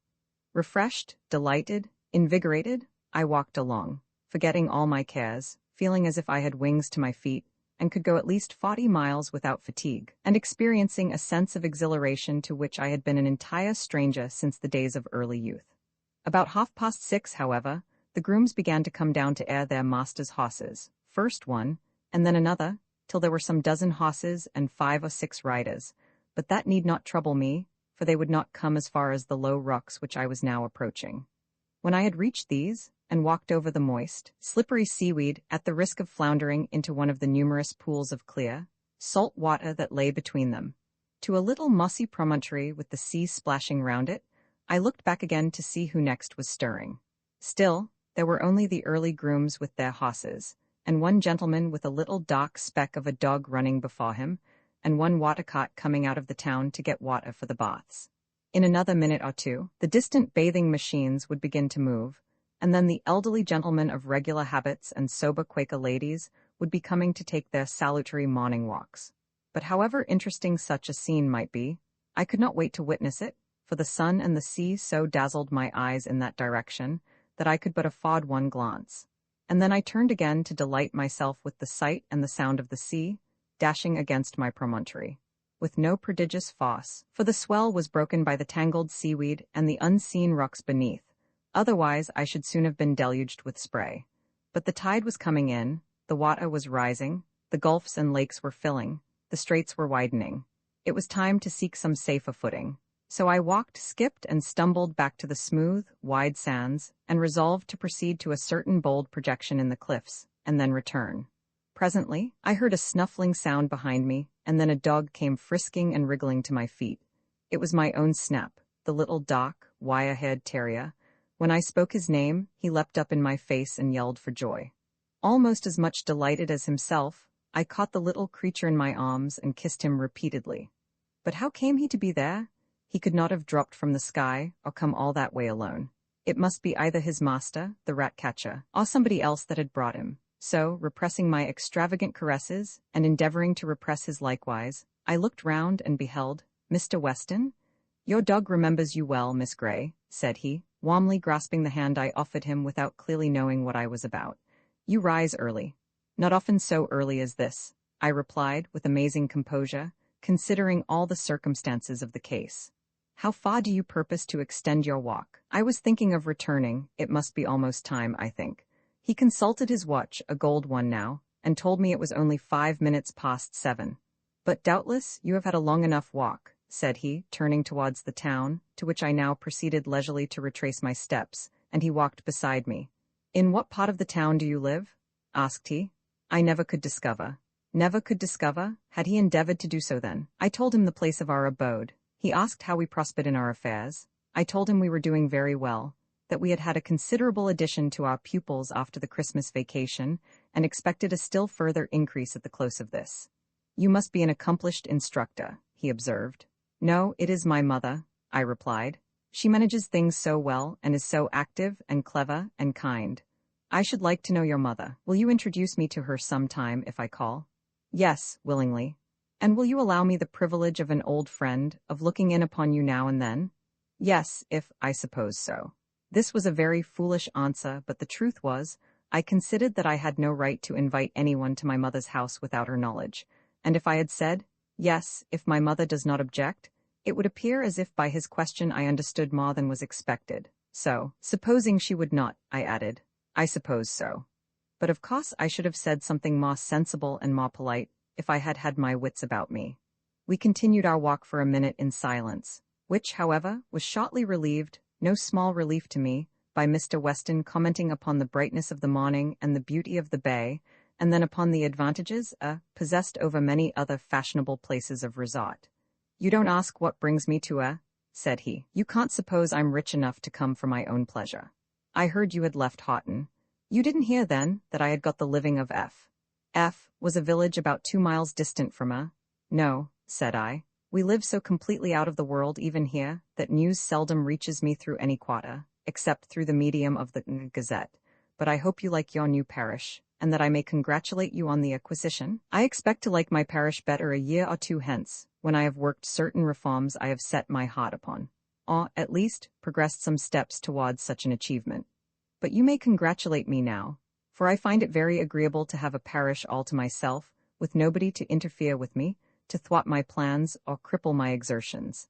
And besides, I have a respectable house in a rather pleasant neighborhood, and £300 a year, and, in fact, I have nothing but solitude to complain of, and nothing but a companion to wish for." He looked at me as he concluded, and the flash of his dark eyes seemed to set my face on fire, greatly to my own discomfiture, for to evince confusion at such a juncture was intolerable. I made an effort, therefore, to remedy the evil, and disclaim all personal application of the remark by a hasty, ill-expressed reply, to the effect that, if he waited till he was well known in the neighborhood, he might have numerous opportunities for supplying his want among the residents of F, and its vicinity, or the visitors of if he required so ample a choice, not considering the compliment implied by such an assertion, till his answer made me aware of it.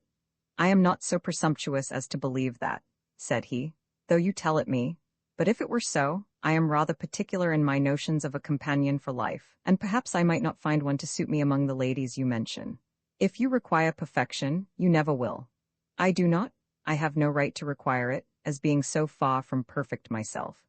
Here the conversation was interrupted by a water cart lumbering past us, for we were now come to the busy part of the sands, and for the next 8 or 10 minutes, between carts and horses, and asses and men, there was little room for social intercourse, till we had turned our backs upon the sea, and begun to ascend the precipitous road leading into the town.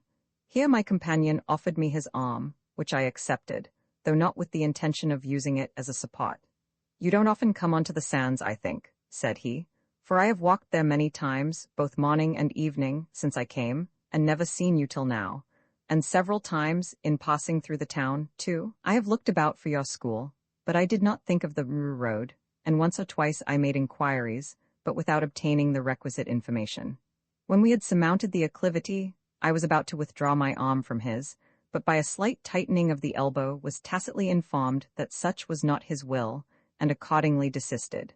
Discoursing on different subjects, we entered the town, and passed through several streets. I saw that he was going out of his way to accompany me, notwithstanding the long walk that was yet before him, and fearing that he might be inconveniencing himself from motives of politeness, I observed, "I fear I am taking you out of your way, Mr. Weston.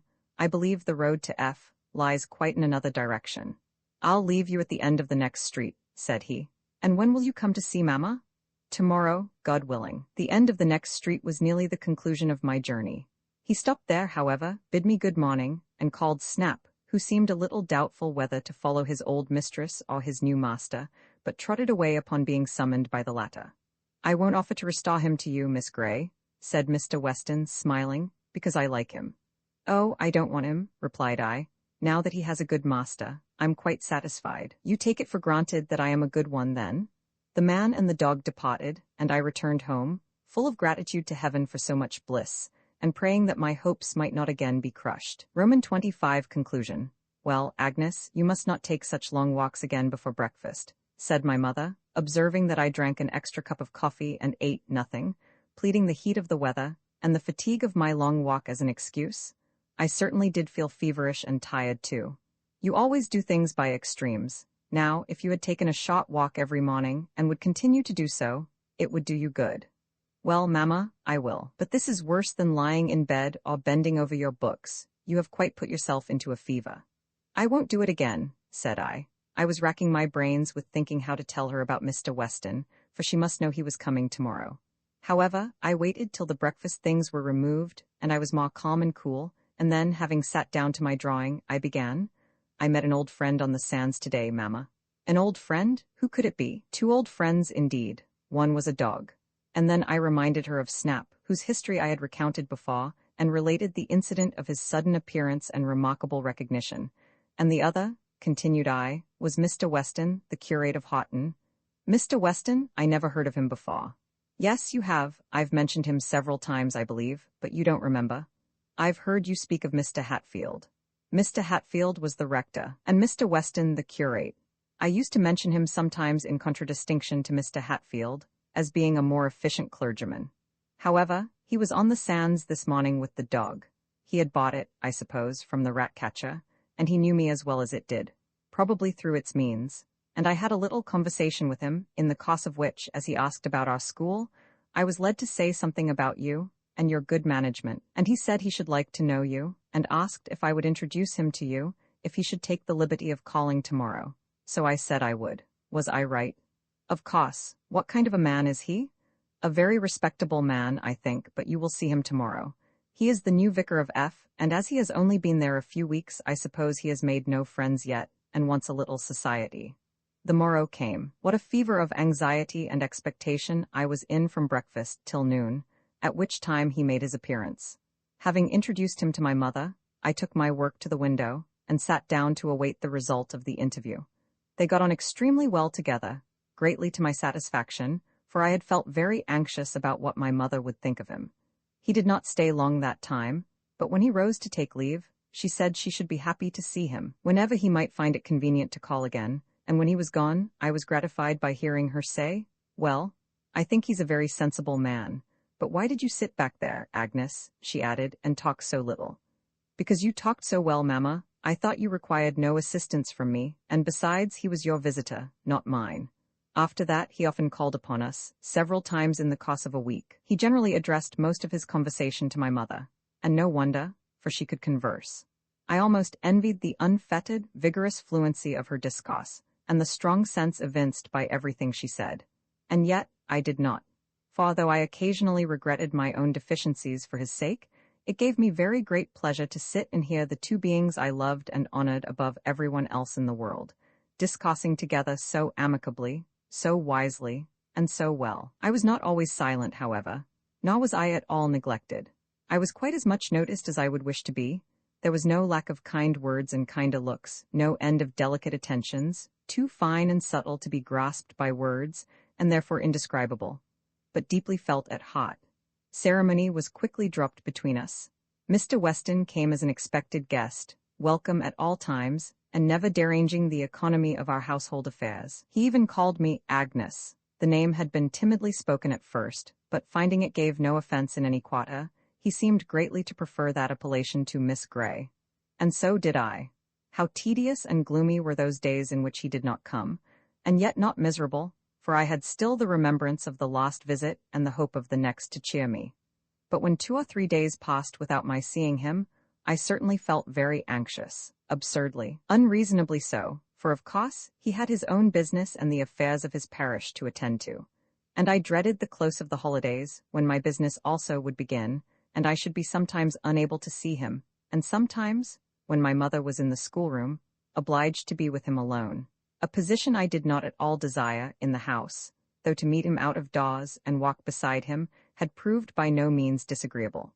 One evening, however, in the last week of the vacation, he arrived, unexpectedly, for a heavy and protracted thundershower during the afternoon had almost destroyed my hopes of seeing him that day, but now the storm was over, and the sun was shining brightly. "A beautiful evening, Mrs. Grey," said he, as he entered. "Agnes, I want you to take a walk with me too." He named a certain part of the coast, a bold hill on the land side, and towards the sea a steep precipice, from the summit of which a glorious view is to be had. "The rain has laid the dust, and cooled and cleared the air, and the prospect will be magnificent. Will you come?" "Can I go, Mamma?" "Yes, to be sure." I went to get ready, and was down again in a few minutes, though, of course, I took a little more pains with my attire than if I had merely been going out on some shopping expedition alone. The thundershower had certainly had a most beneficial effect upon the weather, and the evening was most delightful. Mr. Weston would have me to take his arm. He said little during our passage through the crowded streets, but walked very fast, and appeared grave and abstracted. I wondered what was the matter, and felt an indefinite dread that something unpleasant was on his mind, and vague surmises, concerning what it might be, troubled me not a little, and made me grave and silent enough. But these fantasies vanished upon reaching the quiet outskirts of the town, for as soon as we came within sight of the venerable old church, and the hill, with the deep blue beyond it, I found my companion was cheerful enough. "I'm afraid I've been walking too fast for you, Agnes," said he. "In my impatience to be rid of the town, I forgot to consult your convenience, but now we'll walk as slowly as you please. I see, by those light clouds in the west, there will be a brilliant sunset, and we shall be in time to witness its effect upon the sea, at the most moderate rate of progression." When we had got about halfway up the hill, we fell into silence again, which, as usual, he was the first to break. "My house is desolate yet, Miss Grey," he smilingly observed, "and I am acquainted now with all the ladies in my parish and several in this town too, and many others I know by sight and by report, but not one of them will suit me for a companion. In fact, there is only one person in the world that will, and that is yourself, and I want to know your decision. Are you in earnest, Mr. Weston?" "In earnest? How could you think I should jest on such a subject?" He laid his hand on mine that rested on his arm. He must have felt it tremble, but it was no great matter now. "I hope I have not been too precipitate," he said, in a serious tone. "You must have known that it was not my way to flatter and talk soft nonsense, or even to speak the admiration that I felt, and that a single word or glance of mine meant more than the honeyed phrases and fervent protestations of most other men. I said something about not liking to leave my mother, and doing nothing without her consent." "I settled everything with Mrs. Grey, while you were putting on your bonnet," replied he. "She said I might have her consent if I could obtain yours, and I asked her, in case I should be so happy, to come and live with us, for I was sure you would like it better. But she refused, saying she could now afford to employ an assistant, and would continue the school till she could purchase an annuity sufficient to maintain her in comfortable lodgings, and meantime she would spend her vacations alternately with us and your sister, and should be quite contented if you were happy. And so now I have overruled your objections on her account. Have you any other?" "No, none." "You love me then," said he, fervently pressing my hand. "Yes." Here I pause. My diary, from which I have compiled these pages, goes but little further. I could go on for years, but I will content myself with adding that I shall never forget that glorious summer evening, and always remember with delight that steep hill, and the edge of the precipice where we stood together, watching the splendid sunset mirrored in the restless world of waters at our feet, with hearts filled with gratitude to heaven, and happiness and love, almost too full for speech. A few weeks after that, when my mother had supplied herself with an assistant, I became the wife of Edward Weston, and never have found cause to repent it, and am certain that I never shall. We have had trials, and we know that we must have them again, but we bear them well together, and endeavor to fortify ourselves and each other against the final separation, that greatest of all afflictions to the survivor. But if we keep in mind the glorious heaven beyond, where both may meet again, and sin and sorrow are unknown, surely that too may be borne. And meantime, we endeavor to live to the glory of him who has scattered so many blessings in our path. Edward, by his strenuous exertions, has worked surprising reforms in his parish, and is esteemed and loved by its inhabitants, as he deserves. For whatever his faults may be as a man, and no one is entirely without, I defy anybody to blame him as a pastor, a husband, or a father. Our children, Edward, Agnes, and little Mary, promise well. Their education, for the time being, is chiefly committed to me, and they shall want no good thing that a mother's care can give. Our modest income is amply sufficient for our requirements, and by practicing the economy we learnt in harder times, and never attempting to imitate our richer neighbors, we manage not only to enjoy comfort and contentment ourselves, but to have every year something to lay by for our children, and something to give to those who need it. And now, I think I have said sufficient. Roman 3. A few more lessons. I rose next morning with a feeling of hopeful exhilaration, in spite of the disappointments already experienced. But I found the dressing of Mary Ann was no light matter, as her abundant hair was to be smeared with pomade, plaited in 3 long tails, and tied with bows of ribbon, a task my unaccustomed fingers found great difficulty in performing. She told me her nurse could do it in half the time, and, by keeping up a constant fidget of impatience, contrived to render me still longer. When all was done, we went into the schoolroom, where I met my other pupil, and chatted with the two till it was time to go down to breakfast. That meal being concluded, and a few civil words having been exchanged with Mrs. Bloomfield, we repaired to the schoolroom again, and commenced the business of the day. I found my pupils very backward indeed, but Tom, though averse to every species of mental exertion, was not without abilities. Mary Ann could scarcely read a word, and was so careless and inattentive that I could hardly get on with her at all. However, by dint of great labor and patience, I managed to get something done in the course of the morning, and then accompanied my young charge out into the garden and adjacent grounds for a little recreation before dinner. There we got along tolerably together, except that I found they had no notion of going with me. I must go with them wherever they chose to lead me. I must run, walk, or stand, exactly as it suited their fancy.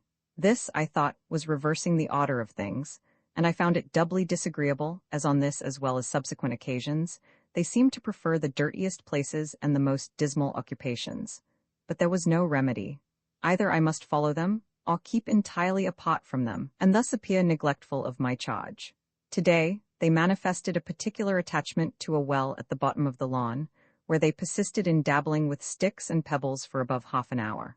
I was in constant fear that their mother would see them from the window, and blame me for allowing them thus to draggle their clothes and wet their feet and hands, instead of taking exercise.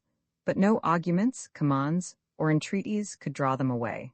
If she did not see them, someone else did. A gentleman on horseback had entered the gate and was proceeding up the road. At the distance of a few paces from us he paused, and calling to the children in a waspish, penetrating tone, bade them keep out of that water. "Miss Gray," said he, "I suppose it is Miss Gray? I am surprised that you should allow them to dirty their clothes in that manner. Don't you see how Miss Bloomfield has soiled her frock, and that Master Bloomfield's socks are quite wet, and both of them without gloves? Dear, let me request that in future you will keep them decent at least." So saying, he turned away, and continued his ride up to the house. This was Mr. Bloomfield. I was surprised that he should nominate his children Master and Miss Bloomfield, and still more so that he should speak so uncivilly to me, their governess, and a perfect stranger to himself. Presently the bell rang to summon us in. I dined with the children at one, while he and his lady took their luncheon at the same table. His conduct there did not greatly raise him in my estimation. He was a man of ordinary stature, rather below than above, and rather thin than stout, apparently between 30 and 40 years of age. He had a large mouth, pale, dingy complexion, milky blue eyes, and hair the color of a hempen cod. There was a roast leg of mutton before him. He helped Mrs. Bloomfield, the children, and me, desiring me to cut up the children's meat. Then, after twisting about the mutton in various directions, and eyeing it from different points, he pronounced it not fit to be eaten, and called for the cold beef. "What is the matter with the mutton, my dear?" asked his mate. "It is quite overdone. Don't you taste, Mrs. Bloomfield, that all the goodness is roasted out of it? And can't you see that all that nice, red gravy is completely dried away? Well, I think the beef will suit you." The beef was set before him, and he began to carve, but with the most rueful expressions of discontent. "What is the matter with the beef, Mr. Bloomfield? I'm sure I thought it was very nice." "And so it was very nice. A nicer joint could not be, but it is quite spoiled," replied he dolefully. "How so? How so? Why, don't you see how it is cut, dear, it is quite shocking. They must have cut it wrong in the kitchen then, for I'm sure I carved it quite properly here, yesterday. No doubt they cut it wrong in the kitchen, the savages? Dear, did ever anyone see such a fine piece of beef so completely ruined? But remember that, in future, when a decent dish leaves this table, they shall not touch it in the kitchen. Remember that, Mrs. Bloomfield." Notwithstanding the ruinous state of the beef, the gentleman managed to cut himself some delicate slices, part of which he ate in silence. When he next spoke, it was, in a less querulous tone, to ask what there was for dinner. "Turkey and grouse," was the concise reply. "And what besides?" "Fish." "What kind of fish?" "I don't know." "You don't know?" cried he, looking solemnly up from his plate and suspending his knife and fork in astonishment. "No, I told the cook to get some fish, I did not particularize what." "Well, that beats everything. A lady professes to keep house and doesn't even know what fish is for dinner. Professes to order fish, and doesn't specify what. Perhaps, Mr. Bloomfield, you will order dinner yourself in future." Nothing more was said, and I was very glad to get out of the room with my pupils, for I never felt so ashamed and uncomfortable in my life for anything that was not my own fault. In the afternoon, we applied to lessons again, then went out again, then had tea in the schoolroom, then I dressed Mary Ann for dessert, and when she and her brother had gone down to the dining room, I took the opportunity of beginning a letter to my dear friends at home, but the children came up before I had half completed it. At 7, I had to put Mary Ann to bed. Then I played with Tom till 8, when he too went, and I finished my letter and unpacked my clothes, which I had hitherto found no opportunity for doing, and finally went to bed myself. But this is a very favorable specimen of a day's proceedings. My task of instruction and surveillance, instead of becoming easier as my charges, and I got better accustomed to each other, became more arduous as their characters unfolded. The name of governess, I soon found, was a mere mockery as applied to me. My pupils had no more notion of obedience than a wild, unbroken colt. The habitual fear of their father's peevish temper and the dread of the punishments he was wont to inflict when irritated kept them generally within bounds in his immediate presence. The girls, too, had some fear of their mother's anger, and the boy might occasionally be bribed to do as she bid him by the hope of reward, but I had no rewards to offer, and as for punishments, I was given to understand, the parents reserved that privilege to themselves, and yet they expected me to keep my pupils in order. Other children might be guided by the fear of anger and the desire of approbation, but neither the one nor the other had any effect upon these. Master Tom, not content with refusing to be ruled, must needs set up as a ruler, and manifested a determination to keep, not only his sisters, but his governess in order, by violent manual and pedal applications, and as he was a tall, strong boy of his years, this occasioned no trifling inconvenience. A few sound boxes on the ear, on such occasions, might have settled the matter easily enough, but as, in that case, he might make up some story to his mother, which she would be sure to believe, as she had such unshaken faith in his veracity, though I had already discovered it to be by no means unimpeachable. I determined to refrain from striking him, even in self-defense, and, in his most violent moods, my only resource was to throw him on his back and hold his hands and feet till the frenzy was somewhat abated. To the difficulty of preventing him from doing what he ought not, was added that of forcing him to do what he ought. Often he would positively refuse to learn, or to repeat his lessons, or even to look at his book.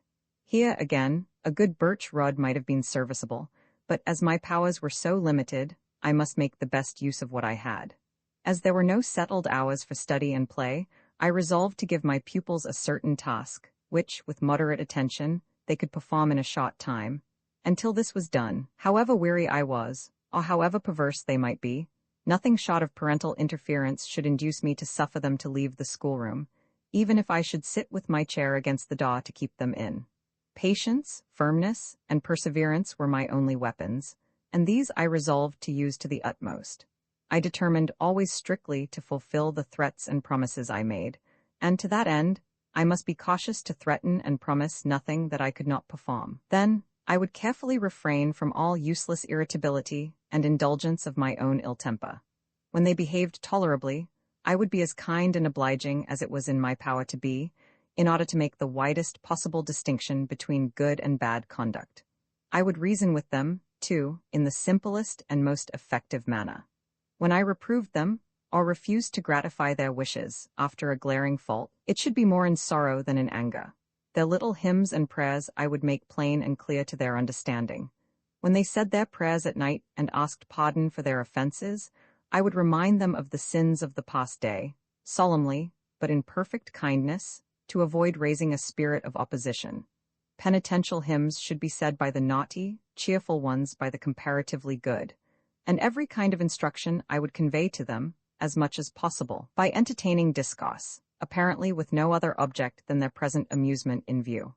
By these means, I hoped in time both to benefit the children and to gain the approbation of their parents, and also to convince my friends at home that I was not so wanting in skill and prudence as they supposed. I knew the difficulties I had to contend with were great, but I knew, at least I believed, unremitting patience and perseverance could overcome them, and night and morning I implored divine assistance to this end. But either the children were so incorrigible, the parents so unreasonable, or myself so mistaken in my views, or so unable to carry them out, that my best intentions and most strenuous efforts seemed productive of no better result than spot to the children, dissatisfaction to their parents, and torment to myself.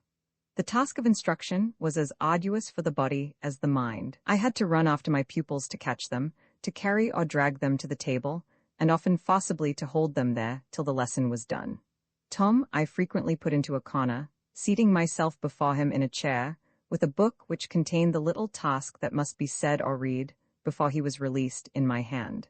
He was not strong enough to push both me and the chair away, so he would stand twisting his body and face into the most grotesque and singular contortions. Laughable, no doubt, to an unconcerned spectator, but not to me, and uttering loud yells and doleful outcries, intended to represent weeping but wholly without the accompaniment of tears.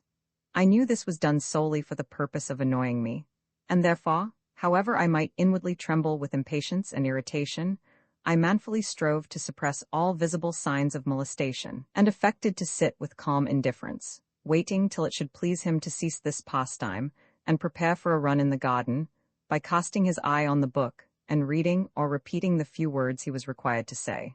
Sometimes he was determined to do his writing badly, and I had to hold his hand to prevent him from purposely blotting or disfiguring the paper. Frequently, I threatened that, if he did not do better, he should have another line.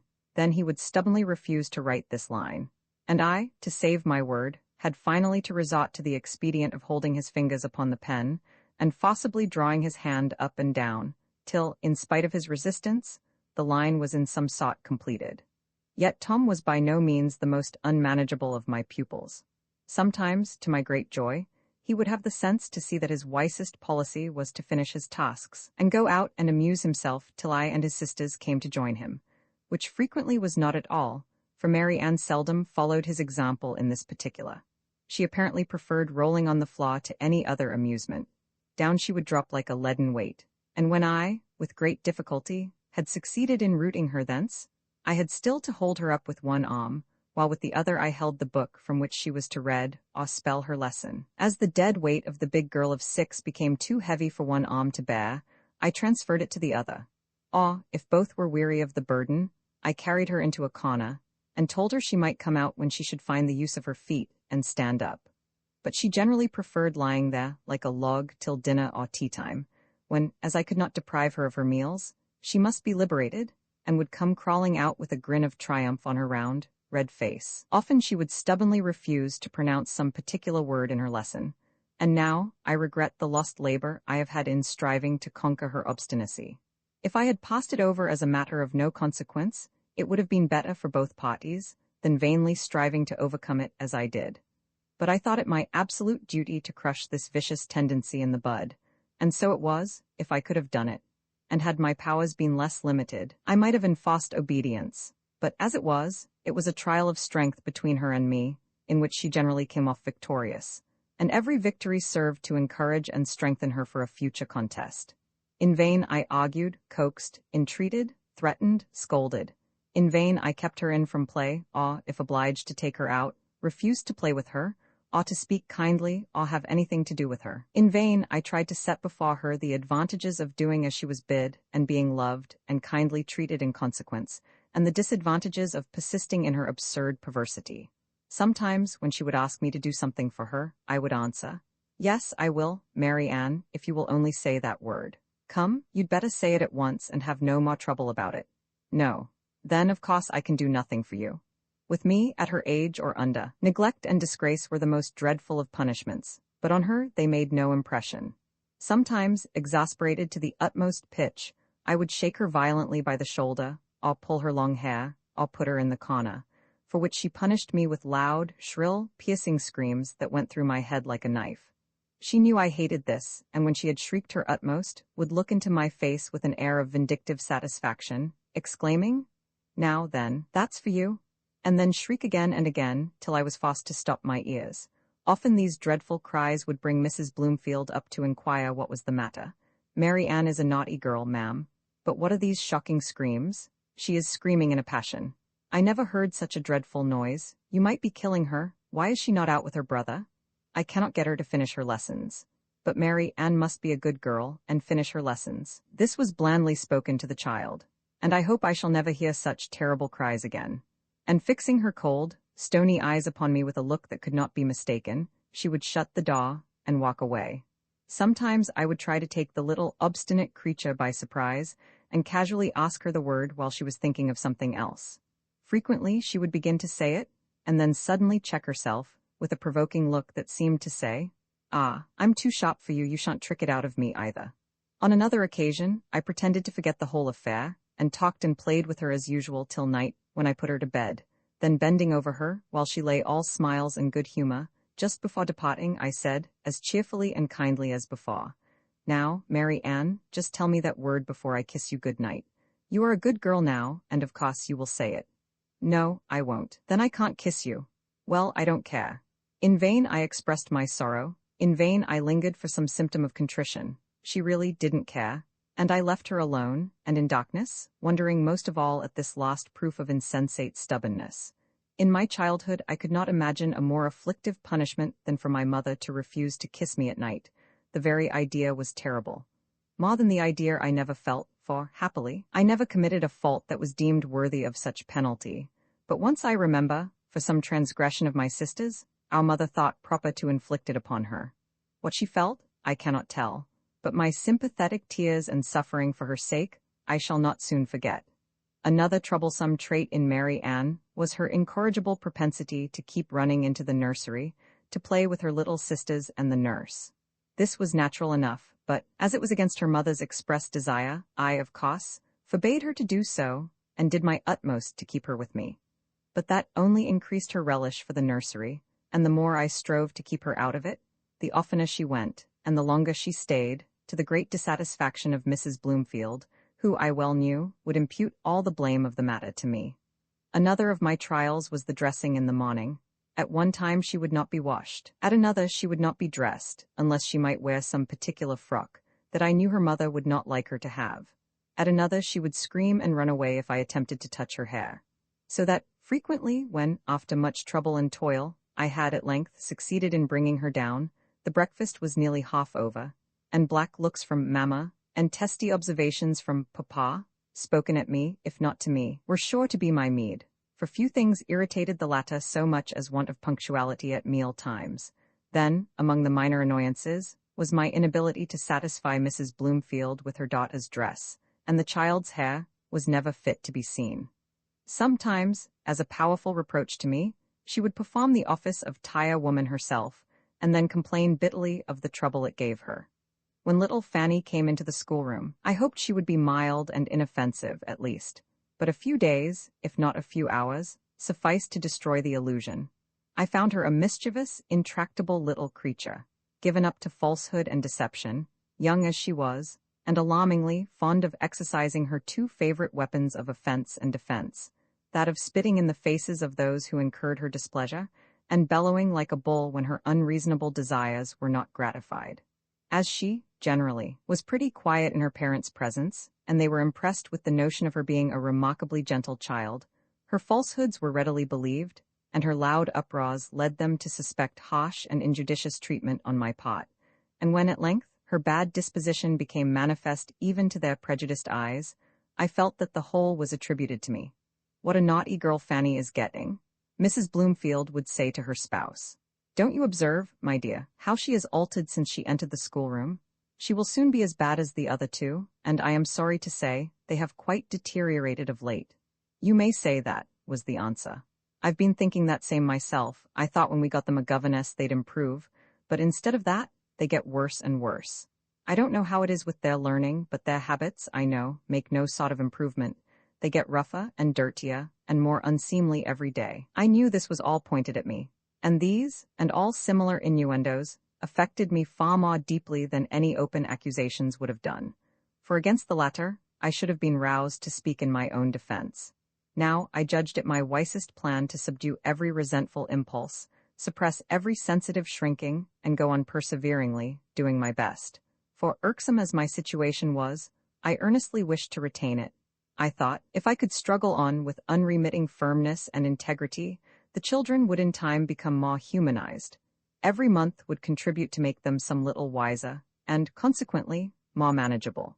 For a child of 9 or 10 as frantic and ungovernable as these at 6 and 7 would be a maniac. I flattered myself I was benefiting my parents and sister by my continuance here.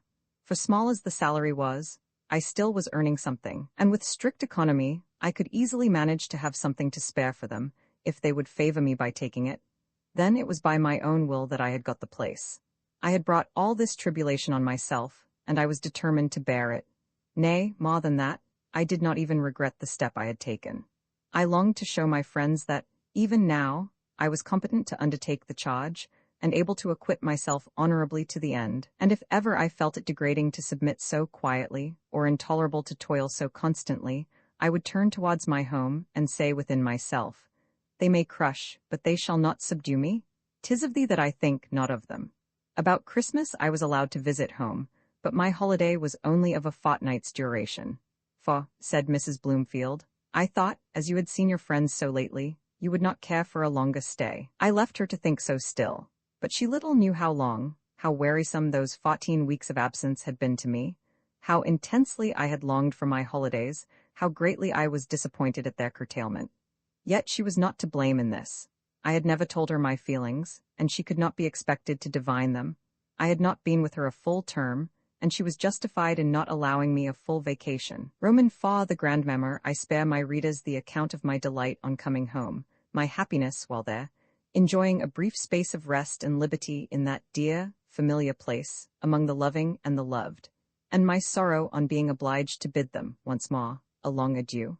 I returned, however, with unabated vigor to my work, a more arduous task than anyone can imagine. Who has not felt something like the misery of being charged with the care and direction of a set of mischievous, turbulent rebels, whom his utmost exertions cannot bind to their duty, while, at the same time, he is responsible for their conduct to a higher power, who exacts from him what cannot be achieved without the aid of the superior's more potent authority, which, either from indolence, or the fear of becoming unpopular with the said rebellious gang, the latter refuses to give. I can conceive few situations more harassing than that wherein, however you may long for success, however you may labor to fulfill your duty, your efforts are baffled and set at naught by those beneath you, and unjustly censured and misjudged by those above.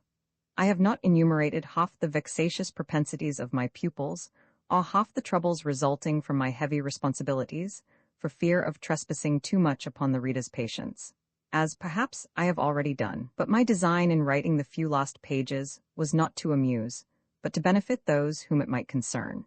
He that has no interest in such matters will doubtless have skipped them over with a cursory glance, and, perhaps, a malediction against the prolixity of the writer. But if a parent has therefrom gathered any useful hint, or an unfortunate governess received thereby the slightest benefit, I am well rewarded for my pains. To avoid trouble and confusion, I have taken my pupils one by one, and discussed their various qualities, but this can give no adequate idea of being worried by the whole three together, when, as was often the case, all were determined to be naughty, and to tease Miss Grey, and put her in a passion. Sometimes, on such occasions, the thought has suddenly occurred to me, if they could see me now, meaning, of course, my friends at home, and the idea of how they would pity me has made me pity myself, so greatly that I have had the utmost difficulty to restrain my tears, but I have restrained them, till my little tormentors were gone to dessert, or cleared off to bed, my only prospects of deliverance.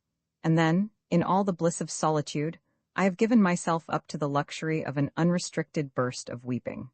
But this was a weakness I did not often indulge. My employments were too numerous, my leisure moments too precious, to admit of much time being given to fruitless lamentations. I particularly remember one wild, snowy afternoon, soon after my return in January. The children had all come up from dinner, loudly declaring that they meant to be naughty, and they had well kept their resolution, though I had talked myself hoarse, and wearied every muscle in my throat, in the vain attempt to reason them out of it. I had got Tom pinned up in a corner, whence I told him he should not escape till he had done his appointed task. Meantime, Fanny had possessed herself of my work-bag, and was rifling its contents, and spitting into it besides. I told her to let it alone, but to no purpose, of course. "Burn it, Fanny?" cried Tom, and this command she hastened to obey. I sprang to snatch it from the fire, and Tom darted to the door.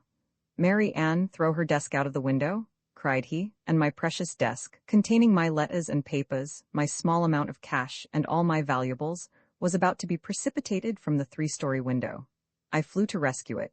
Meanwhile Tom had left the room, and was rushing down the stairs, followed by Fanny. Having secured my desk, I ran to catch them, and Mary Ann came scampering after. All three escaped me and ran out of the house into the garden, where they plunged about in the snow, shouting and screaming in exultant glee. What must I do? If I followed them, I should probably be unable to capture one, and only drive them farther away. If I did not, how was I to get them in? And what would their parents think of me if they saw or heard the children rioting, hatless, bonnetless, gloveless, and bootless, in the deep soft snow? While I stood in this perplexity, just without the door, trying, by grim looks and angry words, to awe them into subjection, I heard a voice behind me, in harshly piercing tones, exclaiming, "Miss Grey, is it possible? What in the devil's name can you be thinking about?" "I can't get them in, sir," said I, turning round and beholding Mr. Bloomfield with his hair on end and his pale blue eyes bolting from their sockets. "But I insist upon their being got in," cried he, approaching nearer and looking perfectly ferocious. "Then, sir, you must call them yourself, if you please, for they won't listen to me," I replied, stepping back. "Come in with you, you filthy brats, or I'll horsewhip you every one," roared he, and the children instantly obeyed. "There, you see, they come at the first word. Yes, when you speak. And it's very strange that when you've the care of 'em you've no better control over 'em than that. Now, there they are, gone upstairs with their nasty snowy feet. Do go after 'em and see them made decent, for heaven's sake." That gentleman's mother was then staying in the house, and, as I ascended the stairs and passed the drawing-room door, I had the satisfaction of hearing the old lady declaiming aloud to her daughter-in-law to this effect, for I could only distinguish the most emphatic words: "Gracious heavens! Never in all my life. Get their death as sure as. Do you think, my dear, she's a proper person? Take my word for it." I heard no more, but that sufficed. The senior Mrs. Bloomfield had been very attentive and civil to me. Until now, I had thought her a nice, kind-hearted, chatty old body. She would often come to me and talk in a confidential strain, nodding and shaking her head, and gesticulating with hands and eyes, as a certain class of old ladies are wont to do, though I never knew one that carried the peculiarity to so great an extent. She would even sympathize with me for the trouble I had with the children, and express at times, by half-sentences, interspersed with nods and knowing winks, her sense of the injudicious conduct of their mamma in so restricting my power, and neglecting to support me with her authority. Such a mode of testifying disapprobation was not much to my taste, and I generally refused to take it in, or understand anything more than was openly spoken. At least, I never went farther than an implied acknowledgment that, if matters were otherwise ordered, my task would be a less difficult one, and I should be better able to guide and instruct my charge. But now I must be doubly cautious. Hitherto, though I saw the old lady had her defects, of which one was a proneness to proclaim her perfections, I had always been wishful to excuse them, and to give her credit for all the virtues she professed, and even imagine others yet untold. Kindness, which had been the food of my life through so many years, had lately been so entirely denied me that I welcomed with grateful joy the slightest semblance of it. No wonder, then, that my heart warmed to the old lady, and always gladdened at her approach and regretted her departure. But now, the few words luckily or unluckily heard in passing had wholly revolutionized my ideas respecting her. Now I looked upon her as hypocritical and insincere, a flatterer, and a spy upon my words and deeds. Doubtless it would have been my interest still to meet her with the same cheerful smile and tone of respectful cordiality as before, but I could not, if I would. My manner altered with my feelings, and became so cold and shy that she could not fail to notice it. She soon did notice it, and her manner altered too. The familiar nod was changed to a stiff bow, the gracious smile gave place to a glare of Gorgon ferocity. Her vivacious loquacity was entirely transferred from me to the darling boy and girls, whom she flattered and indulged more absurdly than ever their mother had done. I confess I was somewhat troubled at this change. I feared the consequences of her displeasure, and even made some efforts to recover the ground I had lost, and with better apparent success than I could have anticipated. At one time, I, merely in common civility, asked after her cough. Immediately her long visage relaxed into a smile, and she favored me with a particular history of that and her other infirmities, followed by an account of her pious resignation, delivered in the usual emphatic, declamatory style, which no writing can portray. But there's one remedy for all, my dear, and that's resignation, a toss of the head, resignation to the will of heaven, an uplifting of the hands and eyes. It has always supported me through all my trials, and always will do, a succession of nods. But then, it isn't everybody that can say that, a shake of the head, but I'm one of the pious ones, Miss Grey, a very significant nod and toss. And thank heaven I always was, another nod, and I glory in it, an emphatic clasping of the hands and shaking of the head, and with several texts of scripture misquoted or misapplied, and religious exclamations so redolent of the ludicrous in the style of delivery and manner of bringing in, if not in the expressions themselves, that I decline repeating them, she withdrew, tossing her large head in high good humor, with herself at least, and left me hoping that, after all, she was rather weak than wicked. At her next visit to Wellwood House, I went so far as to say I was glad to see her looking so well. The effect of this was magical. The words, intended as a mock of civility, were received as a flattering compliment. Her countenance brightened up, and from that moment she became as gracious and benign as heart could wish, in outward semblance at least. From what I now saw of her, and what I heard from the children, I know that, in order to gain her cordial friendship, I had but to utter a word of flattery at each convenient opportunity.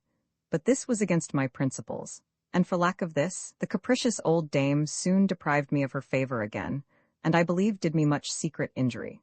She could not greatly influence her daughter-in-law against me, because, between that lady and herself, there was a mutual dislike, chiefly shown by her in secret detractions and calumniations, by the other, in an excess of frigid formality in her demeanor, and no fawning flattery of the elder could thaw away the wall of ice which the younger interposed between them. But with her son, the old lady had better success.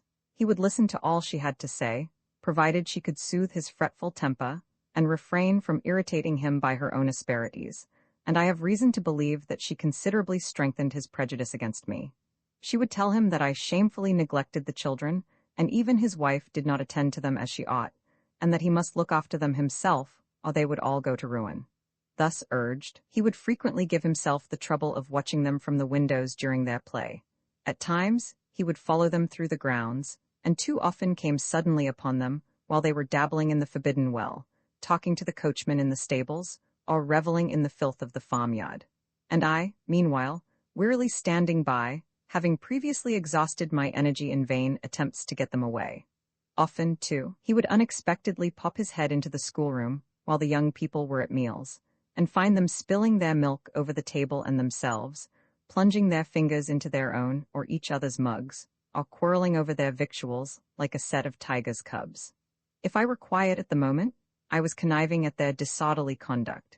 If, as was frequently the case, I happened to be exalting my voice to enforce order, I was using undue violence, and setting the girls a bad example by such ungentleness of tone and language. I remember one afternoon in spring, when, owing to the rain, they could not go out.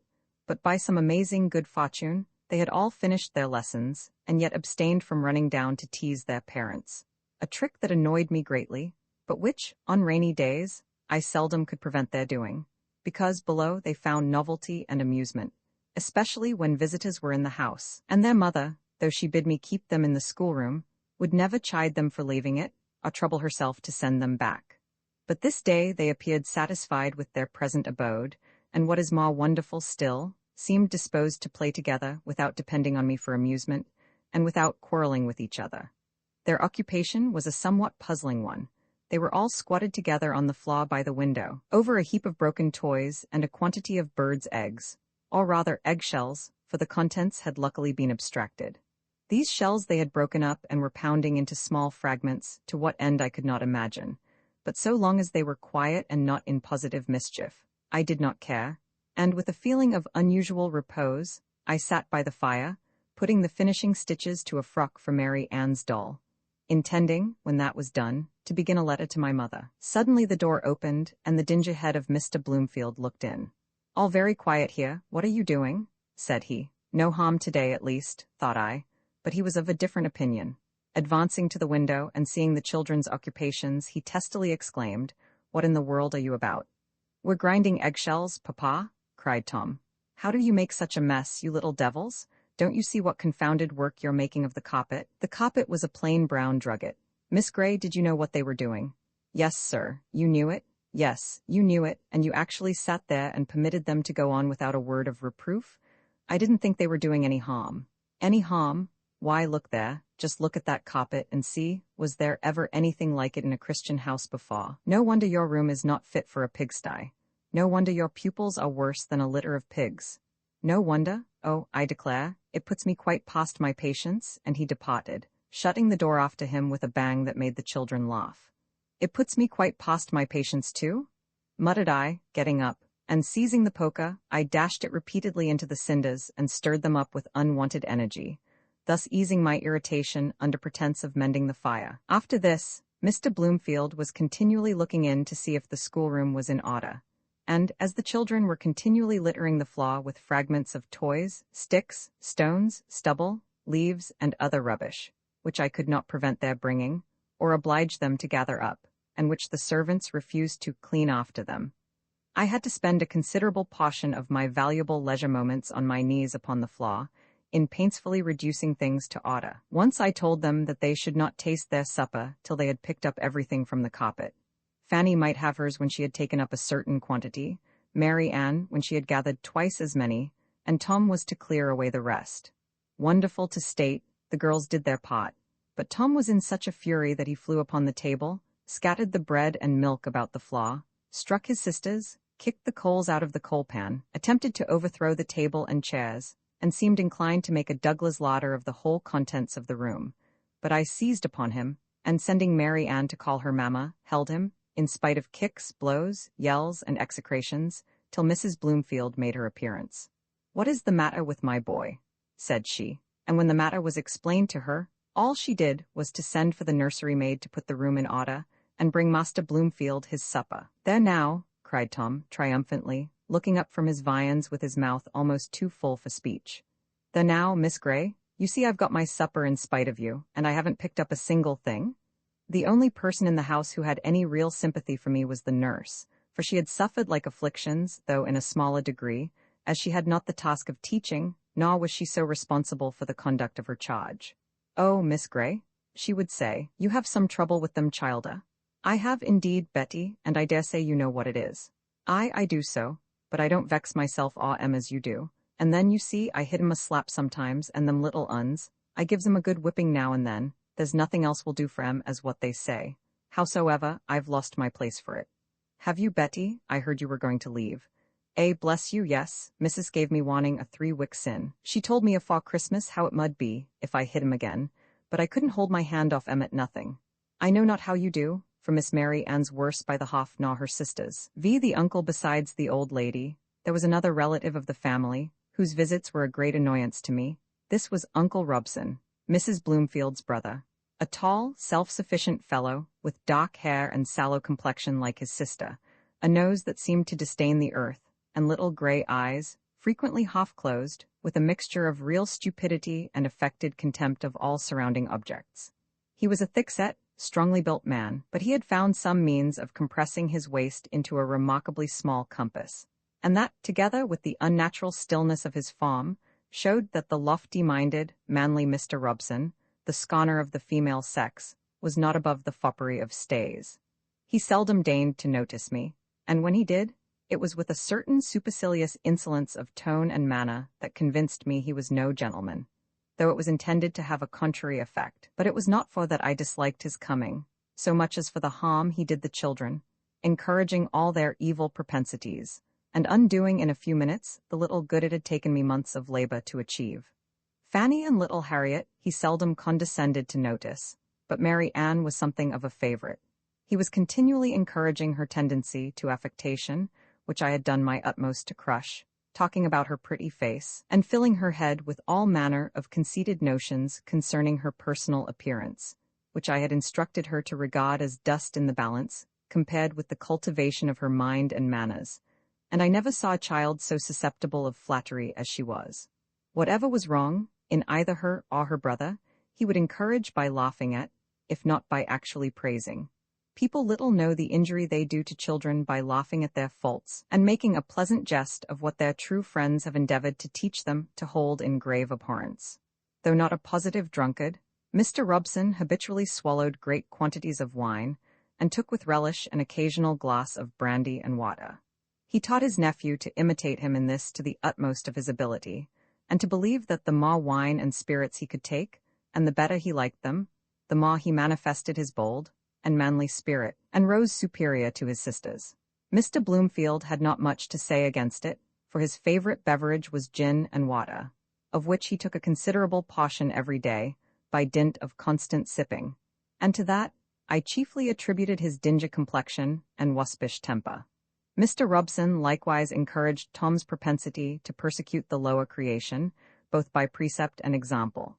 As he frequently came to Cos or shoot over his brother-in-law's grounds, he would bring his favorite dogs with him, and he treated them so brutally that, poor as I was, I would have given a sovereign any day to see one of them bite him, provided the animal could have done it with impunity.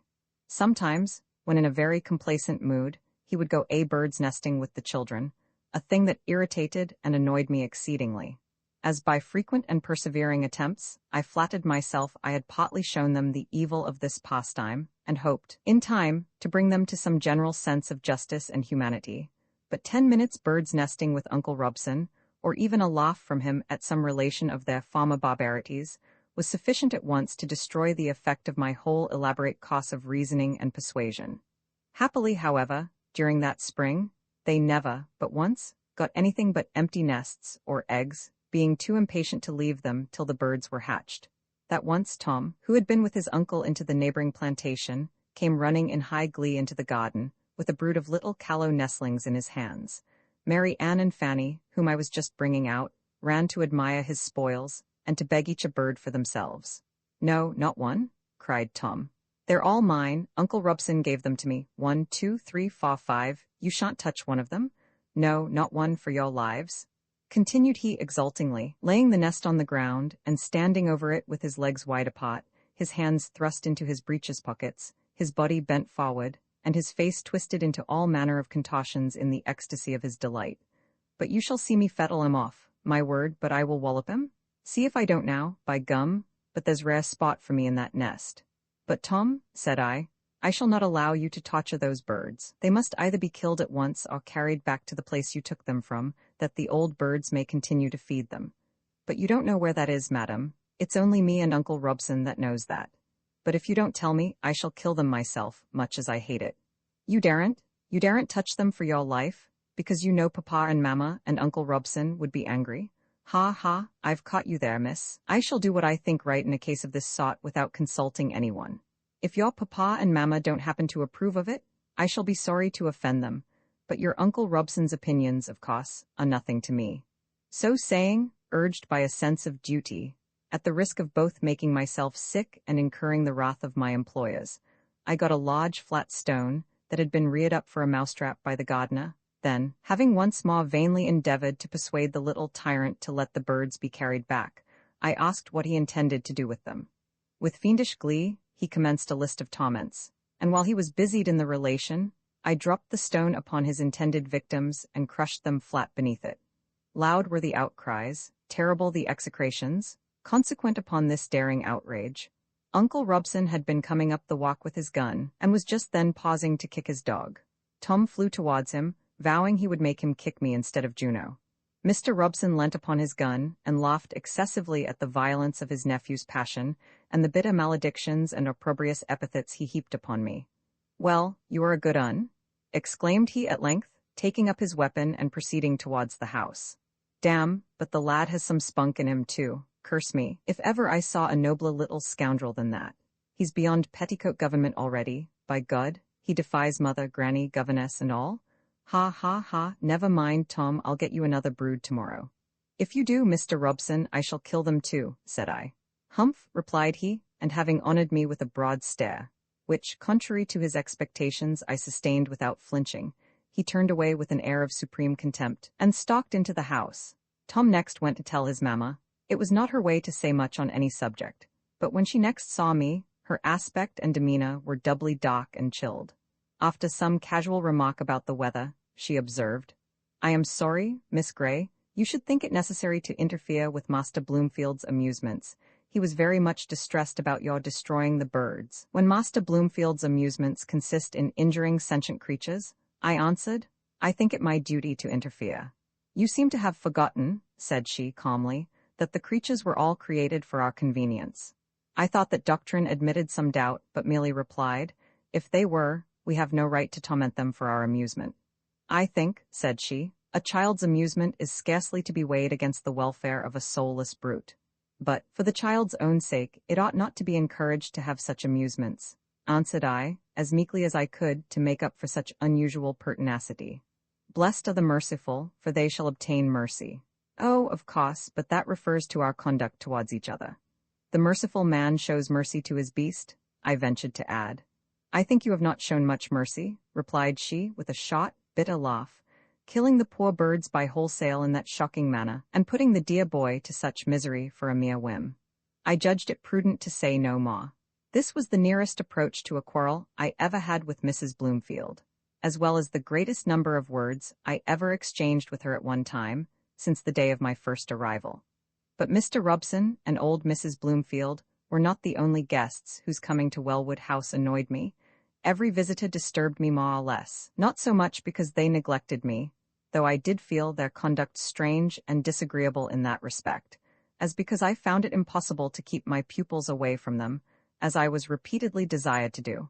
Tom must talk to them, and Mary Ann must be noticed by them.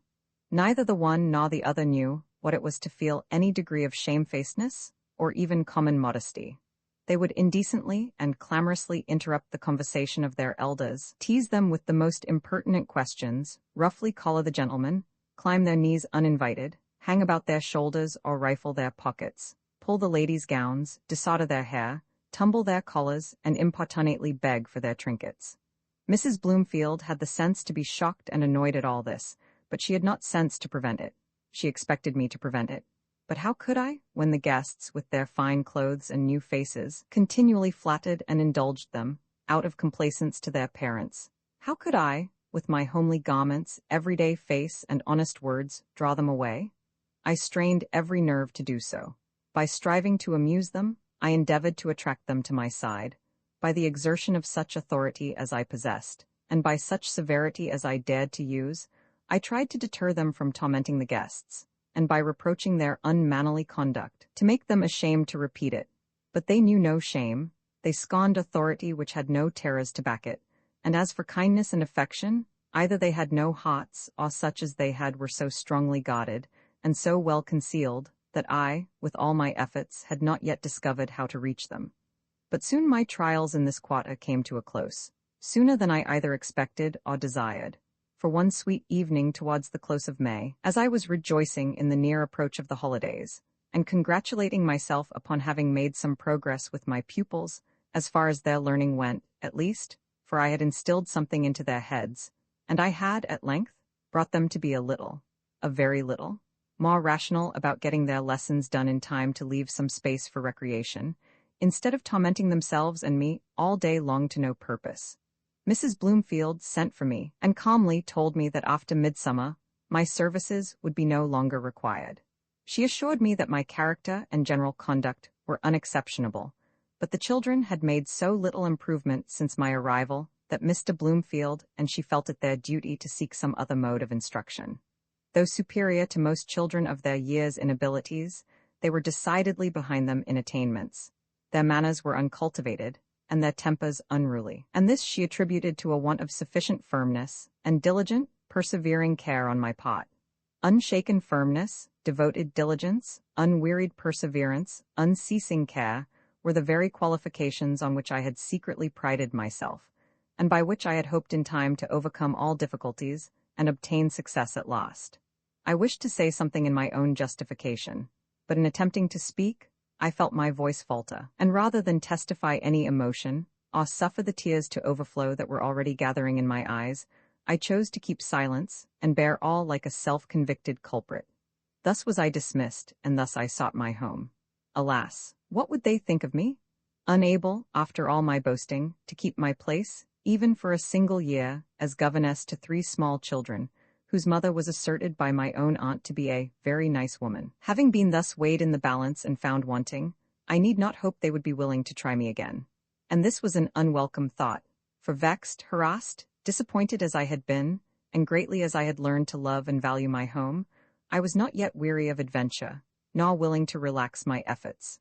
I knew that all parents were not like Mr. and Mrs. Bloomfield, and I was certain all children were not like theirs. The next family must be different, and any change must be for the better. I had been seasoned by adversity and tutored by experience, and I longed to redeem my lost honor in the eyes of those whose opinion was more than that of all the world to me. Vi the parsonage again for a few months, I remained peaceably at home, in the quiet enjoyment of liberty and rest, and genuine friendship, from all of which I had fasted so long, and in the earnest prosecution of my studies, to recover what I had lost during my stay at Wellwood House, and to lay in new stores for future use. My father's health was still very infirm, but not materially worse than when I last saw him, and I was glad I had it in my power to cheer him by my return, and to amuse him with singing his favorite songs. No one triumphed over my failure, or said I had better have taken his or her advice, and quietly stayed at home. All were glad to have me back again, and lavished more kindness than ever upon me, to make up for the sufferings I had undergone. But not one would touch a shilling of what I had so cheerfully earned and so carefully saved, in the hope of sharing it with them. By dint of pinching here, and scraping there, our debts were already nearly paid. Mary had had good success with her drawings, but our father had insisted upon her likewise, keeping all the produce of her industry to herself.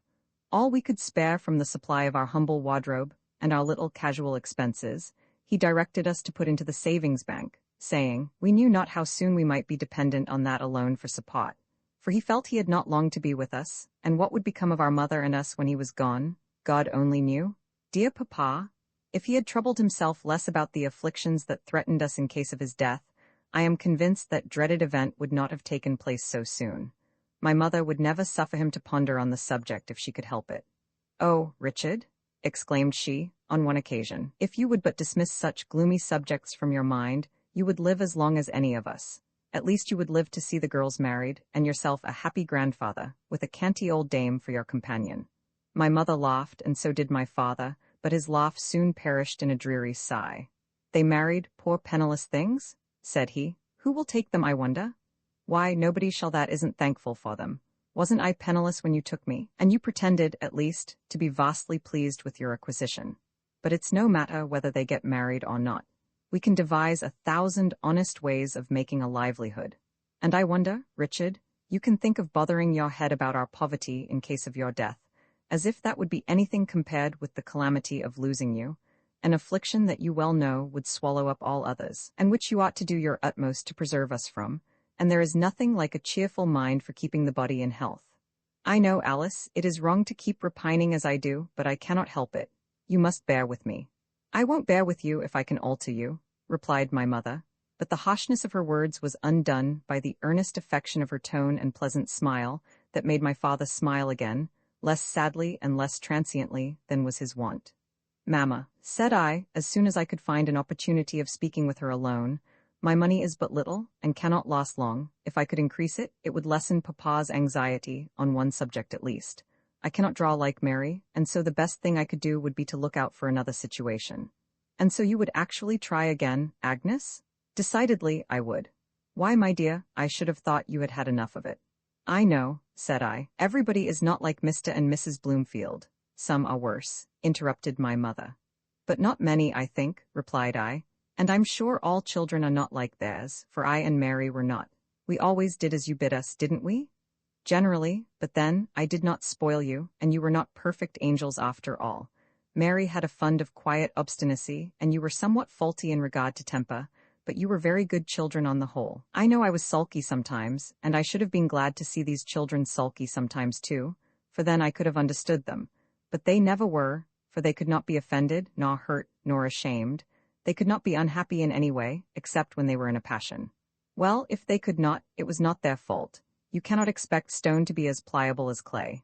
No, but still it is very unpleasant to live with such unimpressible, incomprehensible creatures. You cannot love them, and if you could, your love would be utterly thrown away. They could neither return it, nor value, nor understand it. But however, even if I should stumble on such a family again, which is quite unlikely, I have all this experience to begin with, and I should manage better another time, and the end and aim of this preamble is, let me try again. Well, my girl, you are not easily discouraged, I see. I am glad of that. But let me tell you, you are a good deal paler and thinner than when you first left home, and we cannot have you undermining your health to hoard up money either for yourself or others. Mary tells me I am changed too, and I don't much wonder at it, for I was in a constant state of agitation and anxiety all day long. But next time I am determined to take things coolly. After some further discussion, my mother promised once more to assist me, provided I would wait and be patient, and I left her to broach the matter to my father, when and how she deemed it most advisable, never doubting her ability to obtain his consent. Meantime, I searched with great interest the advertising columns of the newspapers and wrote answers to every wanted a governess that appeared at all eligible. But all my letters, as well as the replies when I got any, were dutifully shown to my mother. And she, to my chagrin, made me reject the situations one after another. These were low people, these were too exacting in their demands, and these too niggardly in their remuneration. Your talents are not such as every poor clergyman's daughter possesses, Agnes, she would say, and you must not throw them away. Remember, you promised to be patient. There is no need of hurry. You have plenty of time before you and may have many chances yet.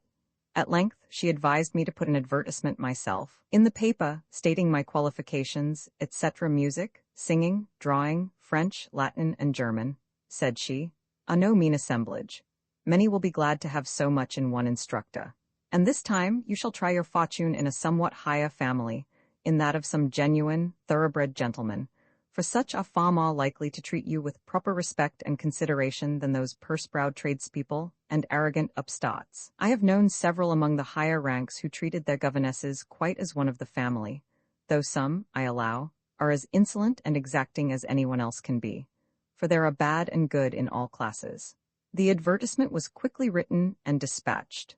Of the two parties who answered it, but one would consent to give me £50, the sum my mother bade me name as the salary I should require.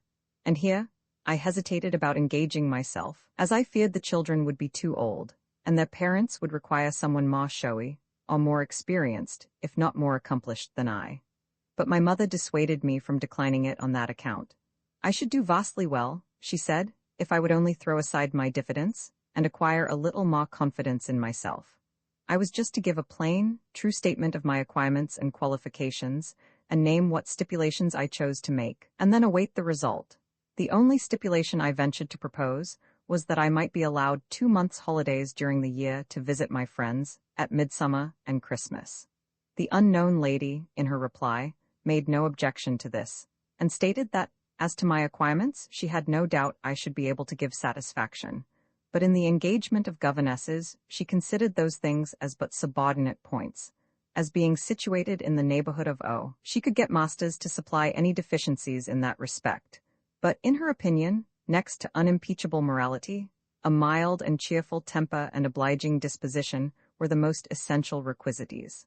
My mother did not relish this at all, and now made many objections to my accepting the situation, in which my sister warmly supported her. But unwilling to be balked again, I overruled them all, and having first obtained the consent of my father, who had, a short time previously, been apprised of these transactions, I wrote a most obliging epistle to my unknown correspondent, and finally, the bargain was concluded.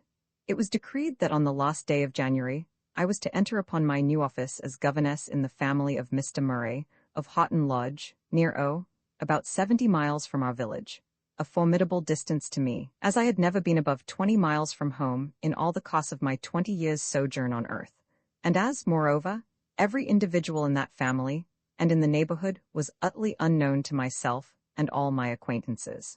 But this rendered it only the more piquant to me. I had now, in some measure, got rid of the mauvaise honte that had formerly oppressed me so much. There was a pleasing excitement in the idea of entering these unknown regions and making my way alone among its strange inhabitants. I now flattered myself I was going to see something in the world. Mr. Murray's residence was near a large town, and not in a manufacturing district, where the people had nothing to do but to make money. His rank, from what I could gather, appeared to be higher than that of Mr. Bloomfield. And doubtless, he was one of those genuine thoroughbred gentry my mother spoke of, who would treat his governess with due consideration as a respectable, well-educated lady, the instructor and guide of his children, and not a mere upper servant. Then, my pupils being older, would be more rational, more teachable, and less troublesome than the last. They would be less confined to the schoolroom, and not require that constant labor and incessant watching. And finally, bright visions mingled with my hopes, with which the care of children and the mere duties of a governess had little or nothing to do. Thus, the reader will see that I had no claim to be regarded as a martyr to filial piety, going forth to sacrifice peace and liberty for the sole purpose of laying up stores for the comfort and support of my parents. Though certainly the comfort of my father, and the future support of my mother, had a large share in my calculations. and £50 appeared to me no ordinary sum. I must have decent clothes becoming my station. I must, it seemed, put out my washing, and also pay for my 4 annual journeys between Houghton Lodge and home. But with strict attention to economy, surely £20, a little more, would cover those expenses, and then there would be 30 for the bank, a little less. What a valuable addition to our stock. Oh, I must struggle to keep this situation, whatever it might be, both for my own honor among my friends, and for the solid services I might render them by my continuance there. Roman 7 Houghton Lodge, the 31st of January, was a wild, tempestuous day. There was a strong north wind, with a continual storm of snow drifting on the ground and whirling through the air. My friends would have had me delay my departure, but fearful of prejudicing my employers against me by such want of punctuality at the commencement of my undertaking, I persisted in keeping the appointment. I will not inflict upon my readers an account of my leaving home on that dark winter morning. The fond farewells, the long, long journey to O, the solitary waitings in inns for coaches or trains, for there were some railways then, and, finally, the meeting at O, with Mr. Murray's servant, who had been sent with the phaeton to drive me from thence to Houghton Lodge. I will just state that the heavy snow had thrown such impediments in the way of both horses and steam engines, that it was dark some hours before I reached my journey's end, and that a most bewildering storm came on at last, which made the few miles space between O and Houghton Lodge a long and formidable passage. I sat resigned, with the cold, sharp snow drifting through my veil and filling my lap, seeing nothing, and wondering how the unfortunate horse and driver could make their way even as well as they did. And indeed it was but a toilsome, creeping style of progression, to say the best of it. At length we paused, and at the call of the driver, someone unlatched and rolled back upon their creaking hinges what appeared to be the park gates. Then we proceeded along a smoother road, whence, occasionally, I perceived some huge, hoary mass gleaming through the darkness, which I took to be a portion of a snow-clad tree. After a considerable time we paused again, before the stately portico of a large house with long windows descending to the ground. I rose with some difficulty from under the superincumbent snowdrift, and alighted from the carriage, expecting that a kind and hospitable reception would indemnify me for the toils and hardships of the day. A gentlemanly person in black opened the door, and admitted me into a spacious hall, lighted by an amber-colored lamp suspended from the ceiling. He led me through this, along a passage, and opening the door of a back room, told me that was the schoolroom. I entered, and found 2 young ladies and 2 young gentlemen, my future pupils, I supposed. After a formal greeting, the elder girl, who was trifling over a piece of canvas and a basket of German wools, asked if I should like to go upstairs. I replied in the affirmative, of course. "Matilda, take a candle and show her her room," said she. Miss Matilda, a strapping hoyden of about 14, with a short frock and trousers, shrugged her shoulders and made a slight grimace, but took a candle and proceeded before me up the back stairs, a long, steep, double flight, and through a long, narrow passage, to a small but tolerably comfortable room. She then asked me if I would take some tea or coffee. I was about to answer no, but remembering that I had taken nothing since 7 o'clock that morning, and feeling faint in consequence, I said I would take a cup of tea. Saying she would tell Brown, the young lady departed, and by the time I had divested myself of my heavy, wet cloak, shawl, bonnet, etc., a mincing damsel came to say the young ladies desired to know whether I would take my tea up there, or in the schoolroom. Under the plea of fatigue I chose to take it there. She withdrew, and after a while returned again with a small tea-tray, and placed it on the chest of drawers, which served as a dressing-table. Having civilly thanked her, I asked at what time I should be expected to rise in the morning. "The young ladies and gentlemen breakfast at 8:30, ma'am," said she. "They rise early, but as they seldom do any lessons before breakfast, I should think it will do if you rise soon after 7. I desired her to be so kind as to call me at 7, and promising to do so, she withdrew. Then, having broken my long fast on a cup of tea and a little thin bread and butter, I sat down beside the small, smouldering fire, and amused myself with a hearty fit of crying. After which I said my prayers, and then, feeling considerably relieved, began to prepare for bed. Finding that none of my luggage was brought up, I instituted a search for the bell, and failing to discover any signs of such a convenience in any corner of the room, I took my candle and ventured through the long passage, and down the steep stairs, on a voyage of discovery. Meeting a well-dressed female on the way, I told her what I wanted, but not without considerable hesitation, as I was not quite sure whether it was one of the upper servants or Mrs. Murray herself. It happened, however, to be the lady's maid. With the air of one conferring an unusual favor, she vouchsafed to undertake the sending up of my things, and when I had re-entered my room, and waited and wondered a long time, greatly fearing that she had forgotten or neglected to perform her promise, and doubting whether to keep waiting or go to bed, or go down again, my hopes, at length, were revived by the sound of voices and laughter, accompanied by the tramp of feet along the passage, and presently the luggage was brought in by a rough-looking maid and a man, neither of them very respectful in their demeanor to me. Having shut the door upon their retiring footsteps and unpacked a few of my things, I betook myself to rest, gladly enough, for I was weary in body and mind. It was with a strange feeling of desolation, mingled with a strong sense of the novelty of my situation, and a joyless kind of curiosity concerning what was yet unknown, that I awoke the next morning, feeling like one whirled away by enchantment, and suddenly dropped from the clouds into a remote and unknown land, widely and completely isolated from all he had ever seen or known before, all like a thistle seed borne on the wind to some strange nook of uncongenial soil, where it must lie long enough before it can take root and germinate, extracting nourishment from what appears so alien to its nature, if, indeed, it ever can. But this gives no proper idea of my feelings at all, and no one that has not lived such a retired, stationary life as mine can possibly imagine what they were. Hardly even if he has known what it is to awake some morning and find himself in Port Nelson, in New Zealand, with a world of waters between himself and all that knew him. I shall not soon forget the peculiar feeling with which I raised my blind and looked out upon the unknown world. A wide, white wilderness was all that met my gaze, a waste of deserts tossed in snow, and heavy-laden groves. I descended to the schoolroom with no remarkable eagerness to join my pupils, though not without some feeling of curiosity respecting what a further acquaintance would reveal. One thing, among others of more obvious importance, I determined with myself. I must begin with calling them Miss and Master. It seemed to me a chilling and unnatural piece of punctilio between the children of a family and their instructor and daily companion, especially where the former were in their early childhood, as at Wellwood House. But even there, my calling the little Bloomfields by their simple names had been regarded as an offensive liberty, as their parents had taken care to show me, by carefully designating them Master and Miss Bloomfield, etc. In speaking to me, I had been very slow to take the hint, because the whole affair struck me as so very absurd, but now I determined to be wiser, and begin at once with as much form and ceremony as any member of the family would be likely to require, and, indeed, the children being so much older, there would be less difficulty, though the little words Miss and Master seemed to have a surprising effect in repressing all familiar, open-hearted kindness, and extinguishing every gleam of cordiality that might arise between us.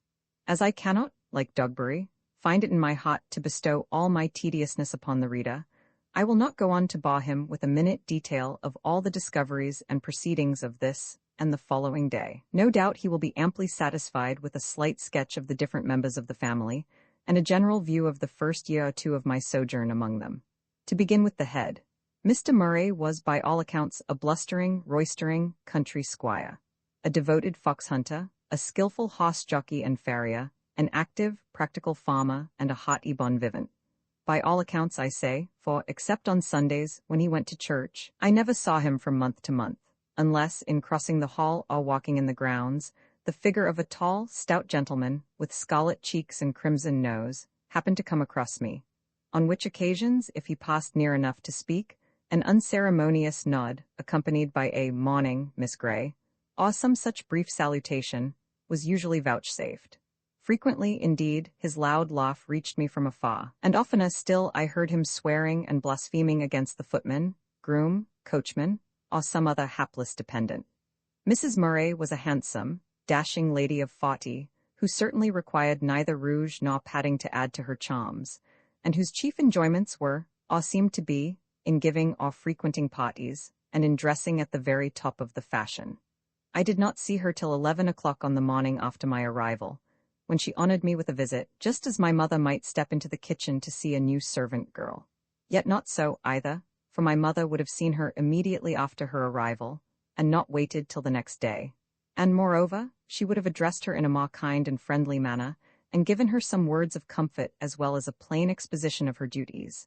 But Mrs. Murray did neither the one nor the other. She just stepped into the schoolroom on her return from ordering dinner in the housekeeper's room, bade me good morning, stood for 2 minutes by the fire, said a few words about the weather and the rather rough journey I must have had yesterday, petted her youngest child, a boy of 10, who had just been wiping his mouth and hands on her gown, after indulging in some savory morsel from the housekeeper's store, told me what a sweet, good boy he was, and then sailed out, with a self-complacent smile upon her face, thinking, no doubt, that she had done quite enough for the present and had been delightfully condescending into the bargain.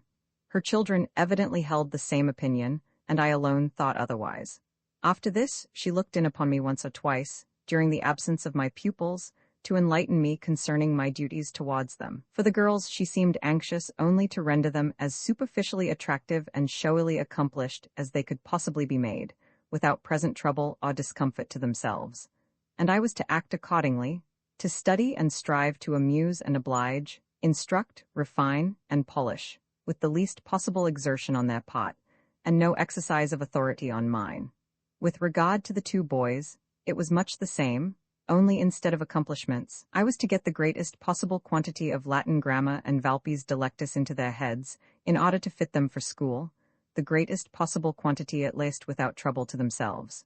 John might be a little high-spirited, and Charles might be a little nervous and tedious, but at all events, Miss Grey, said she, I hope you will keep your temper, and be mild and patient throughout, especially with the dear little Charles. He is so extremely nervous and susceptible, and so utterly unaccustomed to anything but the tenderest treatment. You will excuse my naming these things to you, for the fact is, I have hitherto found all the governesses, even the very best of them, faulty in this particular. They wanted that meek and quiet spirit, which St. Matthew, or some of them, says is better than the putting on of apparel. You will know the passage to which I allude, for you are a clergyman's daughter. But I have no doubt you will give satisfaction in this respect as well as the rest. And remember, on all occasions, when any of the young people do anything improper, if persuasion and gentle remonstrance will not do, let one of the others come and tell me, for I can speak to them more plainly than it would be proper for you to do, and make them as happy as you can, Miss Grey, and I dare say you will do very well. I observed that while Mrs. Murray was so extremely solicitous for the comfort and happiness of her children, and continually talking about it, she never once mentioned mine, though they were at home, surrounded by friends, and I an alien among strangers, and I did not yet know enough of the world, not to be considerably surprised at this anomaly. Miss Murray, otherwise Rosalie, was about 16 when I came, and decidedly a very pretty girl, and in 2 years longer. As time more completely developed her form and added grace to her carriage and deportment, she became positively beautiful, and that in no common degree. She was tall and slender, yet not thin, perfectly formed, exquisitely fair, though not without a brilliant, healthy bloom. Her hair, which she wore in a profusion of long ringlets, was of a very light brown inclining to yellow. Her eyes were pale blue, but so clear and bright that few would wish them darker. The rest of her features were small, not quite regular, and not remarkably otherwise, but altogether you could not hesitate to pronounce her a very lovely girl. I wish I could say as much for mind and disposition as I can for her form and face. Yet think not I have any dreadful disclosures to make. She was lively, light-hearted, and could be very agreeable with those who did not cross her will. Towards me, when I first came, she was cold and haughty, then insolent and overbearing. But on a further acquaintance, she gradually laid aside her airs, and in time became as deeply attached to me as it was possible for her to be to one of my character and position. For she seldom lost sight, for above half an hour at a time, of the fact of my being a hireling and a poor curate's daughter. And yet, upon the whole, I believe she respected me more than she herself was aware of, because I was the only person in the house who steadily professed good principles, habitually spoke the truth, and generally endeavored to make inclination bow to duty. And this, I say, not, of course, in commendation of myself, but to show the unfortunate state of the family to which my services were, for the present, devoted. There was no member of it in whom I regretted this sad want of principle so much as Miss Murray herself, not only because she had taken a fancy to me, but because there was so much of what was pleasant and prepossessing in herself, that, in spite of her failings, I really liked her, when she did not rouse my indignation, or ruffle my temper by too great a display of her faults. These, however, I would fain persuade myself were rather the effect of her education than her disposition. She had never been perfectly taught the distinction between right and wrong. She had, like her brothers and sisters, been suffered, from infancy, to tyrannize over nurses, governesses, and servants. She had not been taught to moderate her desires, to control her temper or bridle her will, or to sacrifice her own pleasure for the good of others. Her temper being naturally good, she was never violent or morose, but from constant indulgence and habitual scorn of reason, she was often testy and capricious. Her mind had never been cultivated. Her intellect, at best, was somewhat shallow. She possessed considerable vivacity, some quickness of perception, and some talent for music and the acquisition of languages, but till 15 she had troubled herself to acquire nothing. Then the love of display had roused her faculties, and induced her to apply herself, but only to the more showy accomplishments. And when I came it was the same. Everything was neglected but French, German, music, singing, dancing, fancy work, and a little drawing, such drawing as might produce the greatest show with the smallest labor, and the principal parts of which were generally done by me. For music and singing, besides my occasional instructions, she had the attendance of the best master the country afforded, and in these accomplishments, as well as in dancing, she certainly attained great proficiency. To music, indeed, she devoted too much of her time, as governess though I was, I frequently told her. But her mother thought that if she liked it, she could not give too much time to the acquisition of so attractive an art. Of fancy work, I knew nothing but what I gathered from my pupil and my own observation, but no sooner was I initiated than she made me useful in 20 different ways. All the tedious parts of her work were shifted onto my shoulders, such as stretching the frames, stitching in the canvas, sorting the wools and silks, putting in the grounds, counting the stitches, rectifying mistakes, and finishing the pieces she was tired of. At 16, Miss Murray was something of a romp, yet not more so than is natural and allowable for a girl of that age, but at 17, that propensity, like all other things, began to give way to the ruling passion, and soon was swallowed up in the all-absorbing ambition to attract and dazzle the other sex. But enough of her. Now let us turn to her sister.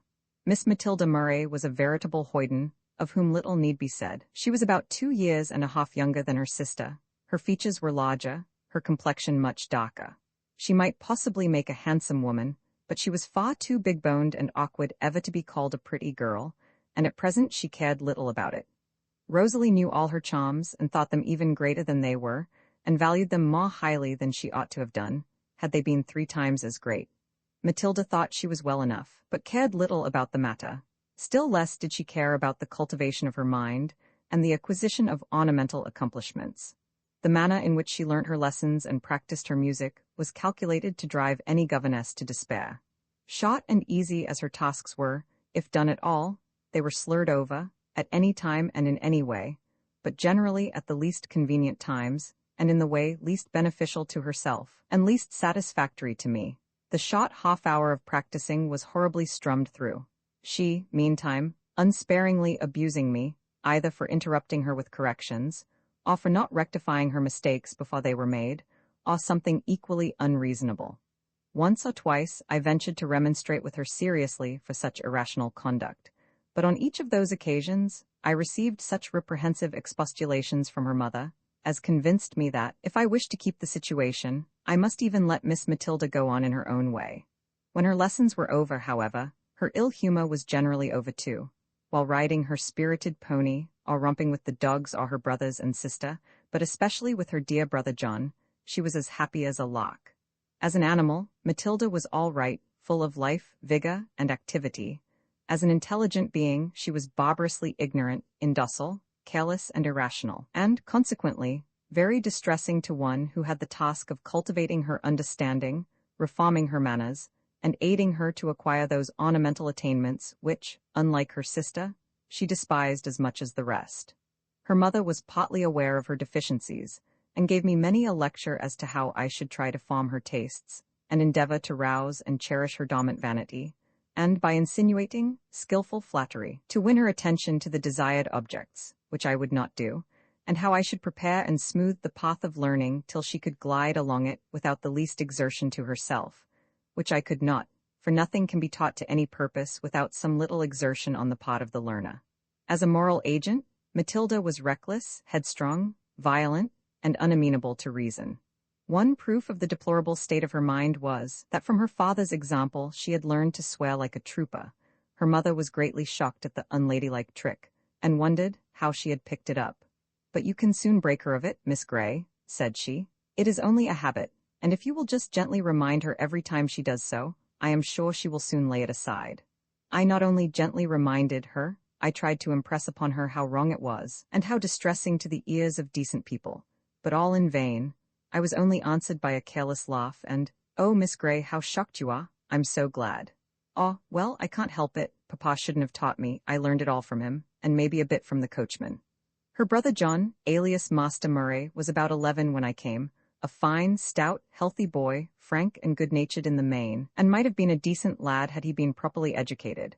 But now he was as rough as a young bear, boisterous, unruly, unprincipled, untaught, unteachable, at least for a governess under his mother's eye.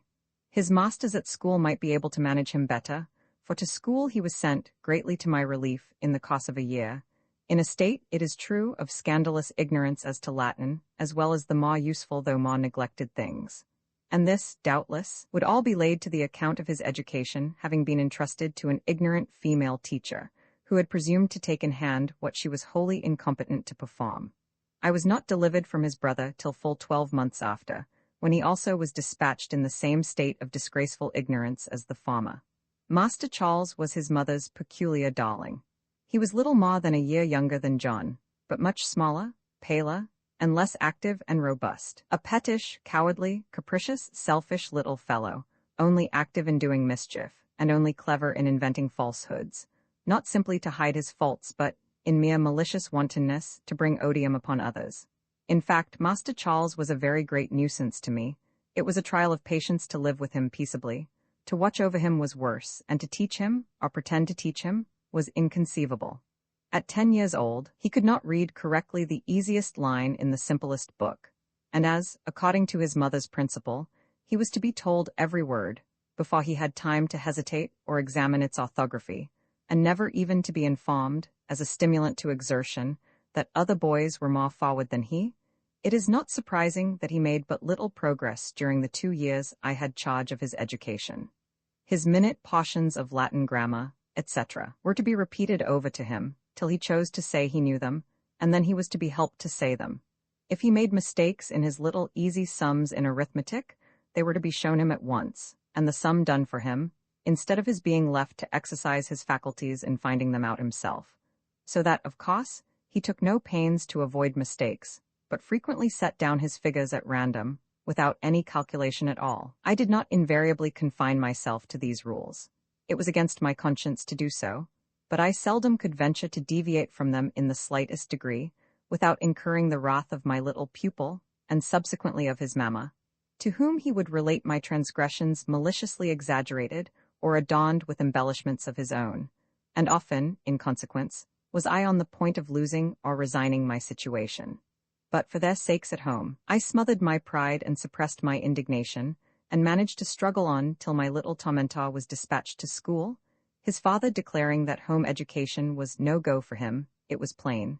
His mother spoiled him outrageously, and his governess could make no hand of him at all. A few more observations about Houghton Lodge and its ongoings, and I have done with dry description for the present. The house was a very respectable one, superior to Mr. Bloomfield's, both in age, size, and magnificence.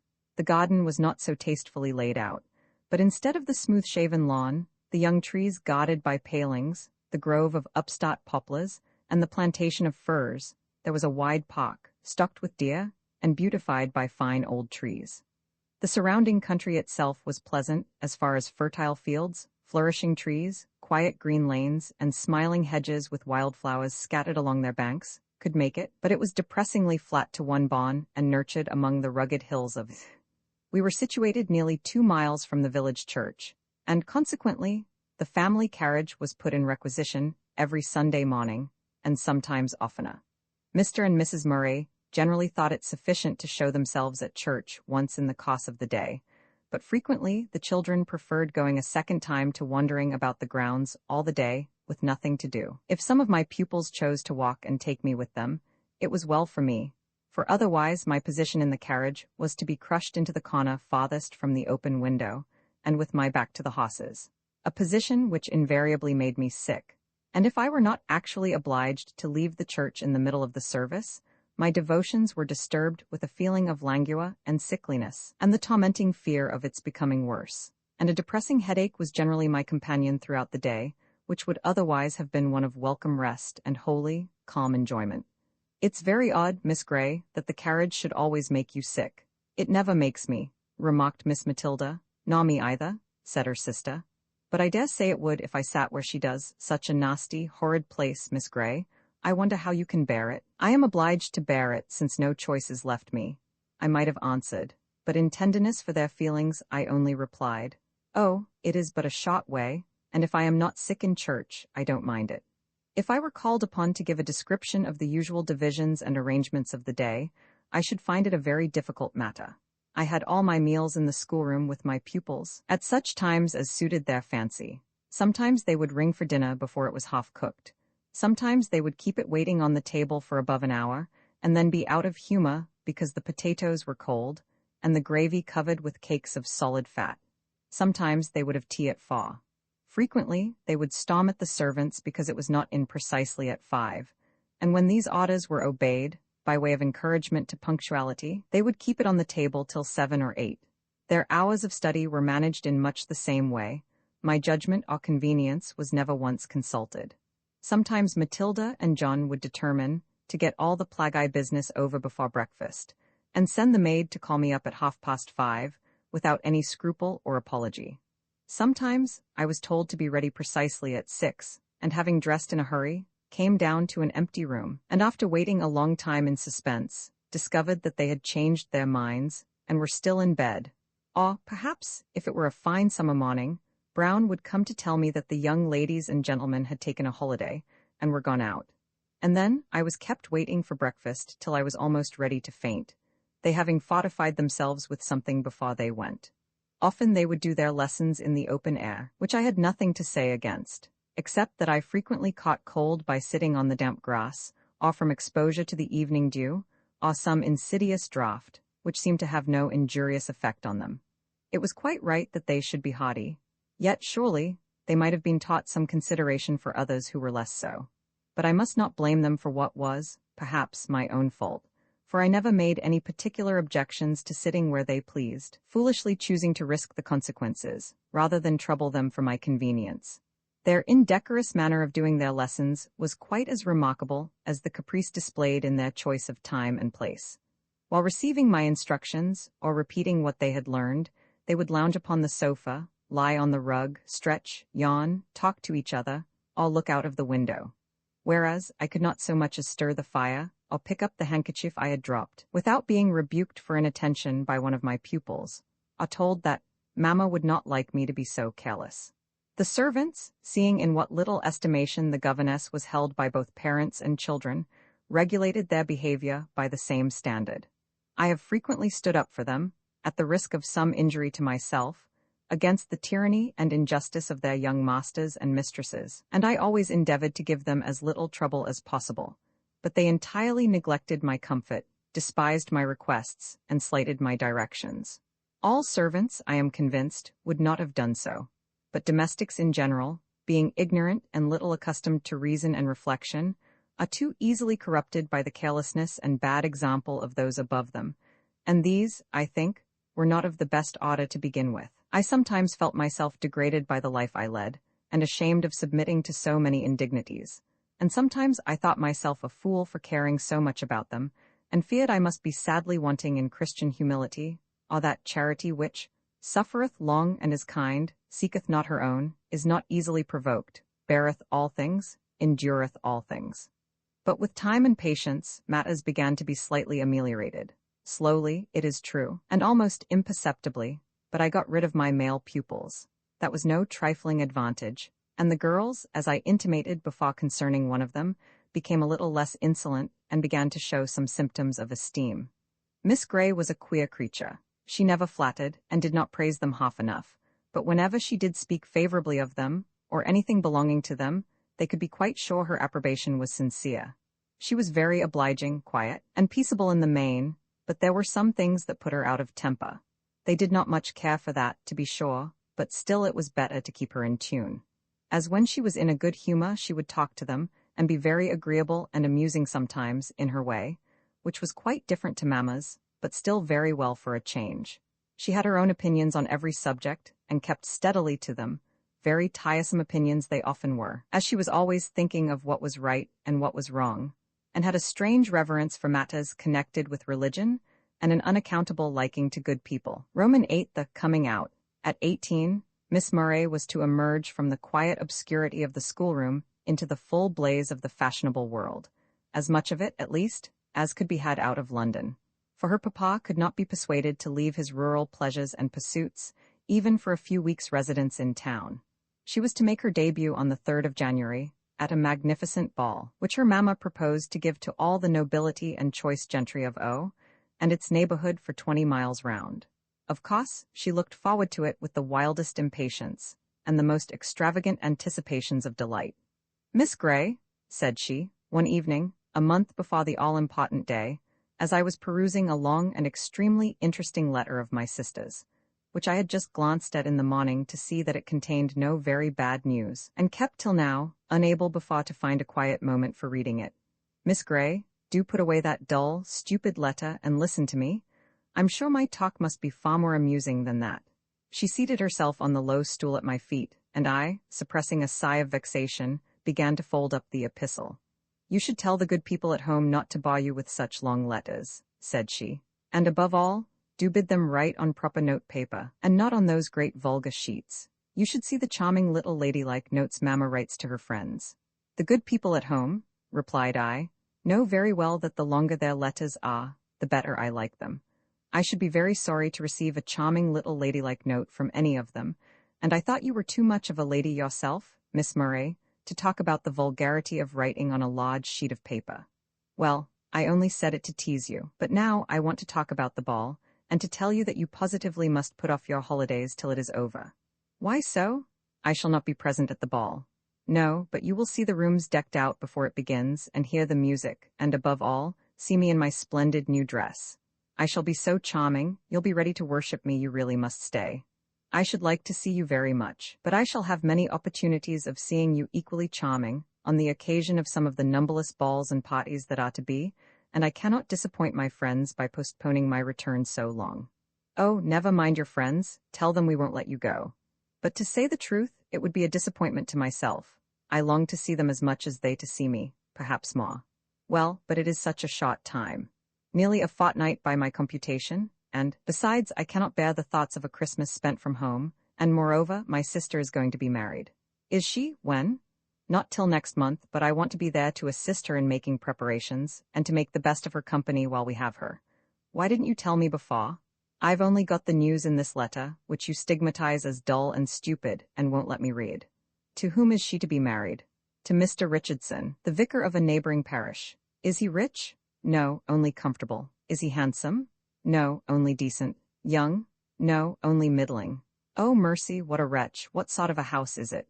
"A quiet little vicarage with an ivy-clad porch, an old-fashioned garden, and—" "Oh, stop, you'll make me sick. How can she bear it?" "I expect she'll not only be able to bear it, but to be very happy. You did not ask me if Mr. Richardson were a good, wise, or amiable man. I could have answered yes to all these questions. At least so Mary thinks, and I hope she will not find herself mistaken.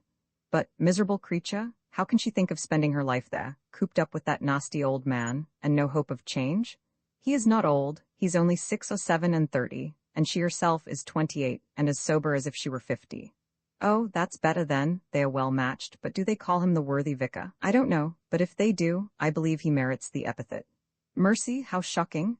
And will she wear a white apron and make pies and puddings?"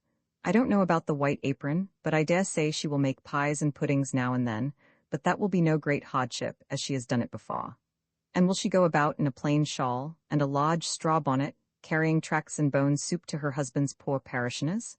"I'm not clear about that, but I dare say she will do her best to make them comfortable in body and mind, in accordance with our mother's example." Roman 9 The ball now, Miss Grey," exclaimed Miss Murray. Immediately I entered the schoolroom, after having taken off my outdoor garments upon returning from my 4 weeks' recreation. Now shut the door and sit down and I'll tell you all about the ball. No, damn it no, shouted Miss Matilda. Hold your tongue, can't ye? And let me tell her about my new mare, such a splendor, Miss Grey, a fine blood mare. Do be quiet, Matilda, and let me tell my news first. No, no, Rosalie, you'll be such a damned long time over it, she shall hear me first. I'll be hanged if she doesn't. I'm sorry to hear, Miss Matilda, that you've not got rid of that shocking habit yet. Well, I can't help it, but I'll never say a wicked word again if you'll only listen to me and tell Rosalie to hold her confounded tongue. Rosalie remonstrated, and I thought I should have been torn in pieces between them. But Miss Matilda, having the loudest voice, her sister at length gave in, and suffered her to tell her story first. So I was doomed to hear a long account of her splendid mare, its breeding and pedigree, its paces, its action, its spirit, etc., and of her own amazing skill and courage in riding it, concluding with an assertion that she could clear a 5-bod gate like winking, that Papa said she might hunt the next time the hounds met, and Mamma had ordered a bright scarlet hunting habit for her. "Oh, Matilda, what stories you are telling!" exclaimed her sister. "Well," answered she, no whit abashed, "I know I could clear a 5-bod gate if I tried, and Papa will say I may hunt, and Mamma will order the habit when I ask it." "Well, now get along," replied Miss Murray, "and do, dear Matilda, try to be a little more ladylike. Miss Grey, I wish you would tell her not to use such shocking words. She will call her horse a mare. It is so inconceivably shocking, and then she uses such dreadful expressions in describing it. She must have learned it from the grooms. It nearly puts me into fits when she begins." "I learned it from Papa, you ass, and his jolly friends," said the young lady, vigorously cracking a hunting whip which she habitually carried in her hand. "I'm as good judge of horseflesh as the best of 'em. Well, now get along, you shocking girl. I really shall take a fit if you go on in such a way. And now, Miss Grey, attend to me. I'm going to tell you about the ball. You must be dying to hear about it, I know. Oh, such a ball. You never saw or heard or read or dreamt of anything like it in all your life. The decorations, the entertainment, the supper, the music were indescribable, and then the guests. There were 2 noblemen, 3 baronets, and 5 titled ladies, and other ladies and gentlemen innumerable. The ladies, of course, were of no consequence to me, except to put me in a good humor with myself, by showing how ugly and awkward most of them were, and the best, Mamma told me, the most transcendent beauties among them, were nothing to me. As for me, Miss Grey, I'm so sorry you didn't see me. I was charming, wasn't I, Matilda? Middling. No, but I really was, at least so Mamma said, and Brown and Williamson. Brown said she was sure no gentleman could set eyes on me without falling in love that minute, and so I may be allowed to be a little vain. I know you think me a shocking, conceited, frivolous girl, but then, you know, I don't attribute it all to my personal attractions. I give some praise to the hairdresser, and some to my exquisitely lovely dress. You must see it tomorrow. White gauze over pink satin, and so sweetly made, and a necklace and bracelet of beautiful, large pearls. I have no doubt you looked very charming, but should that delight you so very much? Oh no, not that alone, but then I was so much admired, and I made so many conquests in that one night, you'd be astonished to hear. But what good will they do you? What good? Think of any woman asking that. Well, I should think one conquest would be enough, and too much, unless the subjugation were mutual. Oh, but you know I never agree with you on those points. Now, wait a bit, and I'll tell you my principal admirers, those who made themselves very conspicuous that night and after, for I've been to 2 parties since. Unfortunately, the 2 noblemen, Lord G and Lord F, were married, or I might have condescended to be particularly gracious to them. As it was, I did not, though Lord F, who hates his wife, was evidently much struck with me. He asked me to dance with him twice. He is a charming dancer, by the by, and so am I. You can't think how well I did. I was astonished at myself. My lord was very complimentary too, rather too much so in fact, and I thought proper to be a little haughty and repellent, but I had the pleasure of seeing his nasty, cross wife ready to perish with spite and vexation. Oh, Miss Murray, you don't mean to say that such a thing could really give you pleasure, however cross or? Well, I know it's very wrong. But never mind. I mean to be good some time. Only don't preach now, there's a good creature. I haven't told you half yet. Let me see. Oh, I was going to tell you how many unmistakable admirers I had. Sir Thomas Ashby was one, Sir Hugh Meltham and Sir Broadley Wilson are old codgers, only fit companions for Papa and Mamma.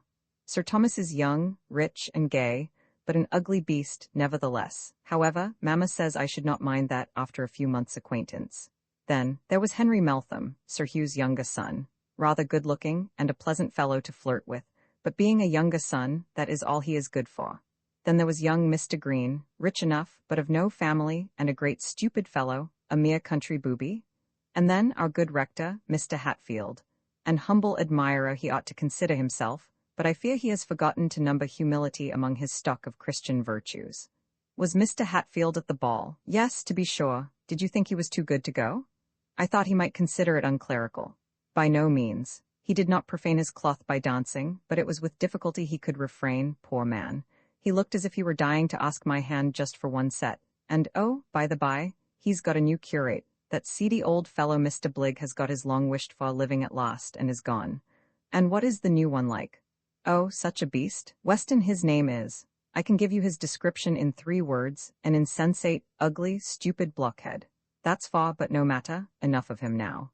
Then she returned to the ball, and gave me a further account of her deportment there, and at the several parties she had since attended, and further particulars respecting Sir Thomas Ashby and Messrs. Meltham, Green, and Hatfield, and the ineffaceable impression she had wrought upon each of them. Well, which of the 4 do you like best? Said I, suppressing my 3rd or 4th yawn. I detest them all, replied she, shaking her bright ringlets in vivacious scorn. That means, I suppose, I like them all, but which most?